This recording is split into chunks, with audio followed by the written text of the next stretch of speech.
I have no idea what that's like. Anyway, okay, here we go. So obviously starting with the four gods, and which one's probably most viable, probably most viable.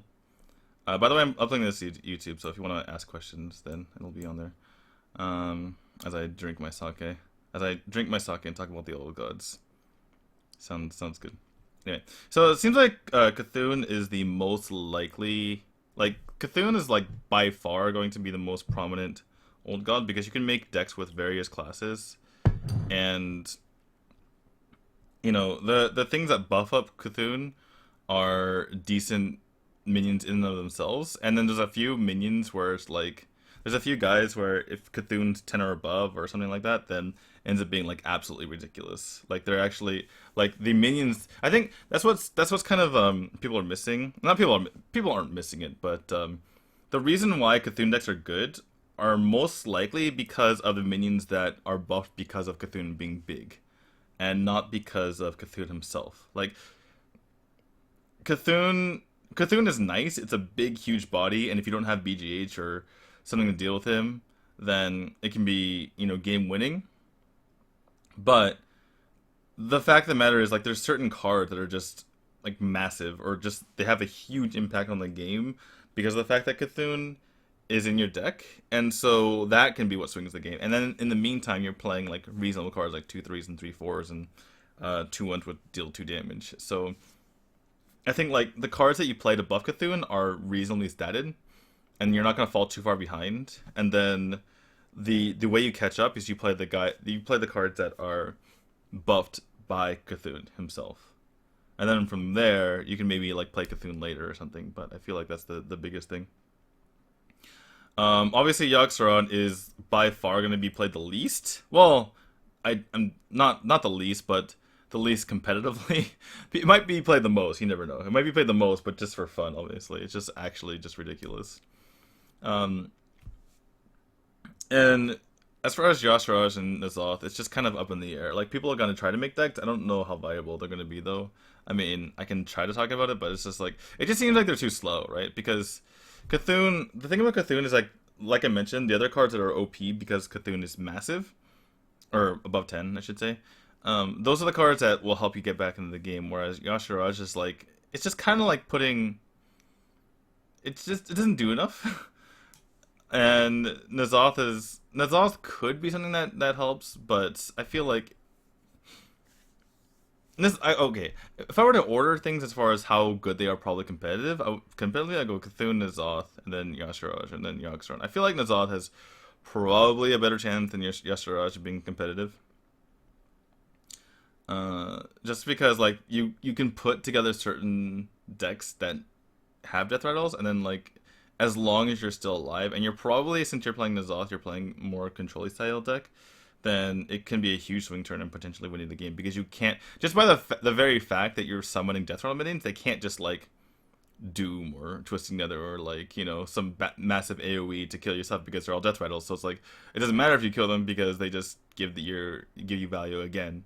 That's kind of what makes Nazoth good, because it's just like, or potentially good, is that you can't just be like, oh well, screw your combo, I can just AoE your board. Like, not really, if you put the right death rattle minions in your deck.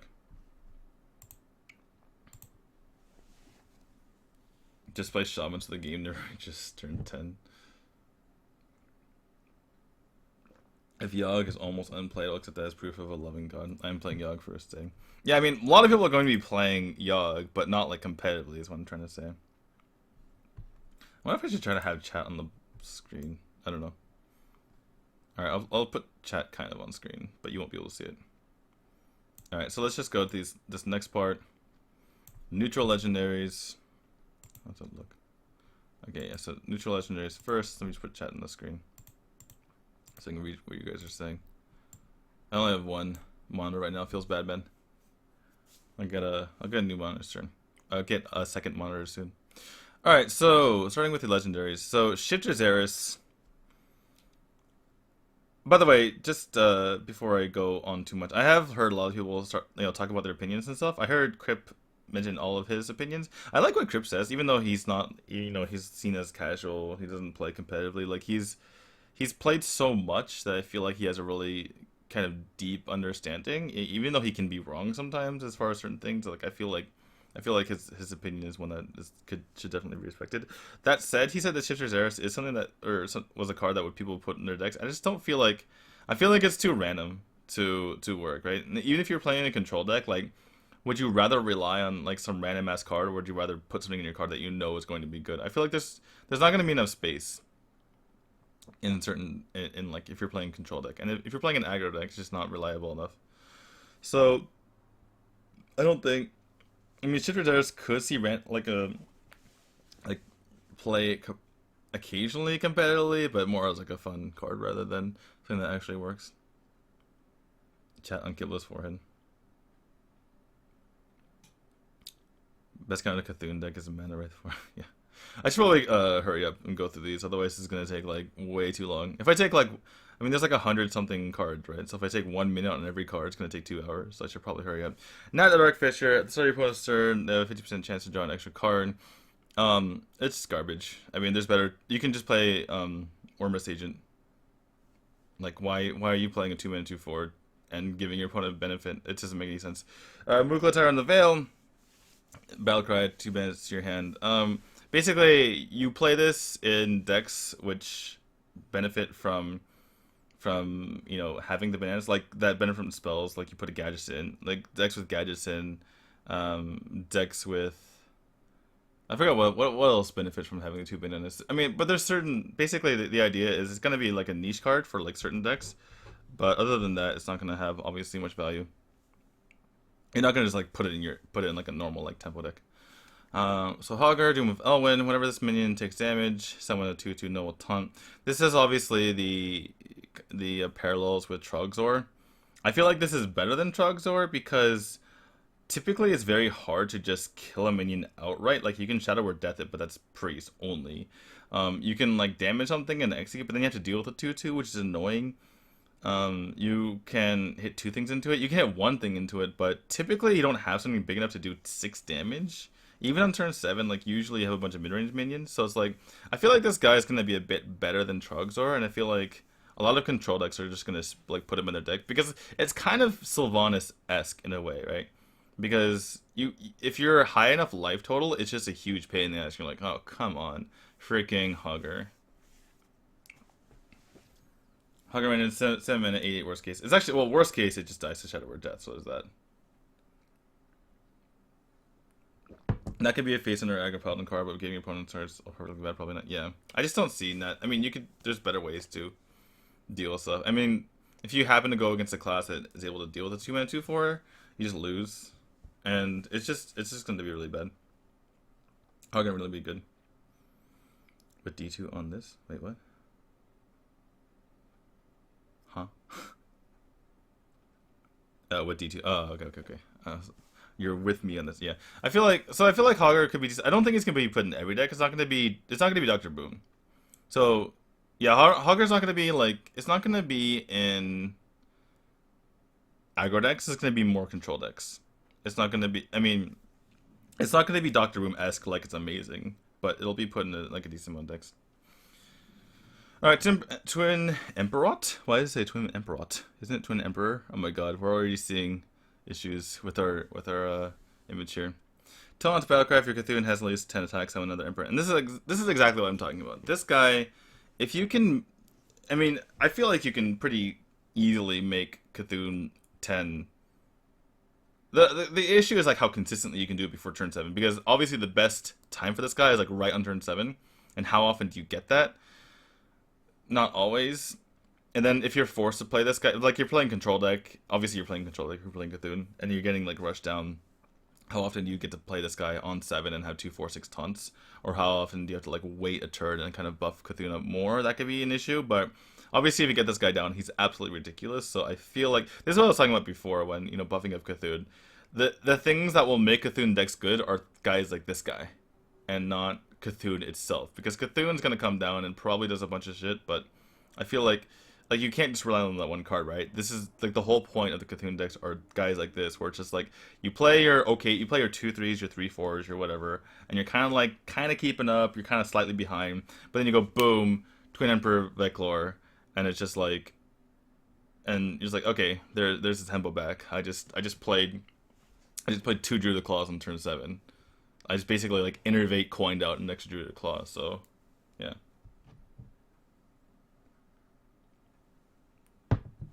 If you have buffed Cthulhu by turn 7, you haven't played 2 minions all game. Right. I guess we can go over like this, like how likely it is to get Cthulhu to be big, but anyway. Alright. Next Boogie Monster. Whenever this minion attacks and kills another minion, gain +2/+2. I don't think we need to go over this. It's absolutely garbage. Like, you might as well just play the Gruul. Like, Gruul is like almost objectively better than this. So I don't see it. Because like you have to like attack into something and kill it. And yeah, like a 6/7 is, you know, a threat, and you need to like, I don't like, you have to like go out of your way to kill stuff on your opponent's board. You can't. Other things don't make it bigger when they attack into it. Like, you have to attack into it yourself. Like, yeah, it can get progressively bigger, but I mean, there's a lot of big minions in the set, and I feel like there's like, you're always gonna have a way, whether it's running just the 5 mana BGH, or you know, just having some sort of removal, or just having like a fast deck and not having to deal with big cards because you're just killing your opponent. This card's never gonna see the light day. Alright, Saga of the Slither. Taunt can't be targeted by spells or hero powers. I feel like this card, it seems like not the greatest. It seems like an arena card, but I feel like if you were playing just all defense, it's just like the most defensive deck ever, like Control Warrior, you know? Control Warrior, Control Priest, stuff like that. I feel like this is a card I could absolutely see seeing play in Constructed. And like just the most defensive of decks, which is basically the removal warrior right now. Because the fact that you can't get through it is pretty ridiculous. And the fact that they've nerfed silence, obviously only owl silence, but like you can't, it's so much harder to fit silence into an aggressive deck that, I mean, who wants to put freaking Spellbreaker into their, I mean, people already were cutting owl. I mean, they weren't cutting, they're putting owl back in, but owl was like in and out of the meta for a while, right? Like if you didn't really need the silence, you would just cut it. And if you needed, and in certain situations, like you need the silence to come back, but having to spend 3 mana on the silence, like now you have to put Spellbreaker in your deck, and at that point you're just like, well, fuck, I'm not gonna put silence. And then, so that's the only way to get around it, and now you have this guy at a 5/9 taunt, which is I mean, as Zoo, I guess you could just double power something and kill it, but at the same time, that's something that you can't deal with for a lot of classes. That card is bad in Priest because you can't heal it. I mean, you kind of figure that basically it's a 9 mana, 9 heal. It seems bad, but sometimes you can't guarantee that you're going to have that, you know? So I feel like it's going to see play, just how much play, you know? I'm gonna play Saga with Control War, and it makes a rogue can see not gonna for a better card. Oh my god. Oh, I gotta follow. I can't see it though, because the thing's in the way. Oh my god. Dr. Meat Ass, thank you for following. Alright, next card. Deathwing Dragon Lord. I just don't see it. Like, I feel like the instant this card starts seeing play, people are gonna start playing, like, Twisting Nether in their decks. You know? I can only see this in Druid. Oh, I mean, as a Ramp Druid. Taking Druid with 2 claws, a 7 mana guy, 2 war. Yeah, just like super defensive. Yeah, that makes sense. I wasn't thinking about Druid because I haven't thought about Druid being like a control class for a while, but yeah, since it's going to be mostly Ramp Druid, well, there could be Token Druid. Token Druid could still be a thing, but yeah, as far as Ramp Druid is concerned, that's definitely something that's possible to put the guy in Druid. But yeah, Deathwing Dragon Lord. It's never gonna see play for more than like 2 days at a time. It's gonna be like in the meta for like a day or two, and then people will be like, "Oh, just play Twisting Nether," or "I'm gonna play the fastest hunter deck I can find," or Shaman deck, whatever. And then people will be like, "Shit, I can't play this card anymore," and then it's gonna go out of the meta, and then you know the card is gonna slow down. Like it's gonna slowly slow down again. People are like, "Oh wait, I can put Deathwind Dragon Lord back in my deck again," and they do, and then the same thing happens again. So it's like every time it's in the meta, people are just gonna like, it's so easy to counter. It's just that it's not always gonna be countered in the meta. So we're at the semifinal at BlizzCon 2013, 2014. 2013 was Artosis. So yeah. All right. Next, I need to scroll down so that I can. You guys can see that, right? Yeah. I need to scroll down because otherwise, um, I can't have the chat on screen. All right. Next. Let's try to get all these quickly. Craze Worshipper, taunt whenever this minion takes damage. Give your Cthulhu +1/+1, whatever it is. I feel like this is like like a 50-50 call whether you put in a Cthulhu deck or not. Like you don't need it. It's nice. It's a Fen Creeper, which Fen Creeper's not too bad, honestly. It's a nice like thing to get in the way, especially if you're playing against aggro decks. And also because Sludge Vulture's gone, like the fact that Sludge Vulture's gone, you could just like put this in the deck. And I mean, obviously aggro options aren't as good either. But I feel like this is kind of like a one of, maybe a two of if we're playing a super defensive Cthulhu deck. Disable Cthulhu, deal 2 damage, give your Cthulhu +2/+2, whatever it is. I mean, this seems like a really good card, but the fact that you're playing in the Cthulhu deck, you could also just play it in not a Cthulhu deck. I mean, this could be just like an Arsenal. I mean, you can honestly just put this in like an aggro deck and just not play Cthulhu. I mean, I guess you could run Cthulhu just because it is one of. And then you just have like that just finisher. Like if the game goes pretty long, you have like your 10/10 Cthulhu or whatever. Probably at that point, yeah. So you have your 2 just have with the Cthulhu, and then you have no other Cthulhu cards in your deck. And then you just play your 2 disables, and you go. And then you're just like YOLO Cthulhu at the end, and hope you get enough damage to your opponent's face to win the game. That's possible. It's more likely you just run these guys in an aggro deck. You don't have Cthulhu in the first place. Or you could play a Cthulhu deck, but I feel like if you're playing Cthulhu deck and you have disables in it, you're probably low on removal in the first place. I feel like there's better removal. Like think about. I mean, this guy's very similar to Argent Horse Rider, obviously. How many control decks do you see that run Argent Horse Rider? The answer is 0. The answer is 0. By the way, no control decks run Argent Horse Rider. This guy could be useful, but you're only giving. I mean, you're giving him +2/+2, but there's other ways to buff him as well. So I feel like it could be like a one of, or if you're running like a deck like Rogue or something, which doesn't have like AOE and doesn't. I mean, has like Rogue has efficient removal for its cost, but they don't have like Executor, Shield Slam, or Death or Pain or whatever. But yeah, I feel like this card is more likely to be in aggro decks than in control decks. Alright, Scarum Cultist, give your Cthulhu +2/+2, whatever it is, 7/6. The fact that BGH it costs 5 mana now, this guy is going to be a bit better. I think you're just going to see this card a lot if you're playing. I mean, probably one of or two of. I need to like think. I mean, I haven't gone through and tried to and decide, what I would put in a particular Cthulhu deck. But I feel like, I mean, it's a viable option, right? It's a nice body for 6. It's a very nice body for 6. It's just 7/6. I mean, even though you'd rather have it be a 6/7, like the 6 health is a lot. It's still hard to kill it.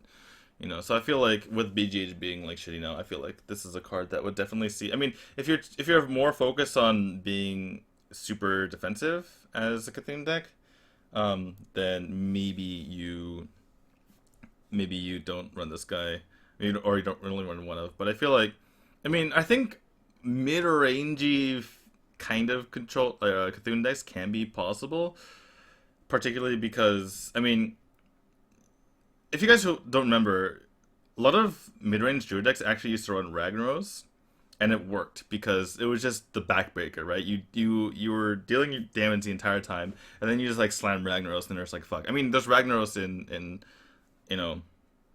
Secret Paladin, it works pretty well. So I feel like this is a card you can just throw it and just have it be like a huge threat. And then like Cthulhu is not necessarily something that you need to finish the game, but Cthulhu just ends up being something that like could be like the backbreaker after your opponents have dealt with everything else.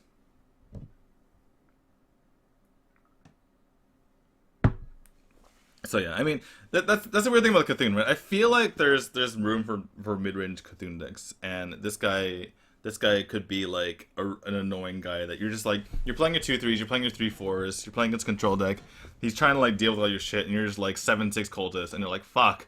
And then you play like a Hogger next turn, like fuck. And then they, you keep piling on stuff, and then you're like turn 10 Cthulhu, and they're like fuck, and then they just win the game.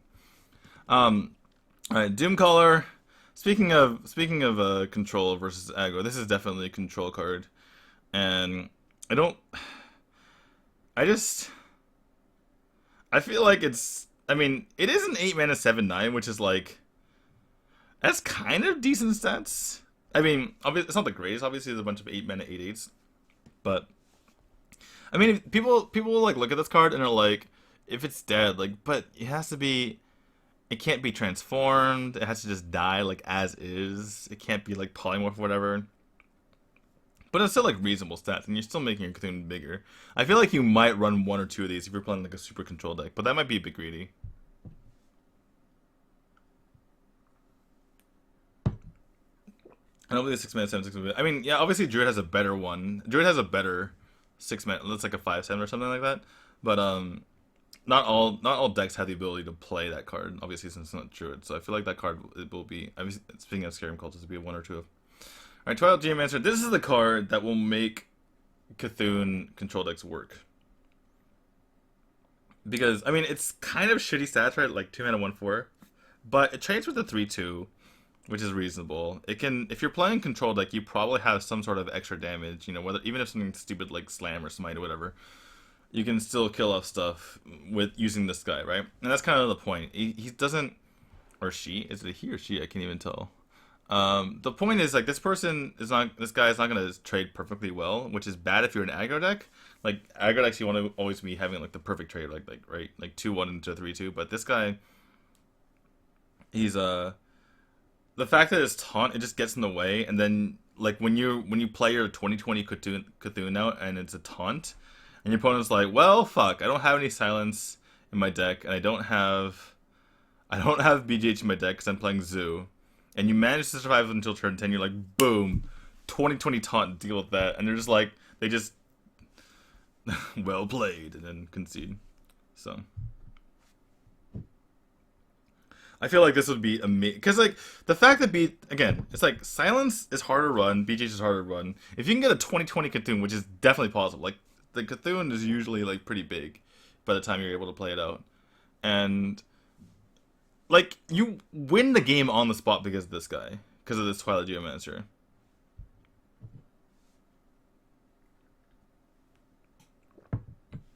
It loses everything early game. Yeah, but you do like say it trades with a 3/2.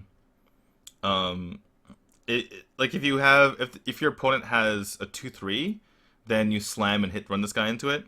Like. The point is, if you're playing control decks, this guy by itself isn't going to kill it, obviously, but it can help kill it, right? Like, if your opponent plays a Totem Golem, you use Fire or split this guy to kill it off. That's kind of the point, right? It's just that extra 1 damage, and the fact that it's 4 health means it's annoying to kill. And also, it's what's it called? Hold on one sec. Siggy Bell, I think you're following. I appreciate it. What am I doing again? So... What's that guy called? The monkey? The Silverback Patriarch? Silverback Patriarch is like a card that is occasionally useful. Like sometimes you discover a minion and you're like, or like off the Tomb Spider and you're like, I need this one for a taunt. And this guy is kind of like that. I mean, obviously comparing it to the Silverback Patriarch is kind of shitty. But the whole point of the matter is like, this guy late in the game, you could be on the verge of dying and you're just like, okay, you know, shield block, shield slam, you know, Fiery War Axe, kill off some guy, armor up, Twilight Geomancer, keep me alive, and then it could like win you the games and then just by himself, just because you need some sort of taunt, because taunts are important. I just spilled sake on my desk. Okay, anyway.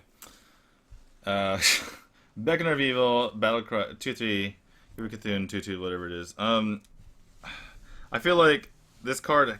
I mean, it's either the Twilight Geomancer or the Beckoner of Evil. You could run both just to be very anti-aggro oriented.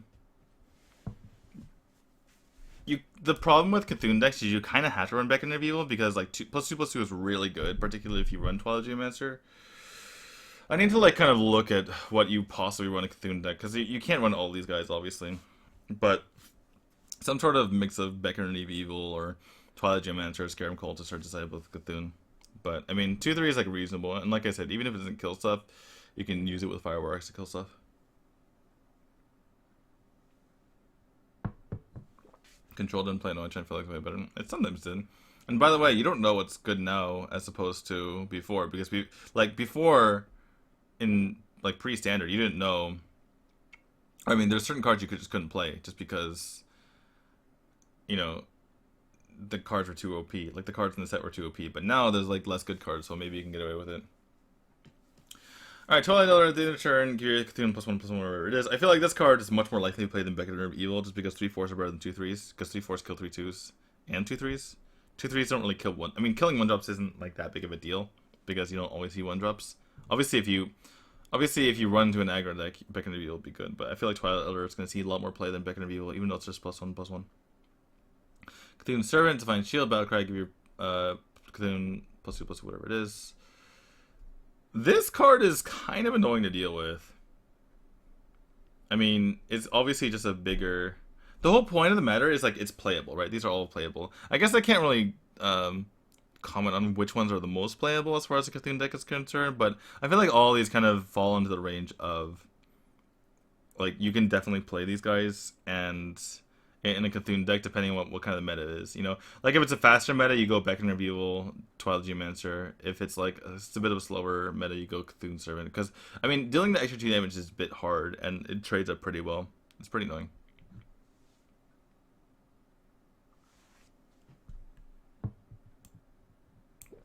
Alright. Twilight Summoner. 1/1, just summon a 5/5 Faceless Destroyer. Again, without Silence being very good, I feel like this is okay. I'm probably like way too optimistic, maybe because I've been drinking. But Blood Knight, yeah, Blood Knight actually could be definite thing. There's a couple other cards that are like ridiculous as far as Divine Shields are concerned. So yeah, if Blood Knight is a thing, then that card's never being played. Obviously, the one from before. But yeah, Twilight Summoner. The problem with Twilight Summoner is it's very Dreadsteedy in a way, because it doesn't have immediate impact. You need to like get the 5/5 off next turn. I just don't know what deck you would put it in. This is the problem with Twilight Summoner. Like, in and of itself, it doesn't seem like a bad card, right? I mean, it's 6/6 for 5, or 6/6 for 4, but you don't play an aggro because it's way too much of a... You're giving tempo back to your opponent by playing a 4-mana 1/1. And if you're playing control, it's too slow. You're not going to get on the field. You're just going to die. I mean, you'd have to, like... You play for 4, and then you just run to something because you're desperate and you need to, like, get the 5 off on the board. And then you could play it mid-range, kind of, but it's the same thing. Like, mid-range relies on tempo as well. Like, every deck relies on tempo, and that tempo loss... Like, by the time you're able to get it on the field...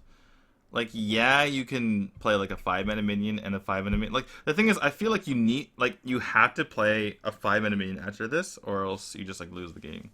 So.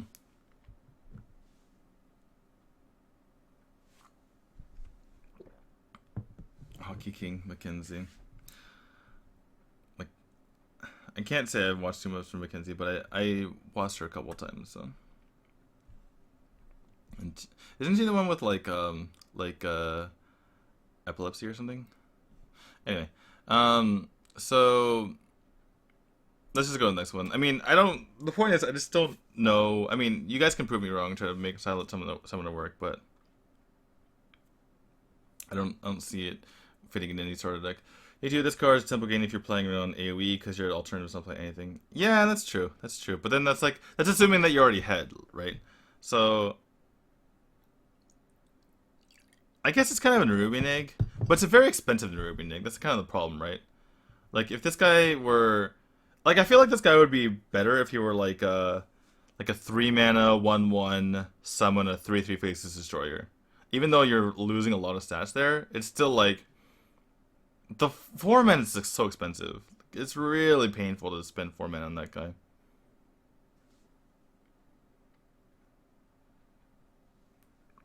It's a 4-mana 5/5 with double summoning sickness. Yeah, it seems about right. I feel like the thing is, I don't want to discount this card because, like, I'm not gonna just outright say it's garbage. I just don't see it. I just don't see it being very good, or like fitting in the right deck. But I guess, like, now that you mention it, it probably fits in aggro more than anything. Have you tried not being boring? Have you tried not being banned?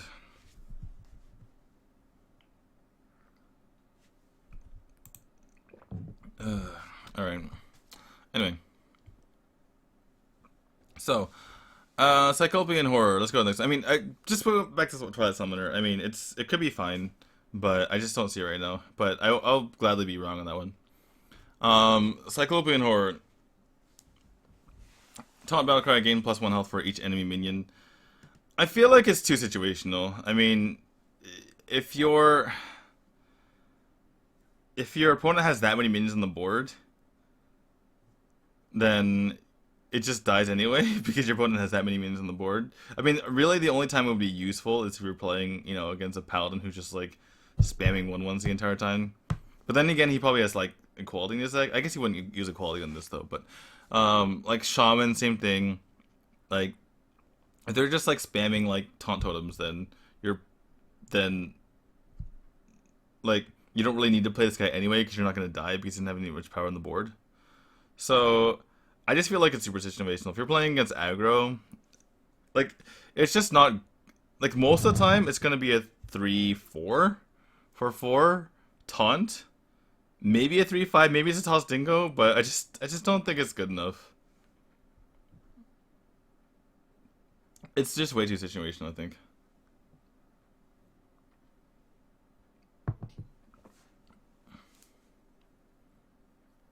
Cycle guy looks like one of the best taunts in the set. No, it just you're thinking of the dream, but like just think about it this way. Like you can't. It's like playing. This is kind of a weird analogy, but it's kind of like playing two NT killbots in more like Paladin, and I found out that that was a really. It just ended up being really bad to do so, and the reason why is because you're always constantly trying to clear your opponent's board. You can't just not clear your opponent's board because you could fall in trouble if you don't clear something now. You might fall in trouble next turn because you're not using your mana, and you're always trying to clear your opponent's board, and you can't just play Cyclopean Horror on 4 and like you can't just like be greedy and be like, oh, I'm gonna let my opponent fill up his board, then I'm gonna play Cyclopean Horror. Like, no, it just makes it easier to clear him. So you're always trying to clear your opponent's board with whatever you have, even if you're desperate, because otherwise you're gonna take way too much damage. And you can't just sit there and wait until turn 4 and be like, oh, now my opponent's board's full. Like, great. Now I have a 3/10 or whatever. It's like, no, that means that your guy's gonna be cleared much easier because they have a lot of stuff on board. You only need 2 minions for Ascendant. Yeah, but you only need. It's like if they have 2 minions on the board and you're playing this, that means you're behind. So you have to play it when you're behind. Like if you play an Ancient of War, you can play an Ancient of War on an empty board, and it's great. Ancient of War on empty board is great. You're fine, right? Like when you play an Ancient of War on a board with 7 minions on it, you're like, crap, crap, crap. I hope this holds. I hope this holds. You're like sweating. You're like, oh my god, please, please don't die like to double power, and then I just die next turn.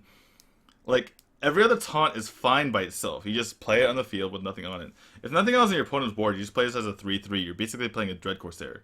I think people are vastly overrating this card. It's gonna be really. Here's my prediction. This card's gonna see constructed play for about like 2 weeks, and then it's gonna be gone. It's gonna be just gone. No one's gonna play this card. That's my prediction. Shit was scrolling down. You were the guy who got in the BlizzCon the year 5-1 run. Yes, I was. Didn't know you streamed. Well, now you found me, so I appreciate you stopping by. Maybe it doesn't fit in every deck, but there's some decks that are built to play from yet. But the problem is like, oh my god. Cucumbers new, thank you for following. Also my Hearthstone has stopped. You can't play this guy and then brawl, for instance, right? It's like turn 9, your opponent's board full. You can't like Cyclopean Horror brawl. You can't Cyclopean Horror and then like I don't know. I guess you could Cyclopean Horror and then what's it called? The priest card that does 3 damage to everything. But it's just not. It's not this. That's not a comeback mechanic. Cyclopean Horror doesn't make you come back. You know what makes you come back? AOE. AOE makes you come back. You just like you Hellfire, you Shadow Flame, whatever. Not Cyclopean Horror.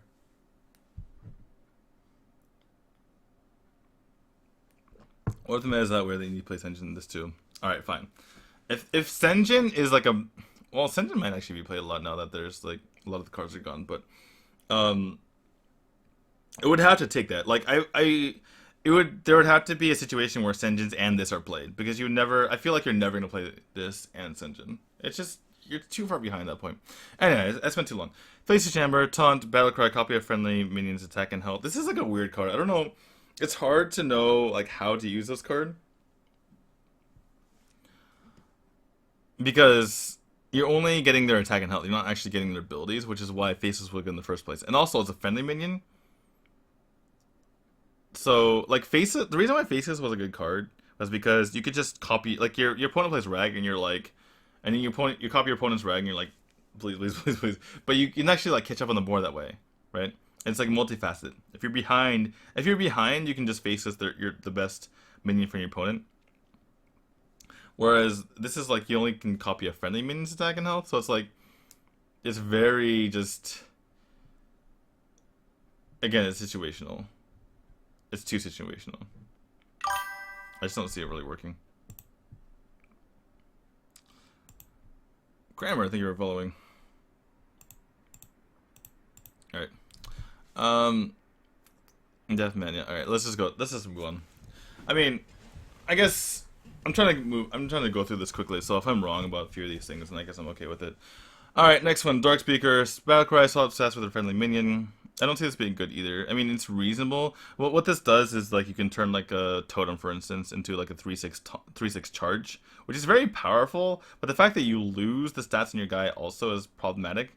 Like, when you, for instance, when you Blessing a King something, right, you get the stats, and you get, like, the charge at the same time. But then by playing this guy, you're like losing on that guy on the other side. So it's like, I guess it could be okay, but the fact that you're turning into a 3/6, like you're sometimes, you're losing stats sometimes, which is problematic.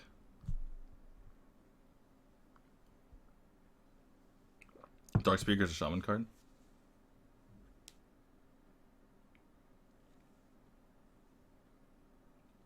Oh, is it only a Shaman card? What this guy?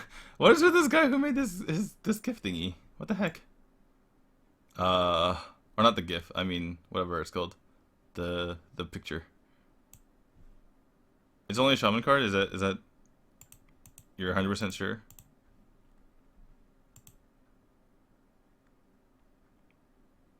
If the card would have maintained their initial stats, the card would increase. I mean, you mean the Dark Speaker? Like if Dark Speaker was a 3/6 and you had the guy turn to a 3/6, yeah, that would be pretty insane.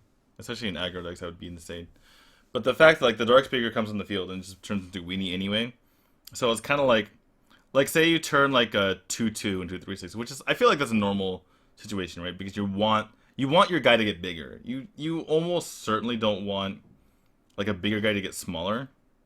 Or obviously a guy to be the same stats because 5-mana 3/6 isn't that great anyway. So you're usually making a guy bigger, so you're basically paying 5 mana for the 3/6 in the beginning, but you're paying for like 1/4 and like charge minion stats. It's neutral? Okay.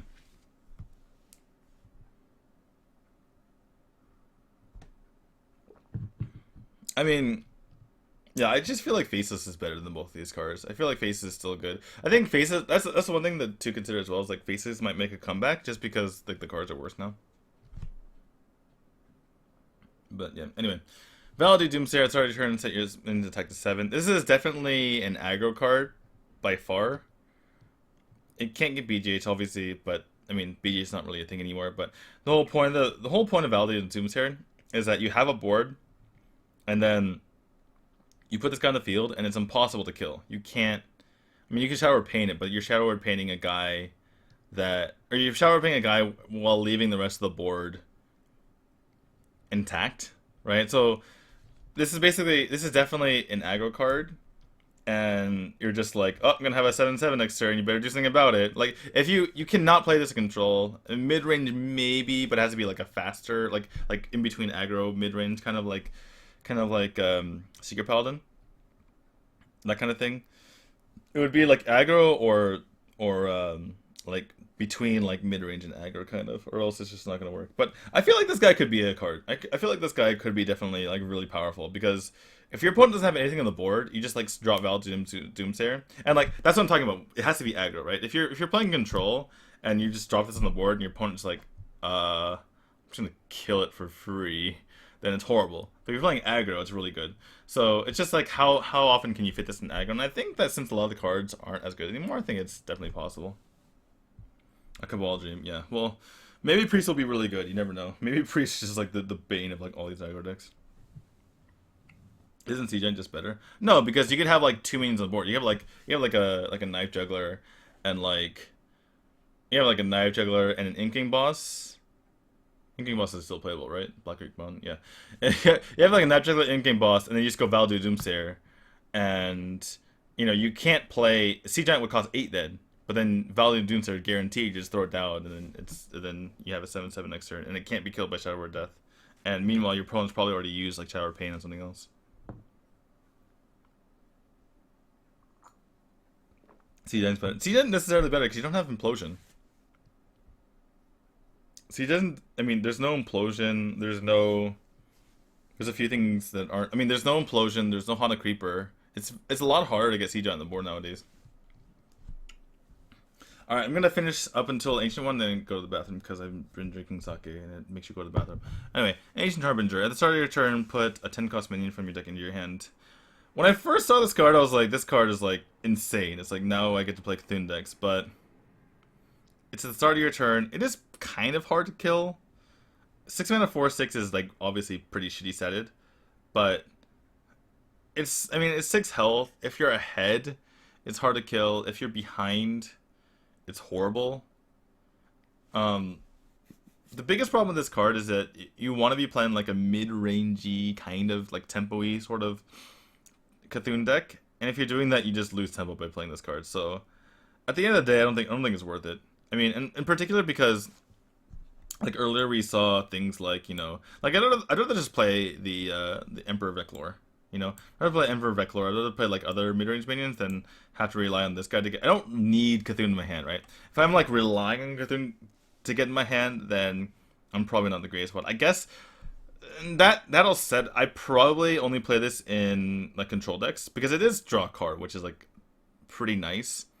But it would have to be like I clear a lot like Hellfire into Harbinger, or some sort of clear into Harbinger. Maybe you maybe play Thorson and then you just go, some sort of discounted clear, and then you play this as 5 mana or something. But it has to be control, even though I mean you just lose too much tempo as a mid-rangey kind of Cthulhu deck. I guess you could put it in. No, Nazoth deck doesn't really work too well. Well, maybe not. Yeah. I don't know. I guess maybe Nazoth. Nazoth could be something that you could put that in. Nazoth, Yogg-saron would be. It's like I don't even know what you would do with Yogg-saron, but yeah, maybe Nazoth, but mostly Cthulhu. But yeah, it's just overcosted, and you're not doing too much. I mean, it's nice that it draws the card. I guess the nice thing about this, and I'll talk about this in a little bit. It's your Yogg Freeze Mage deck with Frost Helmet. Like you don't have to run to Cthulhu deck. Yeah, that's true. But what other 10 mana cards are there that are that great? Not really. There's not that much. But the Death Rattle Nazoth Rogue. Yeah, true. But what was I gonna say? The one thing that Ancient Harbinger does is you have to kill it, right? It has like that. It has the Thorson effect. Thorson like at 5 health. Sometimes when your opponent drops Thorson, you're like, fuck, I can't kill it. I guess I'm giving him double discount, right? And anything that has like you have to kill this is very problematic. The problem is that the deck that you need to run it in, the decks that you need to run Ancient Harbinger in, are ones that it's probably easy to kill because you're playing control. But maybe someone can make a mid-range deck and prove me wrong, and have Ancient Harbinger in it and get a 10 minute. I guess if you play Cthulhu deck, you play a mid-range Cthulhu deck, you put Ancient Harbinger in, you have a slight lead because you're playing mid-range, you play Ancient Harbinger and you're like, fuck, I can't deal with it. Then you get Cthulhu and you tempo your opponent out of the game. It's possible. Alright, I'm giving this card a bit of hope. It could be the more I think about it, I would like to put it more in a mid-range deck rather than a control deck. D2 also Sea Giant will have synergy with New Warlock Card of Forbidden One. Not really. Because You have to play the forbidden card first because it uses the rest of your mana. You have to use the forbidden card first, and then you can't do Sea Giant after that. So that's the problem. Anyway, Scaled Nightmare. At the start of your turn, doubles main attack. Uh, I think this is a pretty good card because it's a dragon. It's also an annoying dragon. Like again, this is the same thing as Ancient Harbinger, whereas you like it's a I have to kill this card now card. You can't let this card live for more than a couple turns because it goes like 4, 8, 16. Once it gets to 16 attack, you're just fucked, right? You're gonna take 16 damage to the face most likely, unless you're like Freeze Mage or something. So this is a card you have to kill in at least 2 turns, and it has 8 health, which is very problematic. And if you don't kill it right away, then it has 4 attack, which means you can't trade into it as well anymore, especially with like mid-sized minions. So the fact that it's a dragon, there's not many 6-mana dragons, is very nice. So I feel like this is a card that you put one of, maybe two of. Like 2 of might be a bit much, but like very likely 1 of in decks like dragon decks. So.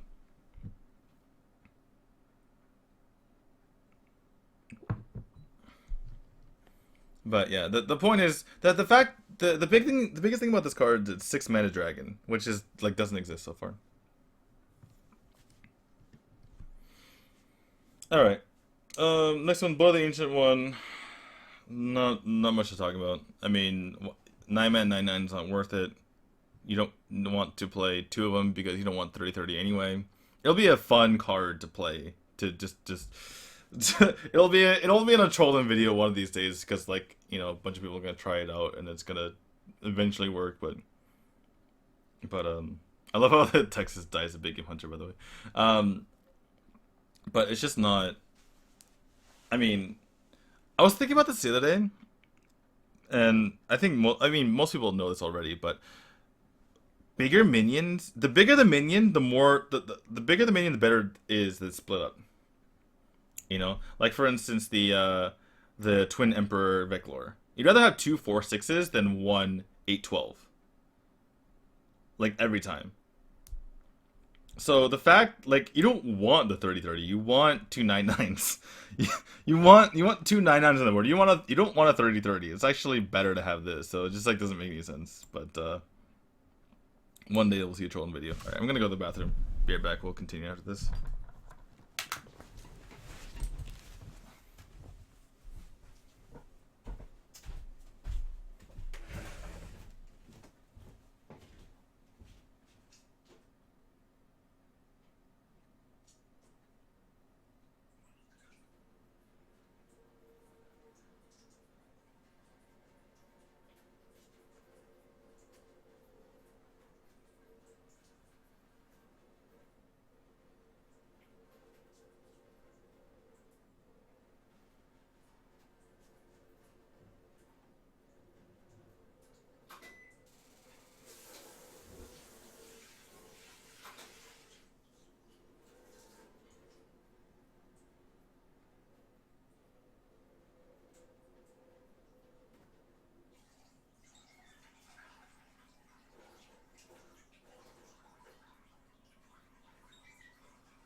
What are you guys talking about? 69 people play. Oh my god. Anyway, alright, back to what we're talking about. Alright, Silithid Swarmer can only attack if your hero attack this turn, 3-mana 3/5. I guess it could be playable in Rogue, otherwise it's too inconsistent. You can't reliable get reliably get to be able to attack unless you have Muster of Battle, which doesn't exist anymore. So this Warmer Rogue has to turn into Tempo Rogue also. So like it only works in Rogue, and then Rogue has to be Tempo Rogue. So that's problematic.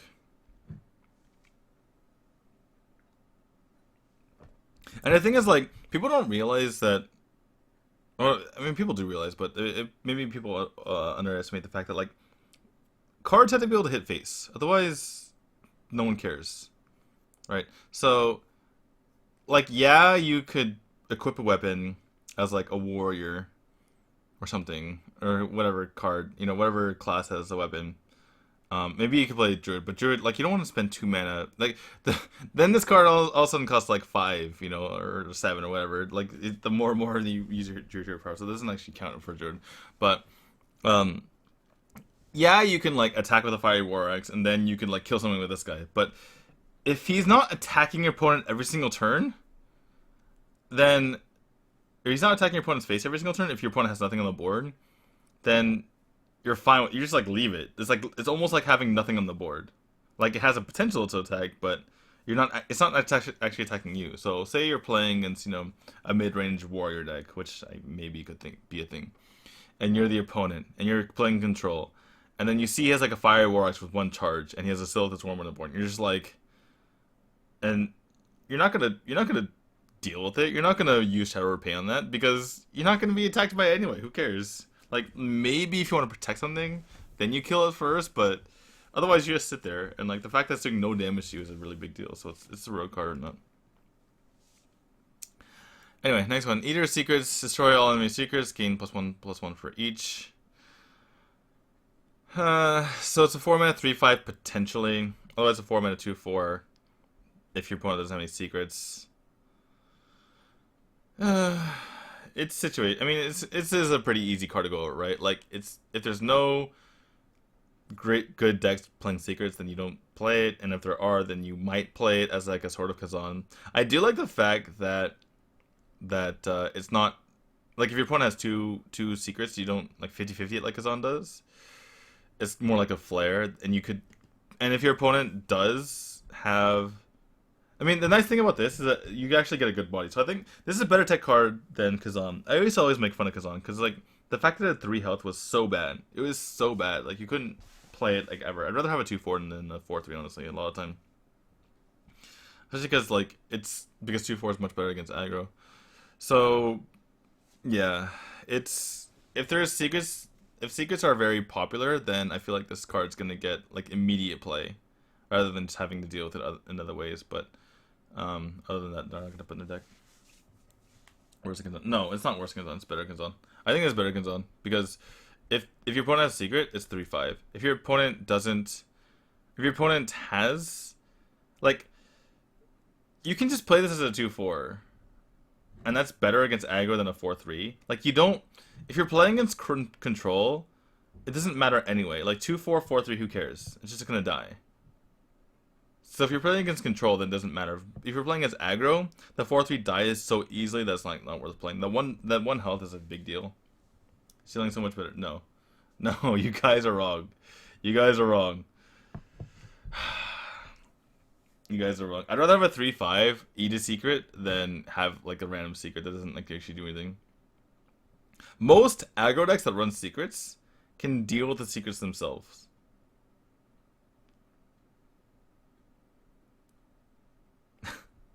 This is better against Brokeback Paladin only. No.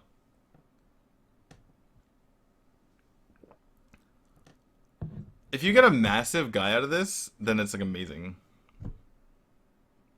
But anyway, that's not the point. The point of the matter is that like it's easier to play this guy against aggro than it's not.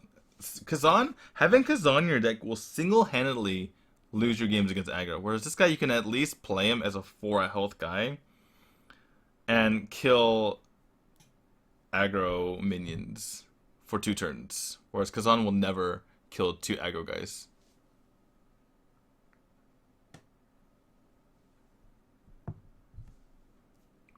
Against Freeze Mage. You're assuming that Freeze Mage is going to be a thing. Freeze Mage is most likely not going to be a thing anymore. The fact that mad scientist is going away is a very massive deal. I don't think people don't realize freeze mage was not a thing until mad scientist came back.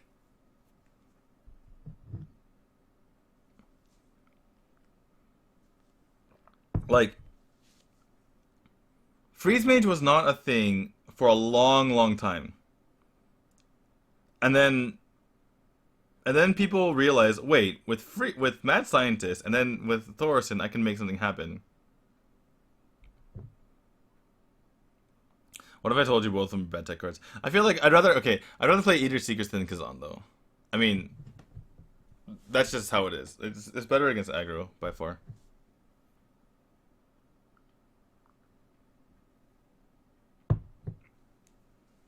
Freeze Mage was not a thing when Blizzard was 5 minutes. No, that's the point. After they nerfed all the freeze cards, Freeze Mage stopped being a thing for a long time. And so I don't with Mad Scientist gone, I don't see how it's going to survive.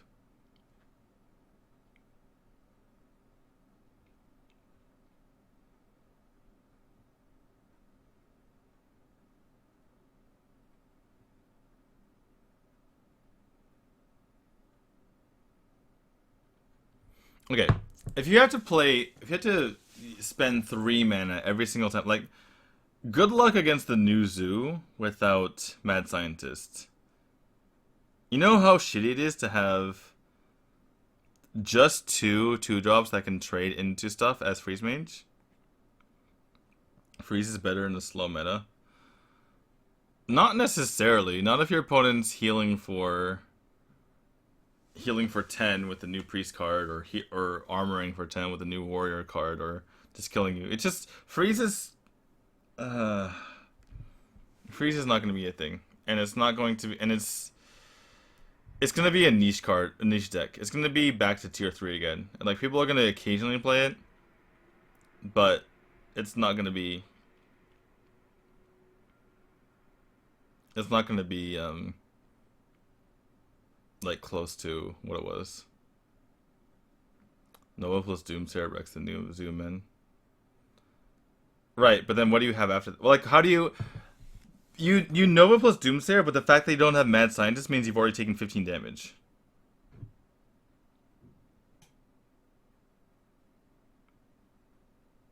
You Nova plus Doomsayer, but you've already taken 15 damage, so it's like Zoo's like, whatever, you're gonna die in 3 turns anyway.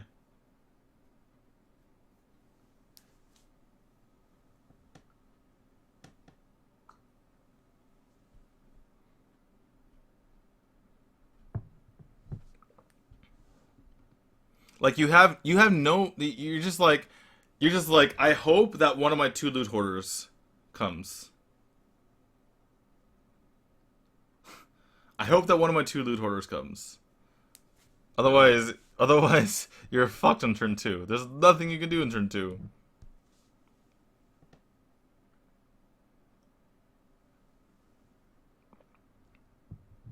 You hoarder a Frostbolt turn 2? Okay, you hoarder. Like, I hope I get hoarder. I hope I get hoarder. I have nothing else. I have Frostbolt to kill one thing. So okay, here's the thing. So you Frostbolt. Your opponent plays Flame Imp. Then you Frostbolt turn 2. Then your opponent plays an App Juggler. And then you don't have Loot Hoarder because you only have 2 loot hoarders in the deck. And then the next turn your opponent plays 2 minions and they hit the face for 4. And then the next turn they play 2 more minions, and then you Frost Nova Doomsayer, and then you use Frostbolt and Frost Nova and Doomsayer for your opponent's like 4 cards. So if you traded 3 view cards for 4 of their cards, meanwhile they're tapping. So it's like if you used Frostbolt already and you still had a Frost Nova Doomsayer, we're not even counting the fact that you had to have Frost Nova Doomsayer for you to be in that position to punish your opponent in the first place, but you also had to have Frost Nova or Frostbolt, so you had to actually have all those 3 cards in your opening hand just to not die, and then on top of that you actually had to use all of them, and then so now you have no cards left in hand, right? Or you have like just as many as your opponent does anyway. It's just like, it's not gonna work. It's not gonna work.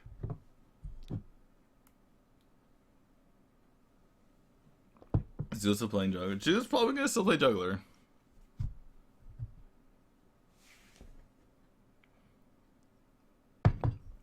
They can't play all the arguments and tap at the same time. Yeah, but you can tap afterward. You play all those cards, and then you frost over Doomsayer. So basically, you've used 3 cards. Your opponent's used 4 cards. You tap afterward. Now you're on the same. Now you're in your same spot. But then, what are you gonna do for initiative? You play. You hope you have Thaurissan the next turn. It's like I hope I got Thaurissan. Most likely, you're probably just gonna go Arcane Intellect, ping face, and then they populate the board again. And then at that point, you're like, I hope I have Blizzard. Because you don't have Blizzard, your opponent's you're gonna have like a full board again. So it's just you have to have the perfect hand, and even then you're getting fucked. And because you don't have Mad Scientist, like Mad Scientist is like such a huge card that you're missing. It's so ridiculously good having Mad Scientist because you pull a card out of your deck that you need later on in the game. Let's not discuss the fact that you need to draw, if you're playing as an aggro deck, you need to draw Ice Barrier or else you're going to get burst down. But if you don't also draw Ice Block, then you're also just going to die because you don't have Ice Block. So now you have to find, you also have to draw a second Ice Block most of the time if you're going to go for the plan of Alex draws your opponent and then burn them down. So you need to find 2 Ice Blocks and an Ice Barrier while not keeping your opening hand because it's too risky to keep that because you need to keep card draw in your opening hand. People vastly underestimate how much Mad Scientist is going to kill Freeze Mage. People don't realize Freeze Mage was not a deck until people it took them forever to realize okay, we can actually put this deck together again because it was so bad. Freeze Mage was so bad after the nerfs.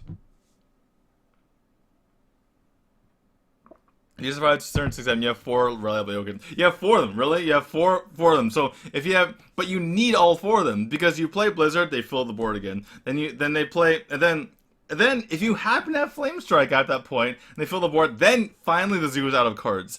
But that's assuming that you have Frostbolt and then exactly Doomsayer Frostnova and then exactly Blizzard and then exactly Flame Strike. You're really good at Freeze Mage, aren't you? You're very good at drawing cards as Freeze Mage.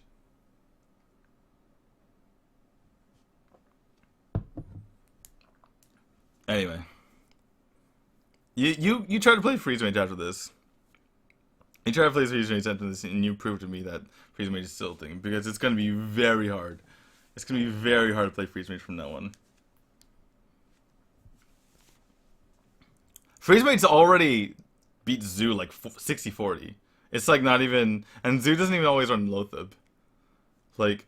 Freeze Mage is not doing too well. Freeze Mage is doing really poorly, and getting rid of Mad Scientist is going to be very problematic. Anyway, Midnight Drake. That took a long time. Midnight Drake, Battle Crepe, gain +1 attack for each other card in your hand. I saw a Crypt just completely dismiss this card. I think this card is fine. You don't need to be playing a deck that works. Like, basically, people look at this deck and they're like, look at this card and they're like, well, it's not Twilight Drake, and Twilight Drake is a 4 something. I'd rather have more health. But the fact of the matter is, like, later in the game... Hold on. Oh. My thing isn't showing up. Anyway, thanks for the follow, whoever it was. Like, later in the game, having, like, a 2-4, 3-4 is actually better than having, like, a 4-1, because it could just get, like, pinged off or whatever. And, like, in the mid-game, like, having a 4 mana with 4 health is not too big of a deal. Because, 3 drops and 4 drops not going to be able to trade into it too much. Like, there's no, like, most 3 drops don't have 4 attack, and if they do, they're not very good because they're like 4/2 or something like that. So, it's better to have, usually running 2-3-4s because those are more stable against early stuff. So, having the 4 health is fine. You can actually just play it on 4, and it's a fine card. The biggest deal is that it's a dragon, right? So now you can use it for synergy with other stuff, and sometimes you couldn't always play Twilight Drake, or maybe you could, but you didn't always have like the consistency of having all those 4 drops in your deck. Now you can play 6 4 drops like legitimately as far as all just dragons.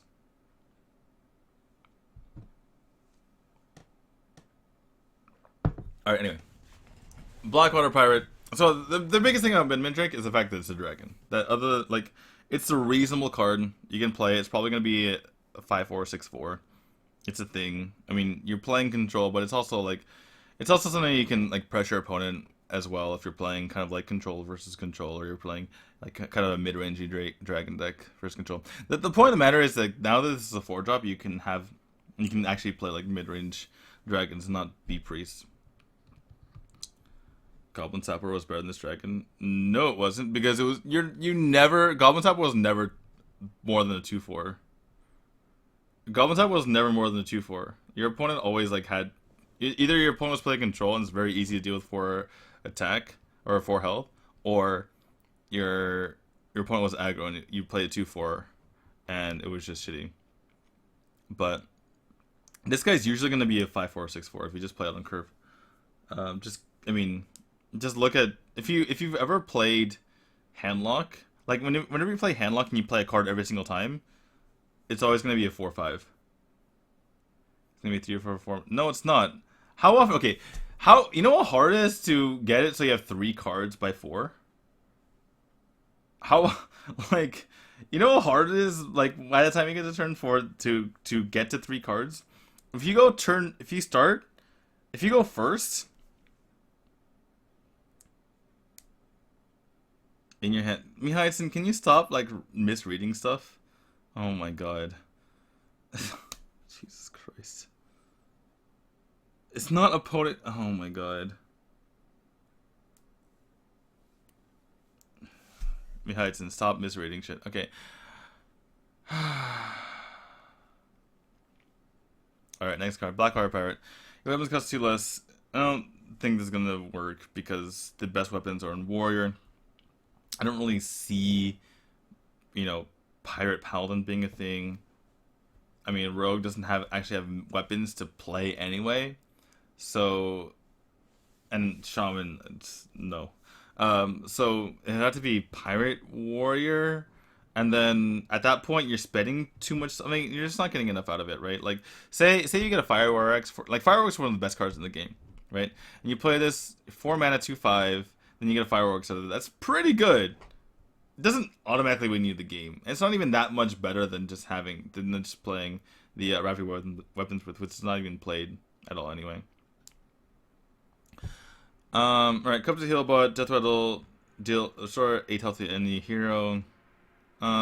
This could be played. It's a nice body. If you don't really care at all, if you don't give a shit about healing your opponent, then it's fine, which means it's control next, which means, like, Priest, I guess? Priest or Warrior. It could be reasonable, just to have a nice body to put in the field, because, I mean, having a body that your opponent cannot kill, like sometimes, Zoo is able to like trade into stuff, like they have a 3 attack minion and then they buff it and they kill like a 5 health minion. That's something, but 6 health can be pretty annoying, so I can see this card seeing play. Anyway, next one, Corrupted Seer, Battlecry, deal 2 damage to all non-mortal minions. I feel like it's too expensive. I think it could have been 5 mana. Isn't this a 2/3? Isn't this graphic wrong? This is a 2/3, right? Hold on, I need to verify this. Corrupted Seer.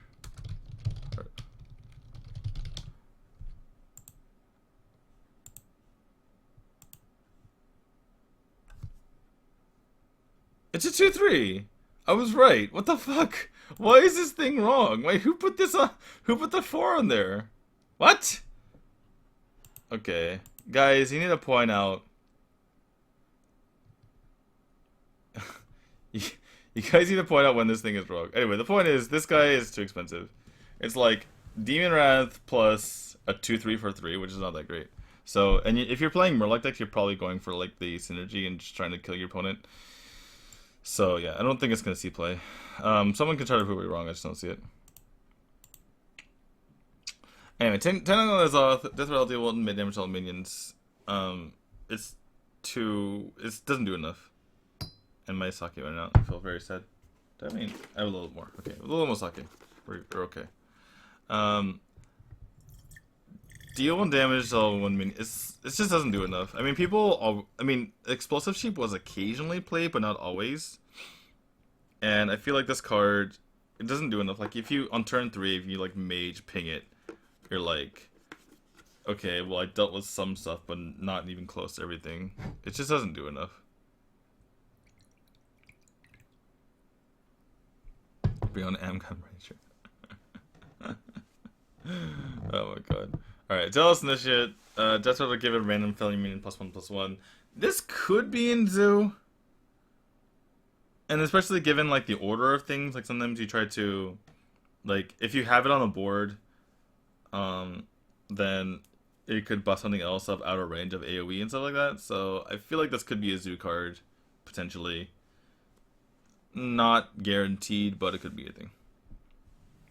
Nintendo gonna be good in Wild Patron. Um, oh yeah, I guess. I'm not talking about Wilder though. Battlefin Tidehunter, summon a 1/1 ooze with taunt. Obviously the ooze is not going to be Murloc, but the fact that it's a taunt that gets in the way, I think it's better than the Murloc Tidehunter. Just because like the part of the problem was that you played this guy on turn 2 and they just killed the 2/1 and you're like fuck. But the fact that it can stay alive and you can maybe buff it the next turn with the War Leader or something else like that is really nice.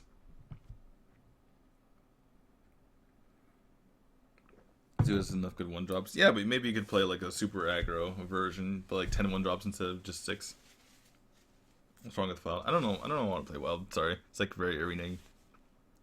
Alright, Duskboar 4/1 Beast. I feel like people are like slightly underestimating this card. I mean, when I see people, I saw like Crypt just like skip it and say like this card's garbage. But I mean, if you're playing against, you're not always playing against Mage. Like Mage can ping it off. But like I mean, maybe okay. Well, I guess One-Eye Cheat's a thing too, and people haven't played that yet. But this is also a beast. You could play in Druid, and just like an aggro Druid is very hard to deal with. I mean, say for instance you're a Druid and you're you're guarding against this guy, and you Druid and you armor up and you take 3 damage. That's a big deal. 2 mana 3 damage is kind of a big deal. So I feel like this guy could see play, especially because there's no Shield mini bot, there's no Muster for Battle, there's no like garbage. So I feel like this could be a nice aggro card for both aggro Beast Druid and Hunter. It's something. It's something. I don't think you should discount it yet. Twisted Worgen is kind of the same thing. Twisted Worgen, you can play it in I think it's either a control card or an aggro card or both, right? Because if you play it as a control card, you just throw it on the field. It's very hard to deal with. I mean, the aggro player isn't going to spend time doing 1 damage to a stealth guy because like why? That's like not aggro decks can't even do that. And if you're playing an aggro deck, like you basically get 3 damage to the face, almost guaranteed, or you get a very nice trade. I love ping minions and Flame Juggler might maybe best too now. Yeah, true. So yeah, Flame Juggler might Goblin Stalker is way better. No, I mean if you're playing an aggro deck, then Twisted War gonna be better. Flame Juggler might be pretty nice, but I don't think that control decks can afford to play it.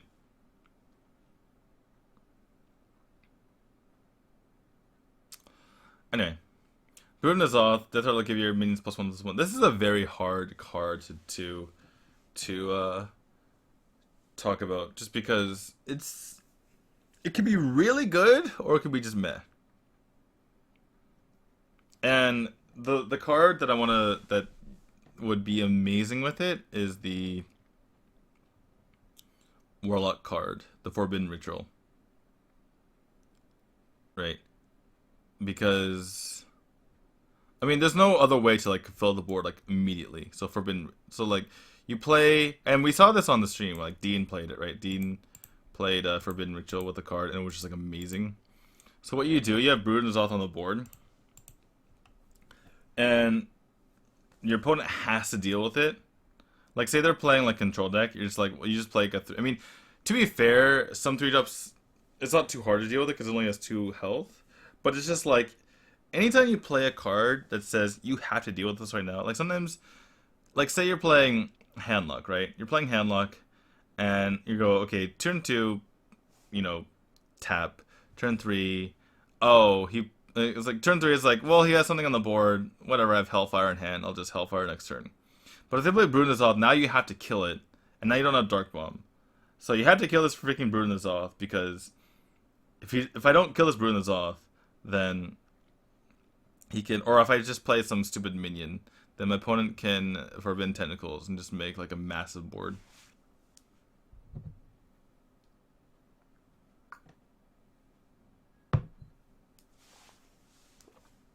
So that's the thing about Brunizoth. So like it could be something that you play. It's a very combo-y card. Like you have to have a very specific idea if you're going to be Brunizoth. By example, you still have Hearthstone for yeah, true, true. There. Anyway, the point of the matter is that this card is like a card that you can't. Oh, here's the thing. Like, say you play. Here's a better example, right? You have Hellfire in hand and you have Twilight Drake in hand, and your opponent plays Brunizoth turn 3, and then you have, and then your opponent he just plays like some random 4-drop, and then you're like, well, I'm not facing that much damage, so I might as well play my Twilight Drake, right? And then you know your opponent plays like 3 things. Not 3 things. How many things can be out of the range of Hellfire? Now, your opponent plays 2 things. Your opponent plays 2 things. A 2-drop with 4 health. Wait, 2-drop with 3 health. And a 3-drop with 3 health or 4 health. And then he runs his Brunizoth in, and then all of a sudden you can't get Hellfire. Anyway, the point is as a combo card, it's very annoying. I guess I should probably use Druid and Swipe as an example, right? Because you play Brunizoth, then your opponent plays some 4-drop, maybe like a Savage Combatant.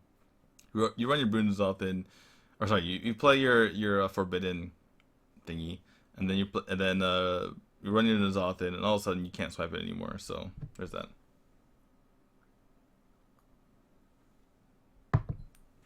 It sounds super likely, D2. You know what? I'm not the best deck maker, okay? There's going to be someone who comes up with a crazy Brunizoth deck. Okay? Or not deck, but like that kind of deck. You know what I'm saying? The point is, it could be something. Squirming Tentacle, 2/4 taunt. Azurian King Uggle seems likely. Yeah, of course. Guys, Dragon Pirate Temple War. Alright, Squirming Tentacle, 2/4 taunt for 3. It's meh. I mean, it doesn't do enough though for constructed. Maybe arena, but not constructed.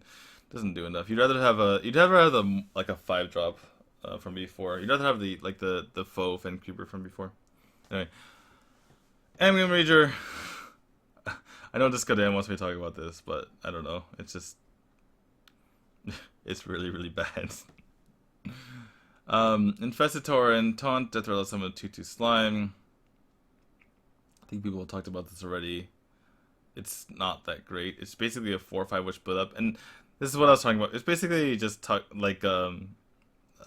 it called? The Dragon mechanic. It just doesn't do enough. Like, yeah, it's a taunt, and so therefore it comes out in like weird order, but still, it's a Dragon Link mechanic. All right, Polluted Hoarder. People have shit on this card. I feel like it could be a card that's played if you absolutely need the card draw. Like, you just run as much card as you possibly can to get into a certain, combo, whatever. But yeah. I actually think the Tentacle might have merit. Which Tentacle? What Tentacle? Oh, the Squirming Tentacle? No, it doesn't do enough. I mean, you'd rather play like Bog Creeper, you'd rather play the Crazed Worshipper. I mean, there's other taunts you can play. It's like Squirming Tentacle is something, but I mean, here's the thing. You don't need taunt on turn 3.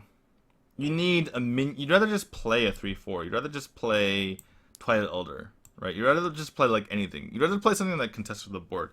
You don't want taunts early game don't matter. I mean, the only real taunt that people play early game is like Hormus Agent, because it's 2 and 2/4, because those are good stats. No one actually is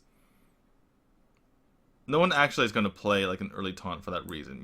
People play like, again, Unstable Gold. People play Unstable Gold, but the reason was to activate patrons, and it was to deal with aggro very well, because they couldn't abusive their Leopard Omen to it. They get like absolutely wrecked, There's a reason why like certain taunts are played because they have like certain, I mean like a annoying turn, right? Like two things have to attack into it. It's like annoying as fuck. Like two big guys potentially attack into it. Early game taunts had to have that extra kind of ability. They needed some sort of special ability, otherwise they're not gonna. There's no point. You'd rather play a minion that deals with that can compete with their board. Otherwise, they deal with it easily. Like say they have a 2/3, they just play a 2/3, abuse a sergeant, kill your taunt, and you're like, crap, I did nothing. Like nothing happened. I accomplished nothing at all.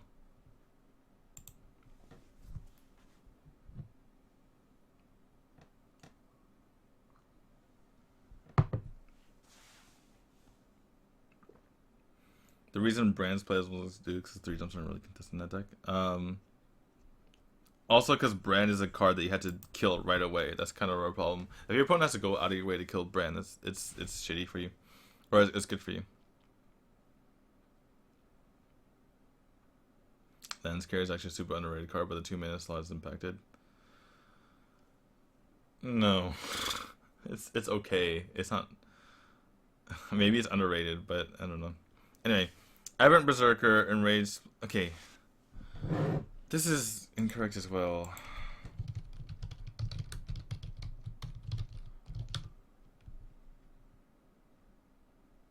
Did I spell it wrong? B-E-R. Oh, S-E-R.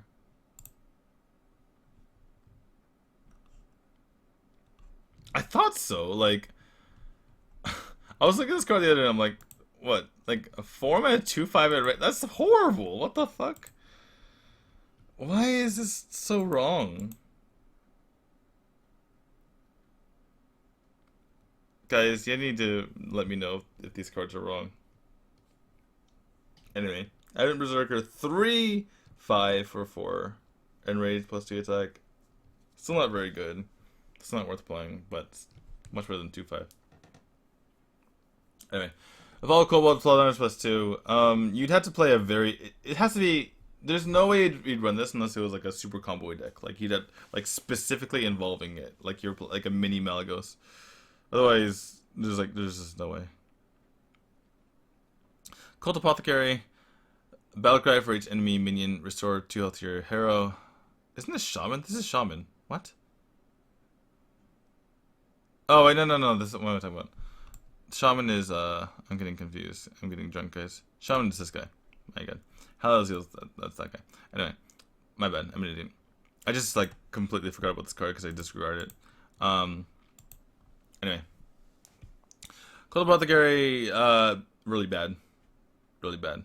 Because if you think about it, you like best case scenario, like Cold Apothecary's best case scenario is the worst case scenario for Healbot. And I know Healbot's not going to exist anymore, but like if you think about it, if Healbot, if you only were able to play Healbot when your opponent had a massive board, then no one would play it. Right? Like sometimes you have Healbot and you're like, well, I can't deal with my opponent's board because I don't have anything in my hand to deal with it. But I'm afraid of dying, so I should Healbot right now. That's Cold Apothecary. Except that's the only time you can use it. The only time you can use Cold Apothecary is when your opponent has a massive board. Otherwise, it's not worth it all. So, anyway, so yeah, Cold Apothecary, horrible card. I mean, healing is nice, but not at that price. Quote unquote. The Rubin Prophet at the start of your turn reduces cards cost by 1. Really interesting card.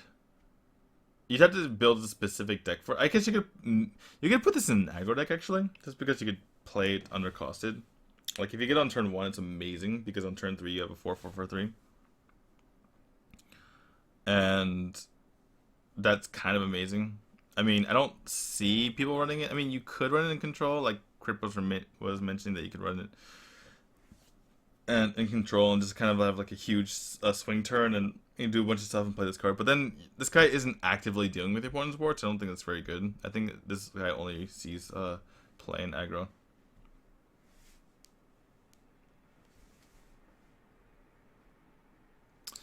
Psychotron, Taunt Divine Shield 3/4. I mean, the fact that Sludge Belcher's going away means I think we're going to see more of this. Like, yeah, it's kind of like a shittier what's it called, Sunwalker. But the Sunwalker is +1/+1 for 1 more mana, which makes sense, you know. And the fact that you can play this for 5 is nice. Like typically you don't end up getting this 6. Like a lot of times you're like taking a huge beating and then you play Sunwalker, and then you're not in a good spot after that. Psychotron in some ways is actually better than Belcher, in for the reason that, I mean, if your opponent doesn't have a way to use their face to hit the Psychotron, which is somewhat likely, then it just deals 3 damage to both things. Like sometimes if you have like a 5/5 on the board, then you just kill the front half of the Belcher. Second half of the Belcher just dies to, you know, whatever is left on the board, left on your opponent's board, like it's a 2/2 whatever. And then in that situation, Psychotron is actually better than Such Belcher. So I mean, Crypt completely dismissed this card. I feel like this is a card that's going to be seeing a decent amount of play, especially because some of the cards aren't as good in the collection right now. Bog Creeper, I think this could actually see play in Constructed. I'm not going to talk about Arena. Obviously, it's good in Arena, but in Constructed, I feel like this could see a lot of play. If you just have a completely... I mean, if you have a completely defensive deck, I mean, your opponents might just run out of minions at some point, right? I mean, there's like so many taunts. Here's the thing is, like, there weren't many good taunts before. Now there are. Now there's like Bog Creeper as a taunt. Now you have Twin Reveklor as a taunt if you're playing Cthulhu decks. You have the Sagoth as a card. Like, before, taunts weren't good enough to consider running a mass amount of them in your deck, but now that there's so many and a lot of them are actually decent quality, as long as they're like medium quality, you could actually just completely like crap on aggro decks. So I feel like Bog Creeper is a card that will be like a 1 or 2 of in certain decks, and like just like very defensive decks could be like a 1 or 2 of.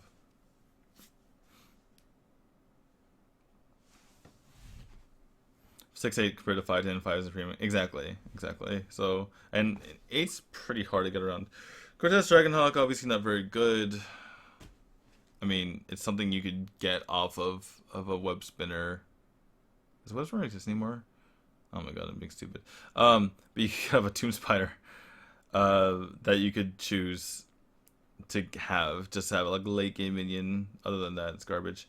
Eldritch Horror, 6/10, 8 for 8 mana. It's something you could play, probably better in Arena. Same thing with Faceless Behemoth. It's just like, I love having just new stat lines for cards, right? Because just the fact that they didn't exist earlier, you'd have to have like legendaries in that spot. It just ends up being cooler.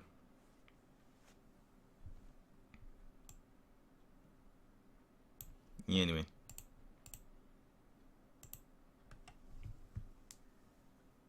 That plus charge, new combo for 14. Wait, what? Oh, right, yeah. I suppose.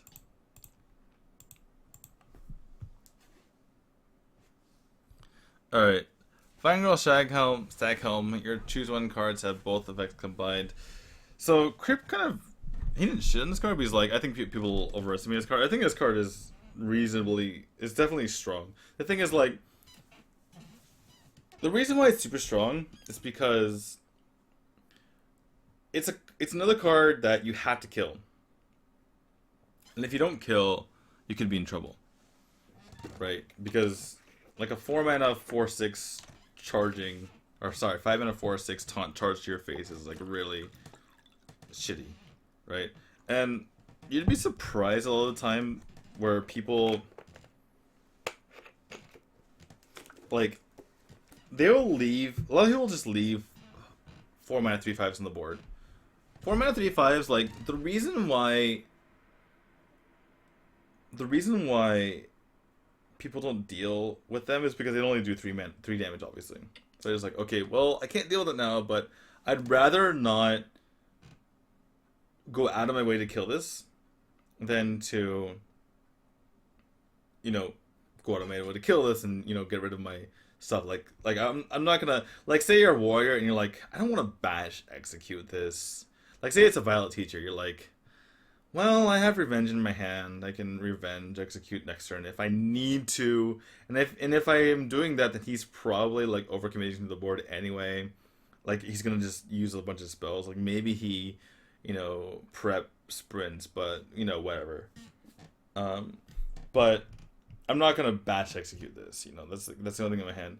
But the fact, like, this guy could be super devastating the next turn, means that you kind of have to deal with it. And like even though and like the longer you leave it alive, the more stuff comes on the board, right? You leave that guy alive, and you have a 4/6 bear charging to your face. You leave it alive again, and then all of a sudden you have I don't know Mire Keeper or whatever, right? I'm just looking at the card on the center of the screen there. Like now your opponent just gained a mana crystal and got 5/5 sets on the board for four. Just like at some point you need to deal with a guy and he becomes a bigger threat than the bigger the guys that your opponent's summoning on the board. It's like Confessor Pelch or whatever. So the fact that this guy needs to be dealt with is a really big deal, and that's why he's in auto include in almost every single druid deck.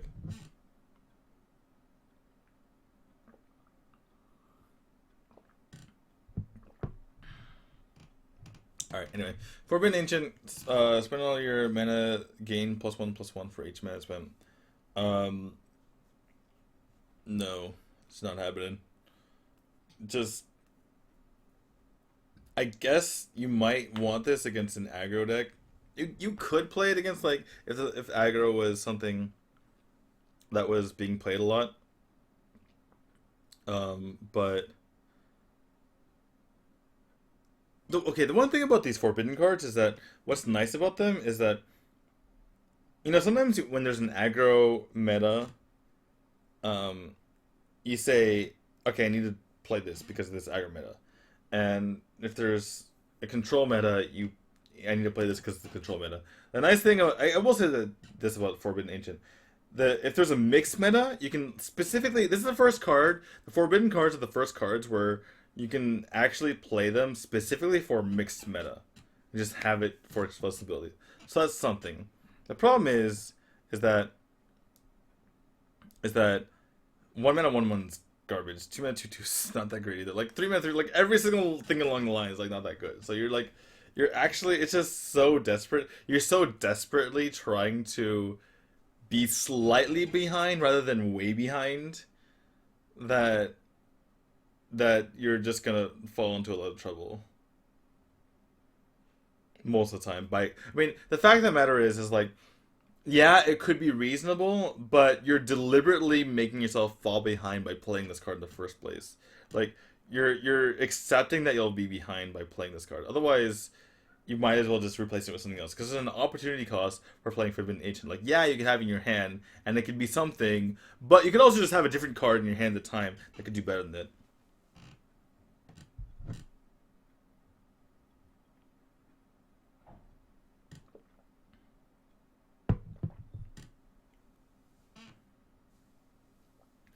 Like the biggest problem with this card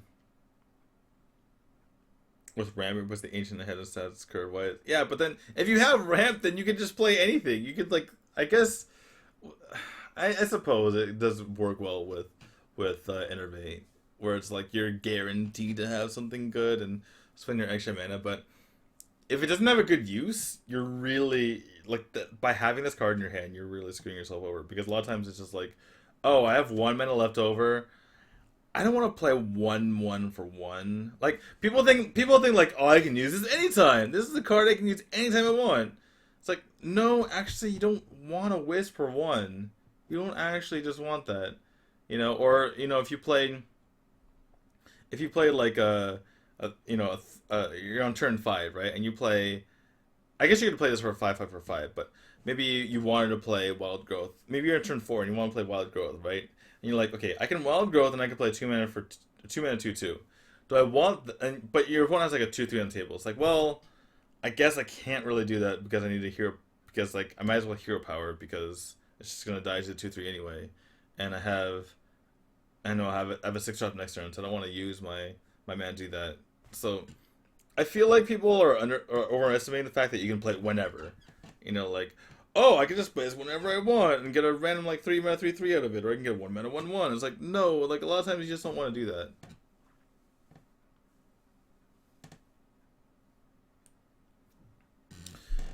Wisp of the Old Gods, summon 7/1/1 Wisp for give your minions +2/+2.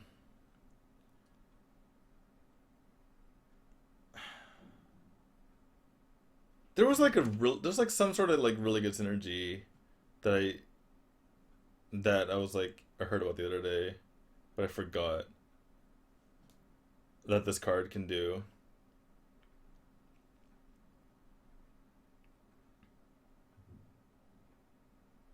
Anyway, this doesn't seem like the best card, but I remember like hearing about like one card.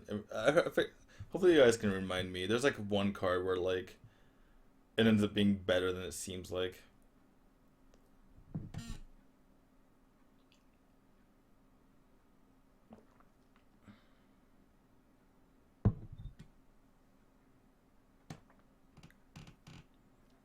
FanDuel plus Whis equals 633. Yeah, that's true.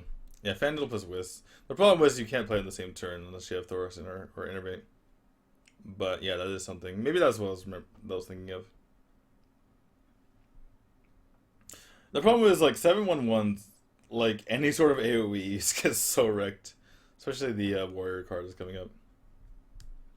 Alright, Adult Grizzly, after you summon a minion, give it +1/+1. It's like Sword of Justice, but you get a 2/2 body rather than a 1/5 weapon. Like, it just dies. It's a beast, which is nice, which like helps beaster it, but it just dies. Let's be real here.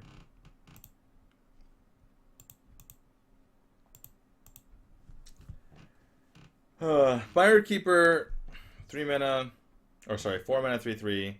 You either get an extra +2, or you either get an extra 2/2, or you get an empty mana crystal. The problem with this is that I think it was Griff who mentioned this actually. Is that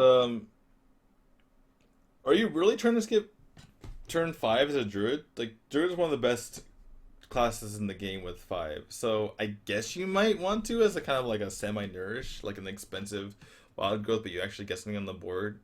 But it's a 4 mana 3/3 plus 2/2 like that great? The smaller the thing, I mentioned this earlier, the smaller the thing, the less you want to split up in the first place. So it's kind of like a Dragonkin Sorcerer, but stats are a bit better. I mean, you get one more attack, obviously, and the stats are better distributed, but still, it just people were calling this an auto include. I feel like it's anywhere from 0 to 2. Like, you could include it, you could not include it. It's not like overpowered by any means. You get 5/5 for 4 mana, but it's split up. That's the thing. So, like, you could just play Yeti. Like, a Yeti trades with Mire Keeper. So, and Yeti is not going to be played in every single Druid deck.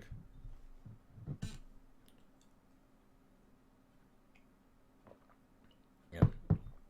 Anyway, Classic Amber Weaver, if your Cthulhu has at least 10 attack, gain +5 health. This is, again, one of the cards I mentioned earlier, that Cthulhu, like, it's not Cthulhu itself that makes Cthulhu decks good. It's these cards that like are buffed by Cthulhu being big, and this is an example of a guy that's going to be like amazing, right? It's not even like you can't just silence it like a Twilight Drake either. You can't like Twilight Drake gets silenced as a 4/1. It's shitty. You silence this guy. Now you're spending at least 3 mana. I mean, and disregarding Priest, which is 0 mana silence. Like, who's gonna run that card? There's no room in Priest. So you're spending at least 3 mana for this guy to lose 5 health, but he's still at 4/5. So at that point, like, you're spending 3 mana, but how do you kill the 4/5 after that anyway? You know, it's just like I feel like this guy is like, it's almost like if you're playing Cthulhu deck, like given that you're playing Cthulhu deck, it's like strictly better than a Twilight Drake. It's like amazing. That won't be a 4/10 on curve. Yeah, but you can still have a 4/5 on curve. 4/5 on curve is fine. So it's like a 4/5 on curve, or it's a 4/10 late game. So best of both worlds, basically. Um, Mark of Yasharaj, give him minion +2/+2 if it's a Beast Rider card. If Beast Druid becomes a thing, this is the thing that's going to make it a thing. Because Mark of the Wild, the only problem with Mark of the Wild is that you could, first of all, it gets silent, which is not a thing as much as anymore. And, but more importantly, if you weren't 2 for 1ing, you're in trouble. This thing can 3 for 1. this guy can 3 for 1 because, well, not 3 for 1, like 2.5 for 1 maybe. Because you get the 2 for 1, but then you also get the tempo. So you play a 2-3. Your opponent plays a 2-3. I mean, this is like seems very arena y, but just as an easy example, you do this guy, you trade into the guy, and then he has to wrath your guy because he needs to kill because he doesn't want to. He can't just play another like 3-4 into your guy because it just trades with it. So now he's losing initiative, and then you're drawing a card, and you're killing the guy. So this could be extremely powerful if Beast Root. This card, like, people try to make Beast Root a thing, but the things haven't been OP enough.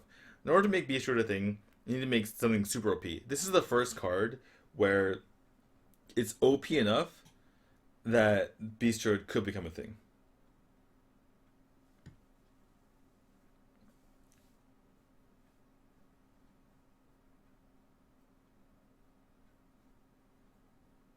Anyway, next one, Feral Rage. Give your hero +4 attack this turn, or gain 8 armor. Um, the choose one is very powerful in this, but I feel like you can't run more than one. I think this is like a very often one of. This is like you know what I'm talking about. Like sometimes there's certain cards like I'm trying to think of a good example. Like it used to be Brawl and Control Warrior, where I mean these days it's like all removal Control Warrior, but it used to be that it was like, yeah, you win one brawl. You can't not win one brawl, but you can't win two brawls because this is too situational and you can't do anything. Like I feel like this is exactly going to be that. It's like you run exactly one of them, and it's just like get a jail free card sometimes. Like you get the 8 armor if you really need it. You get the 4 attack if you really need to kill something, and yeah, but you can't run two because you have two in your hand, you lose the game, and if you run zero, then you're gonna be, you know, mad at yourself for not having it in your hand. Anyway, Dark Arakoa. This is our a second one as well. Taunt Battlecry give you Cthulhu +2/+3, whatever it is. Obviously, if you're running Cthulhu Druid, you run this card. If I mean, this card might by itself be intensive to play Cthulhu Druid, but between Claxi Amberweaver and Dark Arakoa, I think that Cthulhu Druid will definitely be extremely strong. It just it remains to be seen whether you play or you're going to be playing mid-rangey, somewhat tempo type of druid, Cthulhu Druid, or you're going to be playing control druid, ramp druid. Could be either.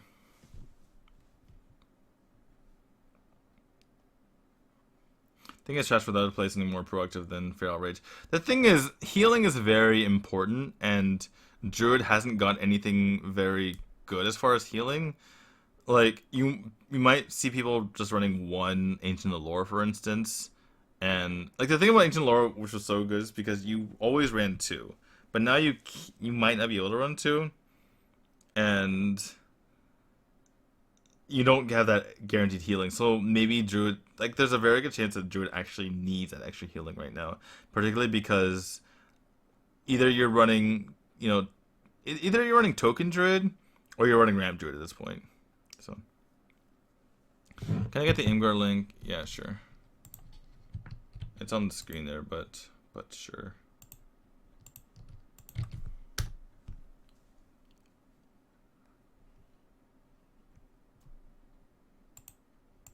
Fail touch is fail rage is stripped okay from healing touch. Not necessarily because you can healing touch in Ancient of War, but yeah, most of the time.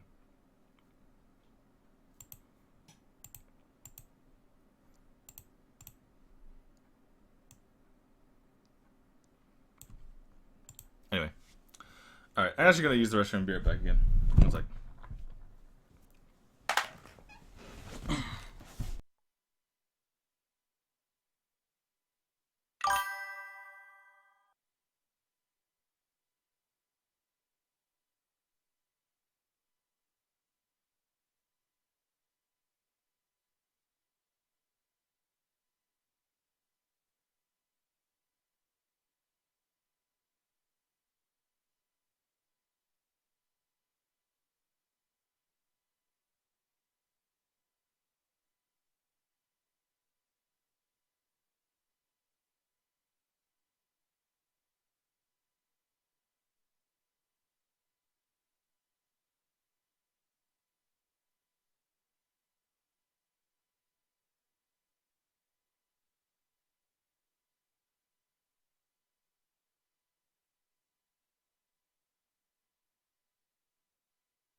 Alright, back.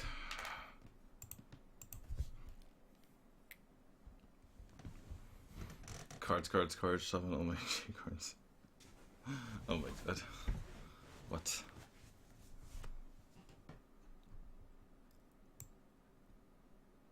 Alright. Alright, next is Hunter. Princess Huron. This is something that Caker Death was bringing up earlier, and I definitely agree. Like, looking at all the 5 drops that are available, just the fact that you can have a 6/5 for 5. I mean, look at Corrupted Healbot. You have to pay, you know, healing your opponent for 8 to be able to just play a 5 mana 6/6, and meanwhile you can just play a 5 mana 6/5. You too. Good to see you. When you're not drunk, dude. What's up?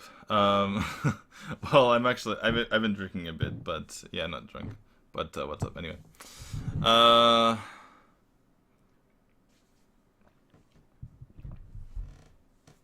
But yeah, just going over cards. Anyway, so I think honestly, I think this card, as long as you're not playing Face Hunter, this is gonna be just in every Hunter deck, just because there's no 5 mana 6/5. It doesn't exist. Like, you might play this in addition to other 5 drops, like, you know, 2 Stranglethorn Tigers and a Princess Hoo-Hoo on your deck.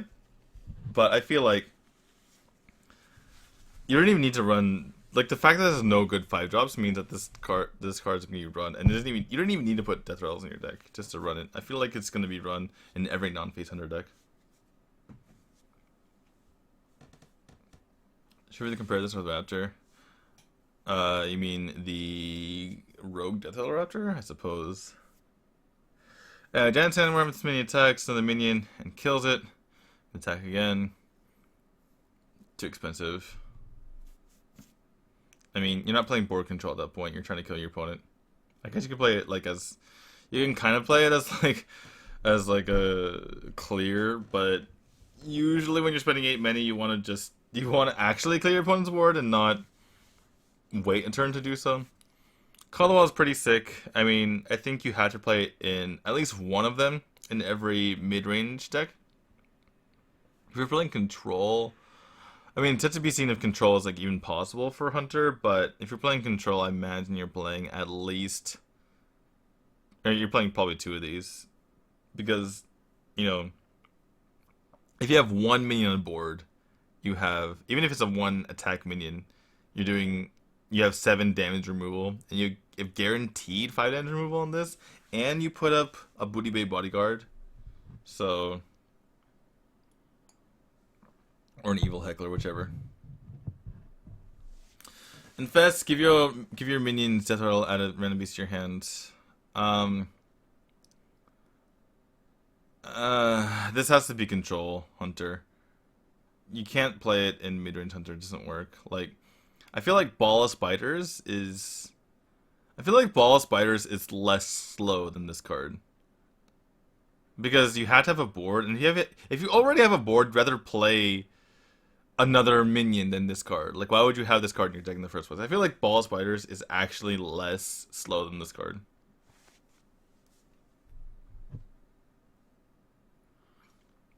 Alright, later, Stone Fever. Thanks for being around and commenting. It's bad even Control. Yeah, I can see that.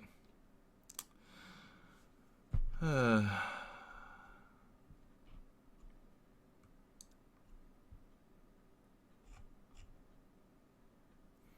bet we'll see a Trollin video with turn 4 Shredder and turn 5 Hearthstone to Doomsayer in all card mode.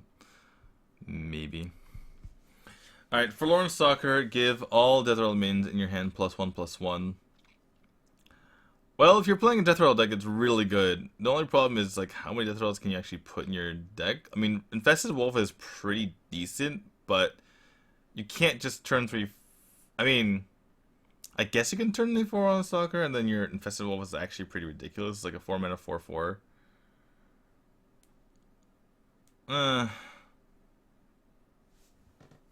The thing is, 3 mana 4/2 is a very, like, you're losing a lot of aggro matches by doing this. Like, people people usually don't run two Beacon Hunters now when it's 3 mana,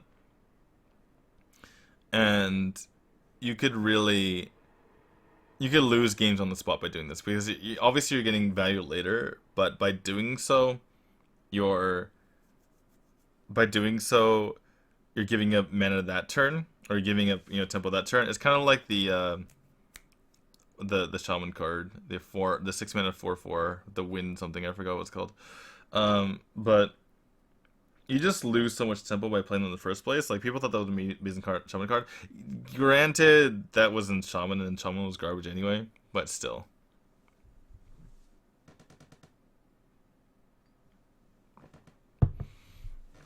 But I think people will play around with it. And it could be something with a slower meta. That could be okay.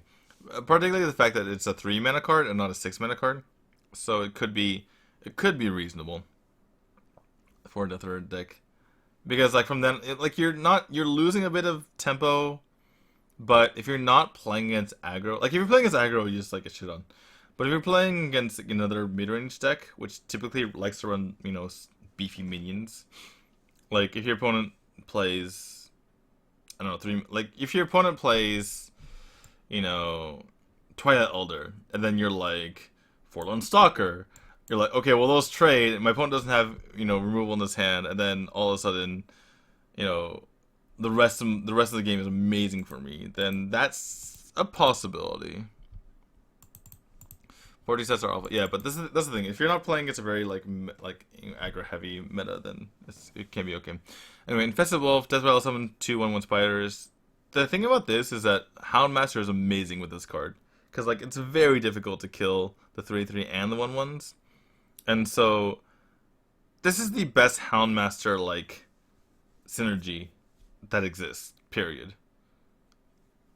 Because Houndmaster is obviously a 4-mana card. Houndmaster is great with Savannah Highman because you can play with the Hyenas or the Savannah, but the fact that you can just play Infested Wolf and the Houndmaster, that's huge.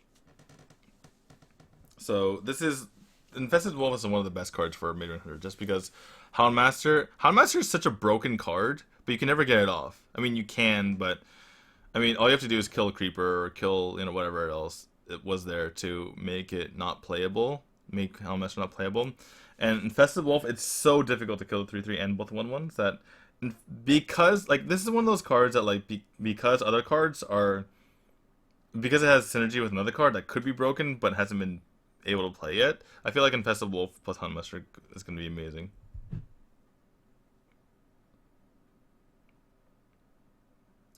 Houndmaster is good with every card.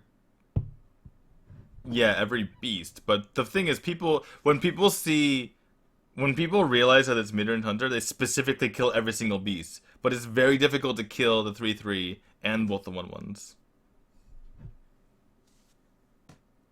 1/1s are spiders too for this. Yes, exactly. That's what I'm saying behind Sin, is that the 1/1s are also beasts.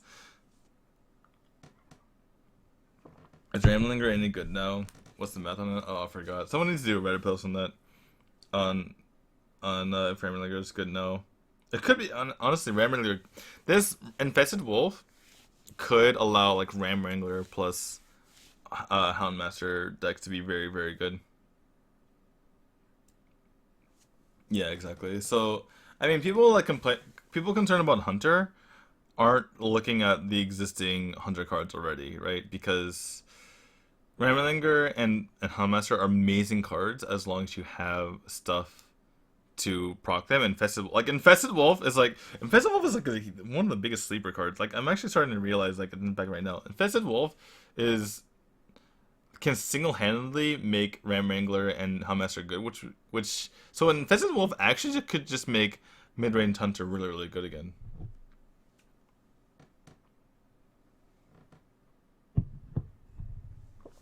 This expansion Ram gets worse, you don't go really anymore. Yeah, but there's other beats anyway. Anyway, on the hunt, deal damage, send them 1/1 massive. It's Owen Archer, makes a beast. No. I mean, it's a spell, but unless you're playing, what's it called? I'm like forgetting all the card names right now. Unless you're playing the 2 mana card that gives you a hunter card for every spell you play. There's no reason to do this. Maybe you play one just to like. I guess what you could do is you could like play on the hunt and play Houndmaster next turn, or play Hound on the hunt and then play Ram Wrangler. But I can't see playing more than one because it doesn't do enough.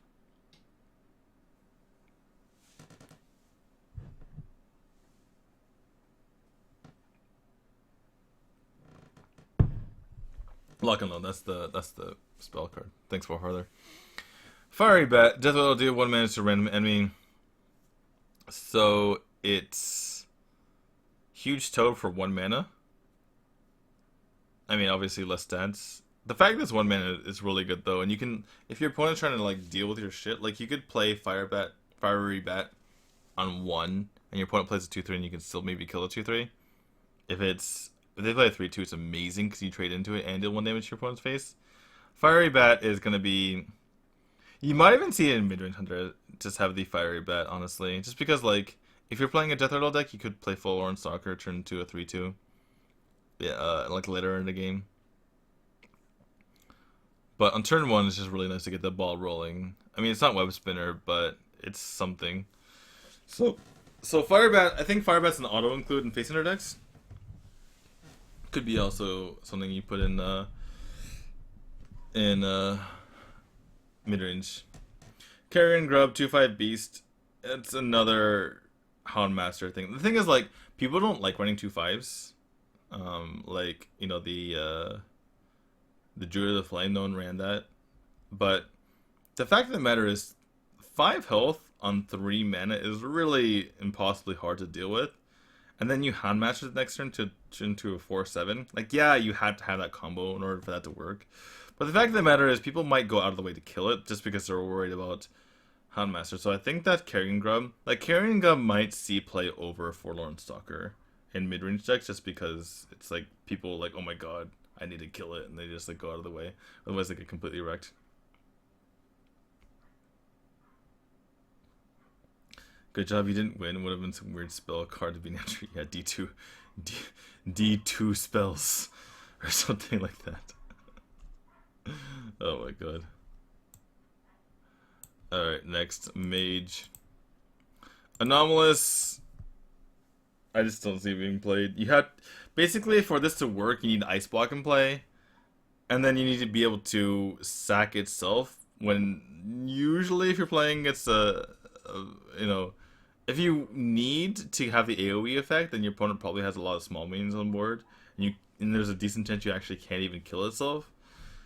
And then, like, it's just so situational. Like, yeah, there's situations where it could be better than, otherwise, why is the grammar wrong? Wasn't it 6 damage? Oh my god. Nah. How do you spell that? How did this guy, like, spell everything wrong?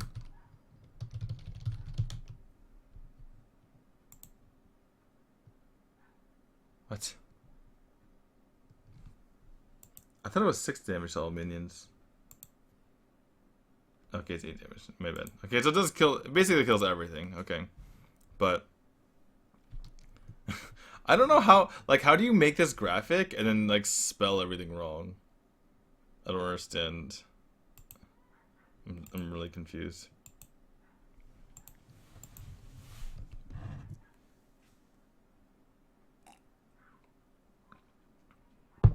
Ugh.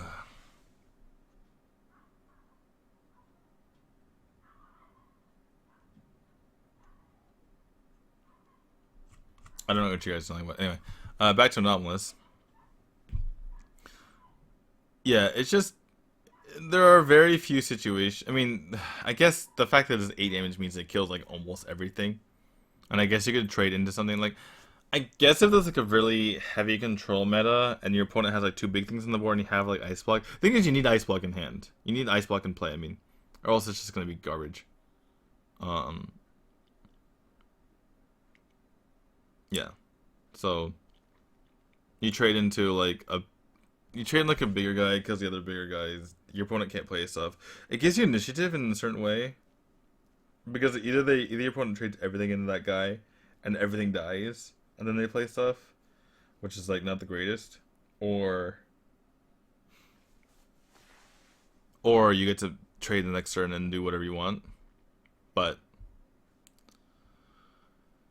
I get it might see play.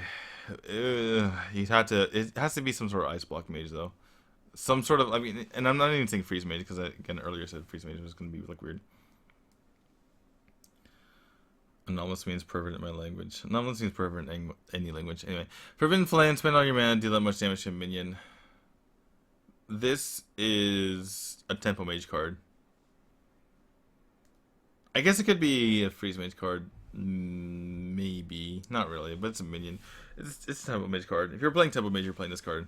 Because you spend the rest of your mana, you play something, Flamewinker goes off. Seems good. Kabbalah's Tome is a grinder mage card. You can't play it in any other deck.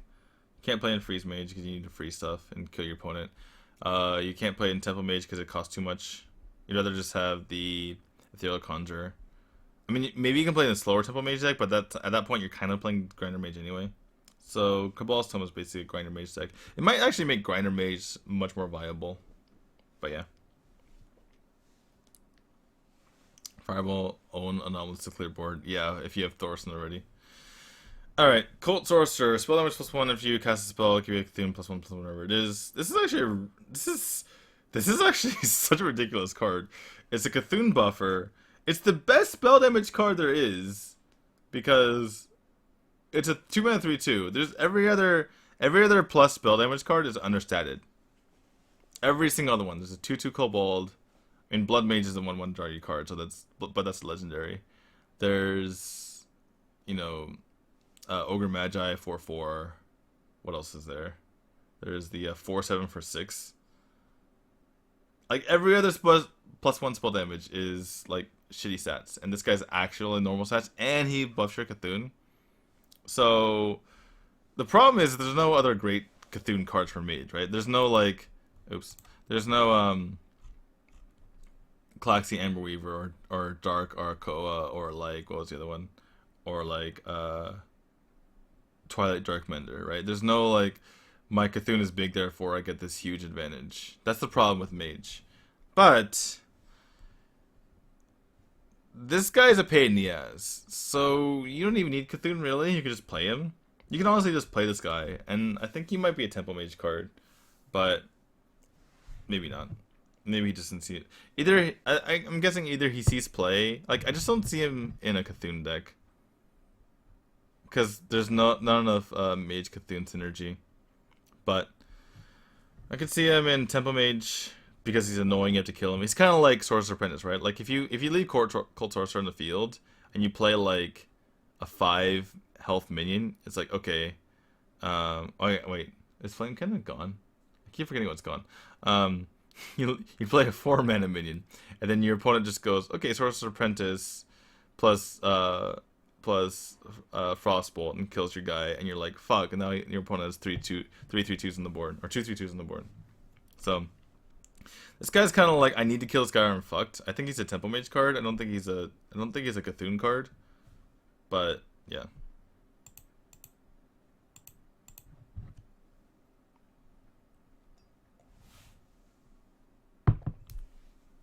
Flame kind of gone. Okay, yeah, that's what I thought. Dimension Frostcaller. After you cast a spell, freeze a random enemy character. Obviously, this is something that combines with Shatter, as you can see on the right there. But I think that if Tempo Mage becomes a thing, Dimension Frostcaller has to end up being good.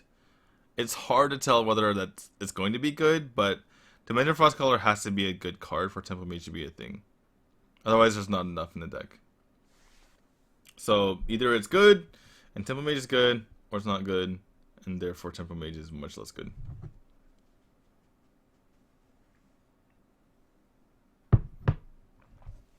Alright, serving your yogg-saron. Cast a random spell that costs 5 or less, targets choose randomly. It's like yogg-saron. It's just for fun. It's just for fun. Shatter, I mentioned earlier. it could be pretty good with Dimension Frost Color. I still think you only run one, otherwise it's like in order to play Shattered, you'd have to play Dimension Frost Color plus Frostbolt plus maybe one copy of Islands plus did I say Water Elemental already? Anyway, you need to play all the freeze effects, or otherwise it's like problematic. Twilight Flame Color, Battlecry, deal damage to all minions. This could be pretty good. It's either Grinder Mage card or Freeze Mage card or both. I don't know if you can fit in Freeze Mage because Freeze Mage typically has a hard time fitting stuff in. But I feel like it's a really good Grinder Mage card, and I feel like it's much better than the Tentacle from earlier. But otherwise, it's not going to be played. Just looking at the stats, I mean, like Arcane Explosion is a fairly statted 2 mana, deal 1 damage to everything. Like no one plays it, but it's like I would say that's kind of on like the borderline of being played. Like there's a lot of situations where it's actually pretty useful, but it just doesn't. It's just like slightly not good enough, you know. And you're putting a 2/2 body on for 1 extra mana, so I feel like it's like 1.5 mana for the 2/2 body, 1.5 mana for the ability. So I feel like this card definitely could see a decent amount of play.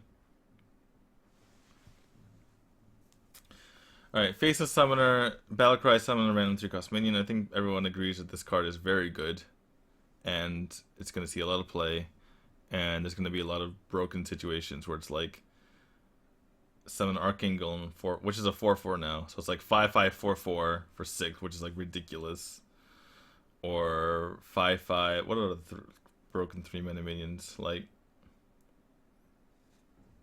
there's a lot of broken ones. I haven't really thought about it right now.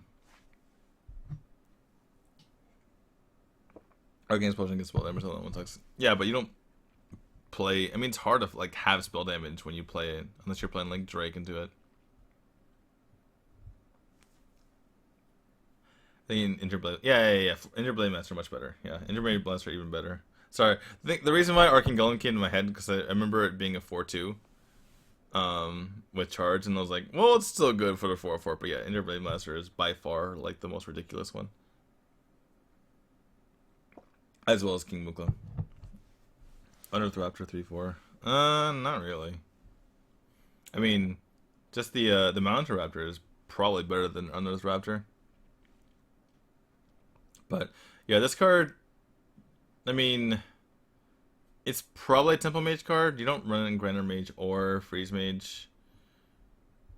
Yeah, you could play like a Temple Mage card, but not like the super amount of spells Temple Mage card. You just play like mid-range mage and play this guy. That could potentially be a thing.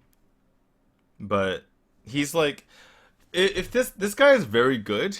The only way this guy doesn't get massive amount of play is that if he just doesn't fit in a particular deck, which is very possible with Mage.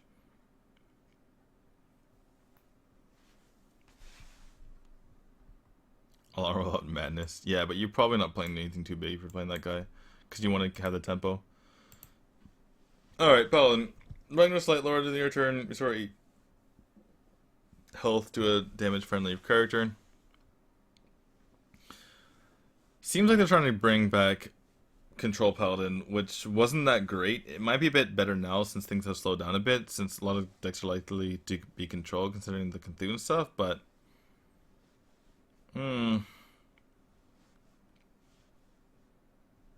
I guess. It had to be very heavy control though. You can't just like, oh, let me put Ragnar's Lightlord in my deck just because I need some extra healing.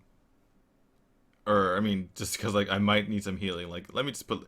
You know, like, people would just be like, I might as well put, like, 1 heal in my deck. That's not Ragnar Lightlord. That's, like, he's too expensive. So, at that point, especially because it's a random, because if someone's damage is problematic. So, basically, you're playing Ragnar's by himself, and you're just like, okay, this is going to heal me for 8. But, it's basically, like, if you're playing Ragnaros, you're playing also, like, a bunch of other healing effects. Not just Ragnaros. Like he's kind of like the cherry on top. You're playing. It's like your 5th healing.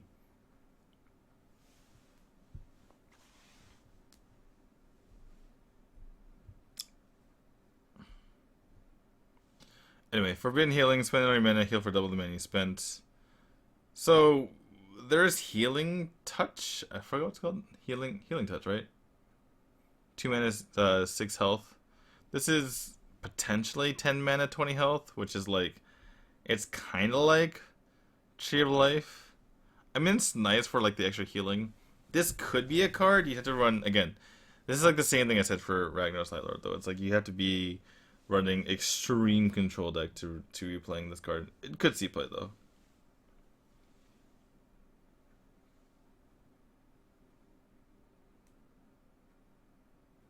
Mihaitzin, I don't think you're reading the card correctly again. It's not a taunt. Ragnaros is not a taunt. Wait, what? What do you... What? Mihaitzin, I think you're confused again. Anyway, Vilefin Inquisitor. Summon a 1/1 Murloc. Against aggro it is? Yeah, no, but then aggro could just kill you. It's not necessarily a taunt. You could just die the next turn. Just because you heal for 8 doesn't mean you're alive.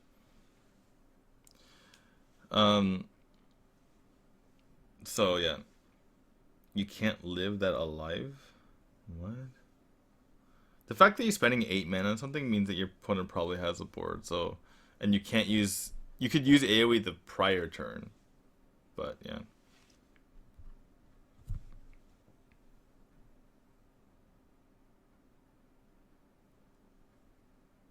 You just hit it for 1 and go face. Exactly. Alright, anyway, next card. Elephant Inquisitor. So your power becomes summon a 1/1 Murloc. This could be a thing for like super... I mean, you could make an Anyfin deck and have Elephant Inquisitor and just like Matt just build up a board again and just go value. The problem is you're not playing for the combo anymore. You're just playing for building a board, and your Anyfin becomes something that's just like a very nice value card. But I don't know. It's just hard to see. I guess if you have the Murloc Knight, the 1/1 Murlocs end up being like ridiculous. And also 1 mana 1/3 is fine, and you're not buffing anything with Quartermaster anyway. So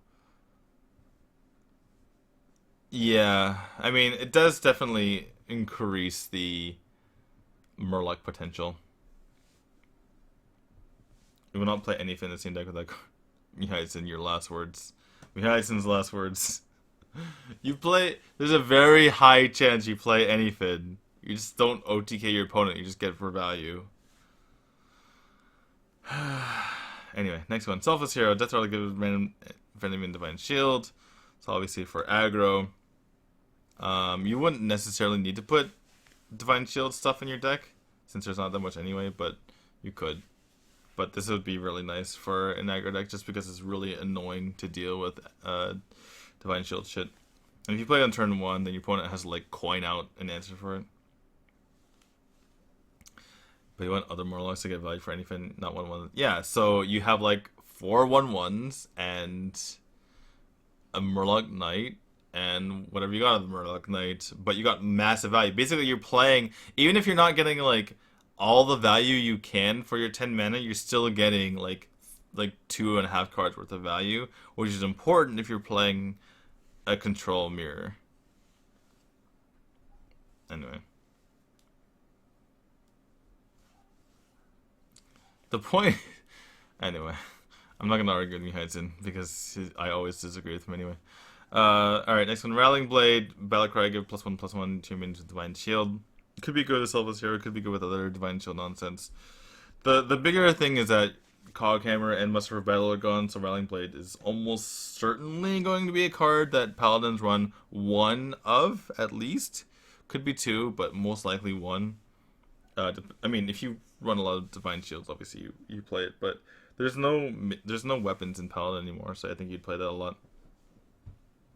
Steward of Darkshire, whenever you summon a 1 health minion, give it Divine Shield. Obviously, pretty good synergy with Rallying Blade, but very hard to get off. This card could be OP. It could be not. it could be way too slow. It depends on how fast the meta is. It's hard to kind of decipher how good this card is. But I mean, it's kind of a cop out, right? Because it's like it could be super OP or it could be like really bad. But you know what I'm saying.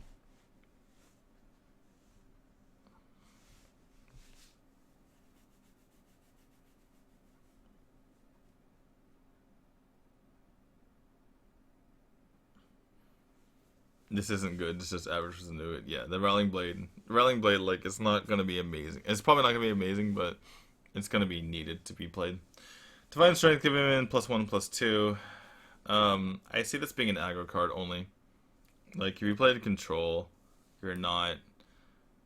It doesn't do enough control. You need AOE. You need some way to deal with your opponent's board. You're not gonna have anything stick anyway. A lot of aggro decks gonna be board flood aggro decks. They're not gonna leave anything for you to buff. Mid range obviously don't need it. You need actual minions to play on curve. So Divine Strength is going to be an aggro card. It's going to make your shit able to trade up, which is really nice because if you trade up, then that means your opponent has to deal with it after you tried to play something on the board that you wanted it to deal with, that you wanted your card to deal with theirs, and then it also maintains some health. Or you could just play it just to get an important minion out of AOE range, which is important as well. It's definitely an aggro card though, especially considering how cheap it is, and you play Divine Favor afterward, and then you make your opponent cry. Scan for the hero power. Yeah, summon is anything. Summon is literally anything. So a light in the darkness. Discover a minion. Give it +1/+1. It's so expensive. It's so expensive. Like, why? Like, I'm trying to think of a card like a deck you put that in, and it's like, just play your own minions. Ugh.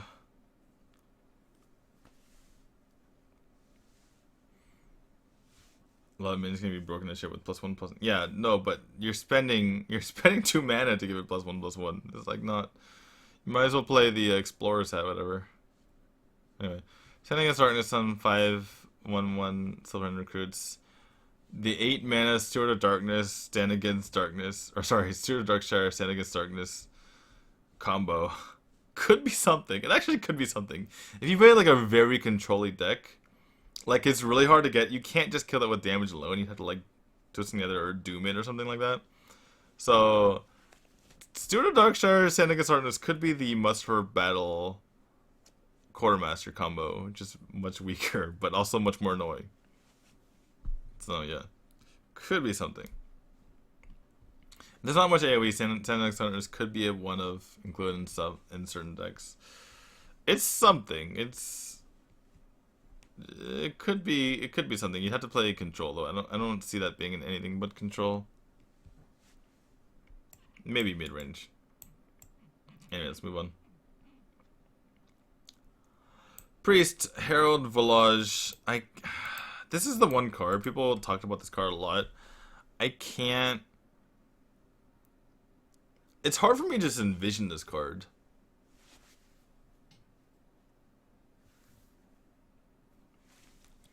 Like, I don't. Like, you need to have guys with actual ability, but most cards don't have an ability. They're like battle cries or they're like whatever. I mean, you could get like taunt or whatever.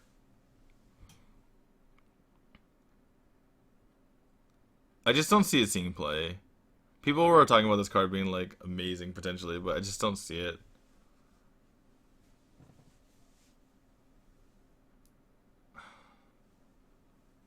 I think it came out at a time when people were like not very excited about what was out yet, and then they're like, "Oh my god, this could be amazing." I don't know. I don't see it. Permanent shaping, spend any mana, summon a mana that costs us much. I think it's too random because someone did like one of the Reddit posts was that they were looking at what mana cost would be best. It actually turns out that 8 mana minions are the best, and it's like, how do you perfectly do that? I guess you could use hero power and play it. I suppose you can play it just to have a minion to play because sometimes one of the problems with the priest is that you sometimes play so much removal that you don't have the space to run any minions, or at least ones that like are impactful for their mana. And if you play them off curve, then it ends up sucking. The problem with priest is I don't think you have enough room to put this in your deck. One of the things, like for instance, Museum Curator was so good because, or it could still be good depending on how many Death Rattle minions you could possibly get, which aren't that many anymore. I guess you could get Shifting Shade now, but there aren't too many others. Like a lot of the good ones went away. But for Museum Curator, you could play it early game, and it was liable to be buffed by Valence Chosen, so you had to kill it, and then that healed you, and that was like a minion that you could play earlier rather than, you know, playing just hero power. But late in the game, you can just play it. If you're playing against control, you play the biggest minion you can possibly find, like most likely Sneeds, and that'd be amazing. But for minion shaping, it's like, well, you just, if it's late game, your opponent just kills it because they're probably playing control. You play it early game, then, you know, you can get a reasonable minion, but at the same time, I mean, your opponent's probably playing more broken minions for their mana cost anyway. D2 is my favorite gay streamer. I appreciate that. Gary can't be found. Anyway, Embrace the Shadow. I mean, Forbidden Shaping can be okay. It's just, I don't... The Priest, there's so much competition for what you would play in the deck anyway, so I don't think it's going to be seeing too much play. Embrace the Shadow. This turn, your healing effects deal damage instead. You might as well just play Akonai, honestly. I guess you can Embrace the Shadow Circle for 2, but again, you might as well play Akonai. If you aim for an 8-drop with that card, why not Abbott in the first place? Well, you could just play an 8-drop. That's the thing. I mean, and yeah, you can play that earlier if you're playing as aggro, but it's just gonna die to whatever you like. The problem here's the thing: like, it's not that bad of a card. It's just not better than other cards in the Priest arsenal, right? So, yeah, if you have Forbidden Shaping in your hand, you could be like, okay, well, I have nothing to do on this turn 3 anyway, so I might as well play Forbidden Shaping and get a 3-drop. But if you're Priest, you'd rather just have a different card that spot. You'd rather just have a way to deal with your opponent's board. Like if Forbidden Shaping was just like a piece of removal rather than just being a 3-mana card. Like it's okay, but there are better things in the Priest arsenal. Is kind of the problem.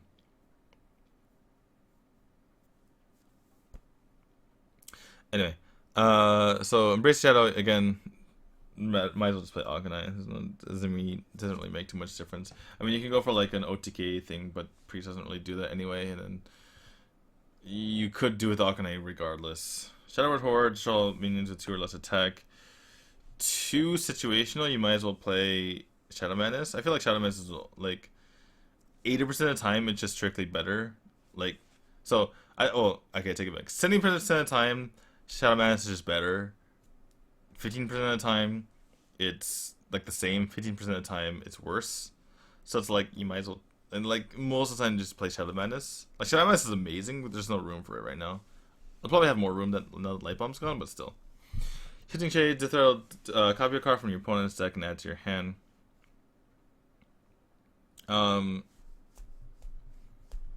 Infinite value. I think Priest will have fun, just put this in their deck. It could be pretty good. It could be pretty good. The problem is when you start playing as rogues and you get like Deadly Poison and you kill yourself again. But, I mean, I guess it's a 4-mana 4/3 plus, like, Mind Vision, kind of? It's basically Mind Vision added on top of it. So, I mean, on the one hand, your opponent is playing cards that are very good and constructed quality, but on the other hand, like, they could be useless, so... Or not what you want to have anyway. If you're playing against aggro, it's not great. If you're playing against control, it's probably a really good card. I feel like if the meta slows down a lot, this will be... The more the meta slows down, the more this will be played. But I feel like Shifting Shade... I think the biggest benefit that Shifting Shade has to Priest is that they can play Museum Curator more confidently, because without Shifting Shade there was no 4-mana Death Rattle. I still don't think there was. I don't know because there was none in the in what existed until this point, unless something came up. Uh, oh, there was the there's this guy, the Twilight Summoner. It's Twilight Summoner now, which is like I guess reasonable for priest. But basically, the biggest thing that Shifting Shade does is it allows Museum Curator to be more of a thing, because Museum Curator is going to be kind of shit. Also N'Zoth. Yeah, true. But this, you can play N'Zoth Priest. I mean, maybe. I guess. Maybe you can play N'Zoth Priest. Twilight Darkmender, Battlecry for Cthulhu has at least 10 attack, restore 10 health to your Kiro. I feel like this is a very... This is one of the cards that will make Cthulhu Priest possible, because that's so good. That's so good. Like, it's a better...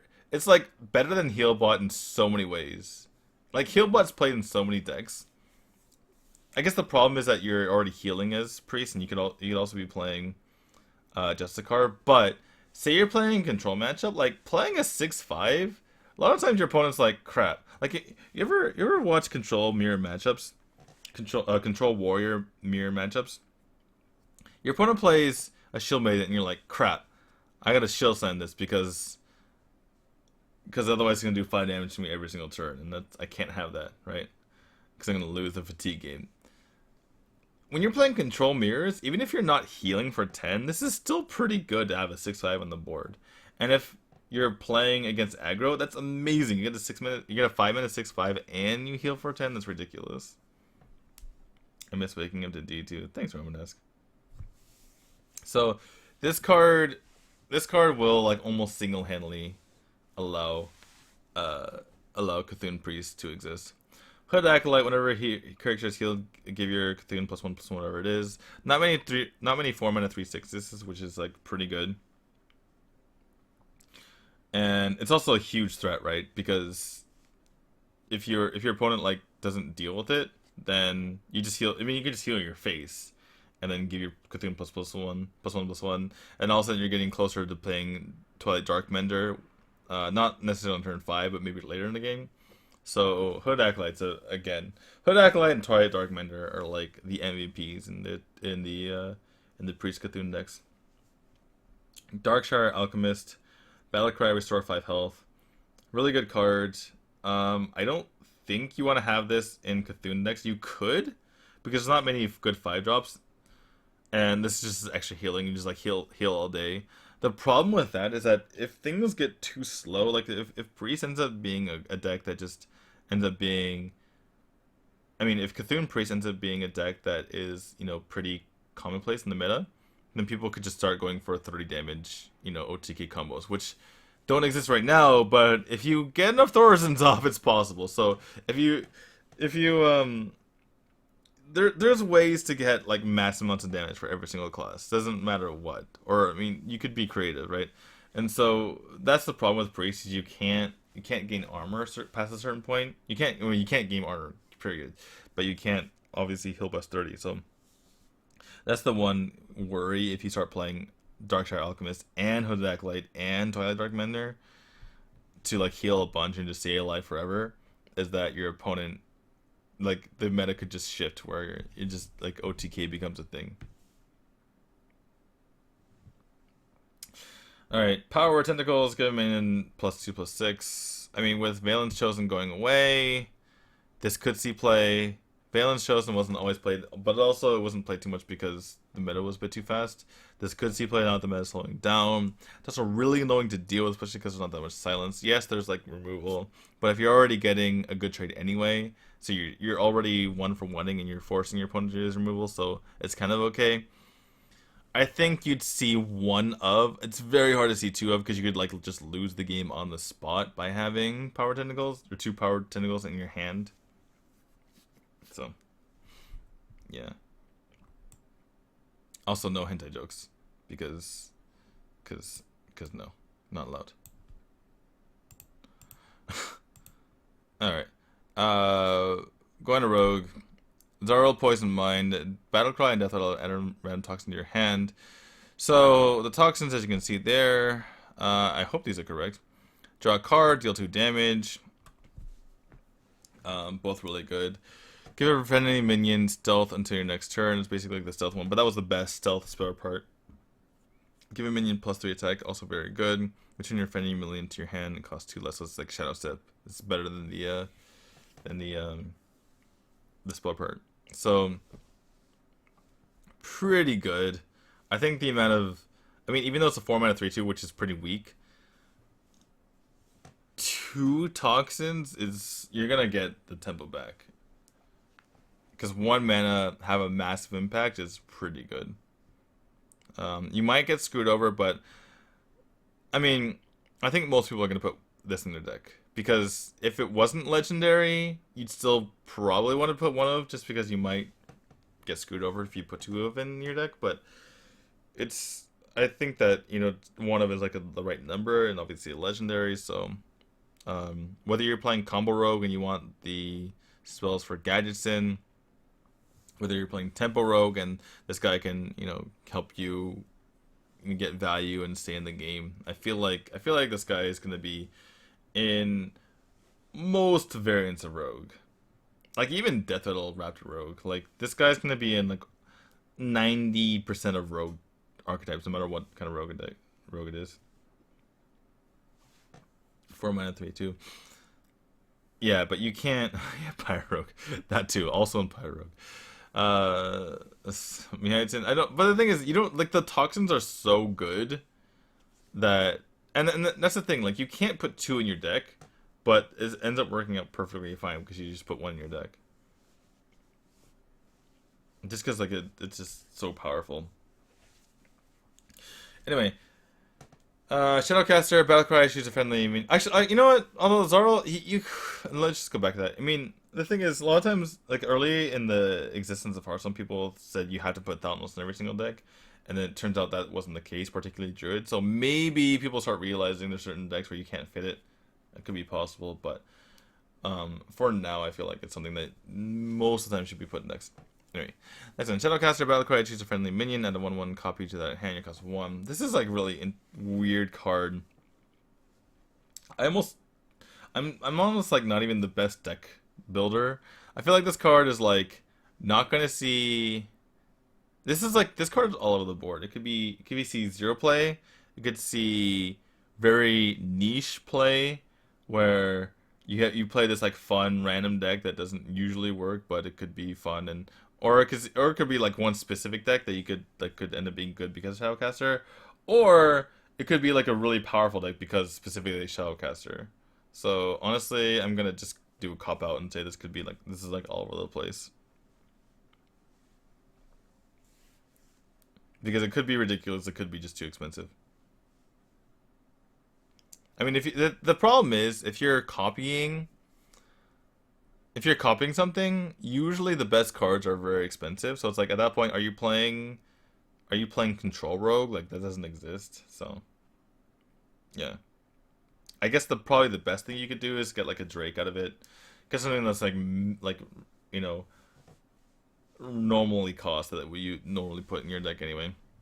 But yeah, my best guess is that there's like a niche deck out there that like sometimes works, that you just play in a certain meta, but otherwise it's just not going to work too well.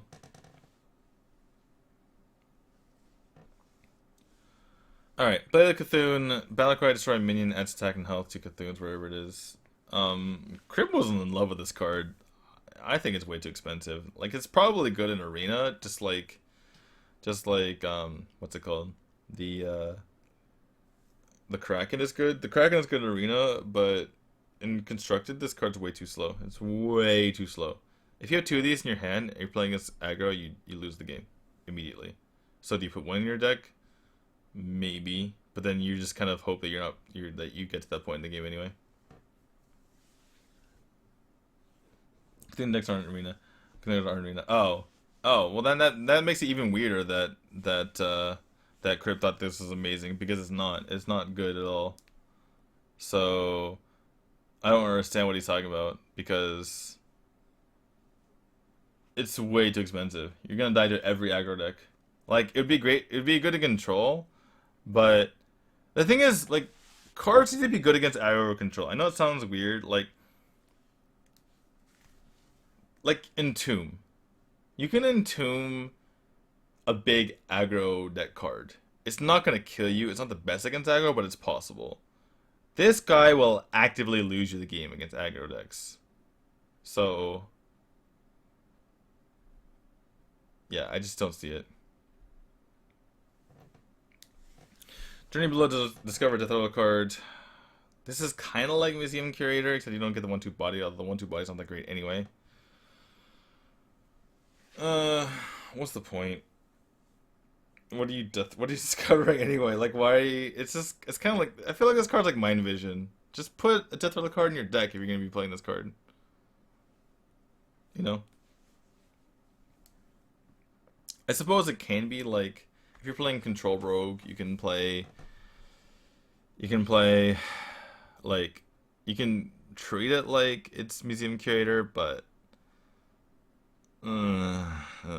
it's not Priest. So yeah, Control Rogue has to be a thing for Journey Below to be a thing. Undersea Huckster, Death Rattle, add a random class card to your hand from your opponent's class. Raptor Rogue card potentially. I mean, 2/2 draw a card. It's pretty decent actually. The thing is, like, when I'm looking at this card, like, what, all these cards are so like random. You know, like, what kind of deck are you building with Rogue? It's just Death Rattle Rogue. Like, all these cards are just, they don't synergize well with each other. So I'm like looking at this card, I'm like, okay, it's decent, but what am I doing with this card? Like, what kind of deck am I making? That's the problem I see with this. Anyway, Thistle draw a card, add 2 extra copies to your hand. This is a very good mill row card. I don't see too much use other than that. Even if you're playing Control Rogue, it's just like, you better be playing the slowest.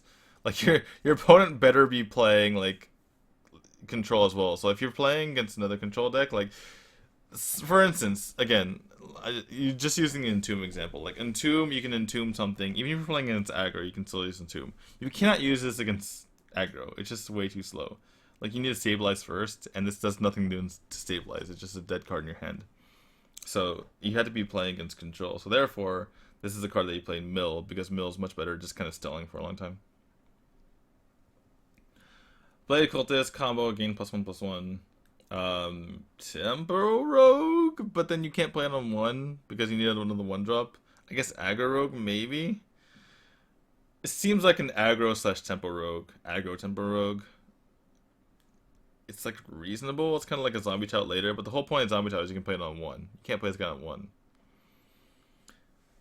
I'm just getting sad about all these cards for Rogue. Shadow Strike. Deal 5 damage to an undamaged creature. Or undamaged character. This is a good card. Finally a good card for Rogue.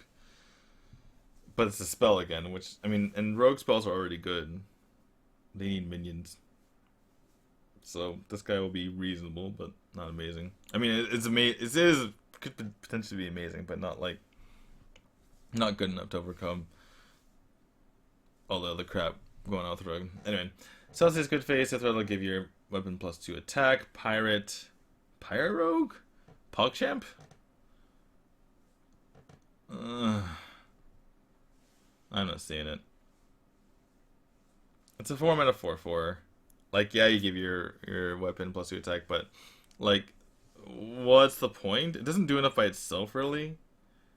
You get like a deadly poison out of it, but then you lose tempo in the first place.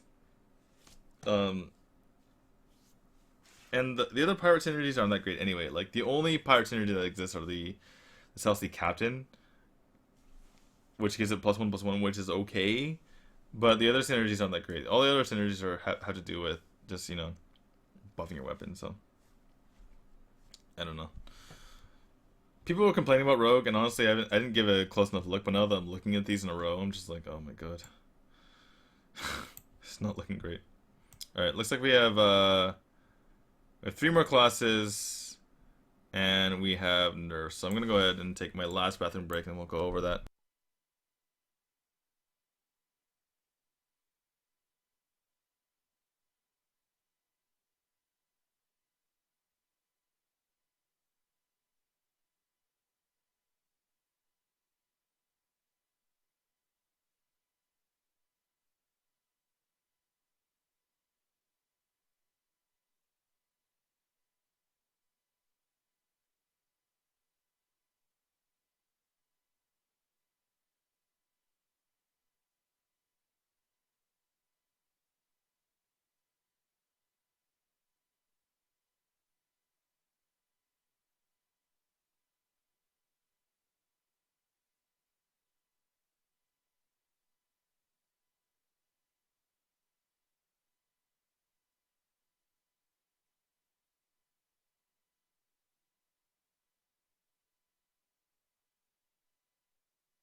Alright, back.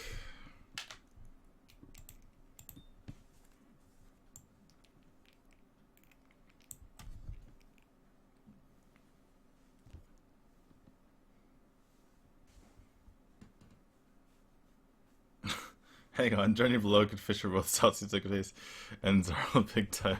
That's true. That is true. Alright. Shaman. Okay, this is exciting. Okay, we're going to Shaman now. And hold on, actually I should probably scroll up so I can actually look at the cards. Shaman is actually exciting because they finally gave Shaman good cards. It took like 3 expansions or like 2 adventures and expansion, but they finally gave Shaman really good cards. Okay. Halaziel the Ascended. Whenever your spells deal damage, restore that much health to your hero. I mean, sometimes it takes looking at the demo games that Blizzard does for you to realize how good things are. And like, remember when Grim Patient first came out? People were like, this, like every single pro was like, this card, it's just not happening, right? But then we saw the game that Blizzard played for us, and Grim Patron was like, wait a second, this is actually impossible to deal with. He has no answer for the Grim Patron, but people were kind of like half like, yeah, I guess, but you know, a lot of classes can deal with it, so it didn't really matter. This is like a card where people were like, it looks reasonable, but it's not like, I mean, does this like, I mean, you had to turn Shaman from bad to good, right? And it can't just be okay, because okay doesn't count, because okay doesn't compete with the rest of the decks. It has to go from bad to good. And we saw on this stream there that it was like ridiculous. Like went from like, it basically healed the entire way. And meanwhile it's a 4/6, meanwhile it survives elemental destruction. So I like this Halaziel in the mirror, Shaman goes out of control. Yeah, exactly. So I feel like Halaziel is like control or mid-range, most likely control. It's absolutely ridiculous. And it also combines with it seems it doesn't seem like it, because obviously Halaziel you don't overload. But Halaziel plus Eternal Sentinel has like indirect amazing synergy. Because Halaziel Lightning Storm or Halaziel Elemental Direction, and then next turn you go Eternal Sentinel, or the same turn you go Eternal Sentinel, and you have 10 men next turn, and you're great. You're great. You don't have to Lava Shock the face for no reason. Like Halaziel and Eternal Sentinel are like what Shaman needed. I mean, people didn't know what Shaman needed, but this is what Shaman needed. It's just like some way to be broken, and this is a very broken control combo. But yeah, speaking of Eternal Sentinel, it's just, I mean, they were trying to do it with Lava Shock, but then they're like, wait a second, why would, like, this card doesn't do anything, because you don't, like, you saw people not even use Lava Shock, because they're like, wait a second, I don't even want to use this right now, because I'm just throwing away a card just to unlock my mana crystals, that seems like a waste. But now you can actually play a minion that your opponent has to respond to, rather than just, like, Lava Shocking your opponent's face. So, yeah, Eternal Sentinel way better than Lava Shock. And I think you could just cut Lava Shock and just put Eternal Sentinel in, honestly. You could play Lava Shock anyway if you're playing, like, a super control deck. But, I mean, well, but at the same time, it also gives you more options, right? Sometimes you're like, come on, Lava Shock, because I can't use Element Destruction right now because I'm going to, like, ruin myself. But, yeah. Anyway, next one, Hammer Twilight, Death Rattle, summon a 4/2 Elemental. This card, the problem is 5 mana is very different from 4 mana. There's a lot of value in this card. There's a lot of value in this card, right? It's like True Silver without the healing, but you get a 4/2 instead, which is pretty nice. It's just like something like a minion that you can have on the board. It's very nice tempo. You play it on 5, you hit something, you play a 5-drop, you play a 6-drop, you hit something else, you play like a 3-drop and a 4-drop. Now you have this big board. But the thing with weapons is that, like, there's a reason why people don't play Gorehal, even though it's really ridiculously good. And the reason why is because it's very, very expensive to get Gorehal out. You have to play the most control of control decks to play Gorehal. Death's Battle, or sorry, Death's Bite was like the most expensive thing that people actually played. Like even people were cutting, people were even cutting True Silver, right? Because Deathbite, but I mean, Deathbite did a lot of things. It killed all the imps, it killed the spiders, it killed all that kind of stuff, killed the Muster of Battle, and it was with a class that was its hero power was to armor up, right? So Hammer of Twilight, people are saying like it's really good. I feel like you have to run like Hammer of Twilight. You have to run Halaziel. Hammer of Twilight is a control card. I mean, you could run it as a mid range card, but if you're running as a mid range card, you better be prepared to just hit the face a couple times, because sometimes you might need to just win the game by dealing 8 damage to your opponent and then summoning the elemental and just being annoying to them and just having a really expensive, damage plus minion guy.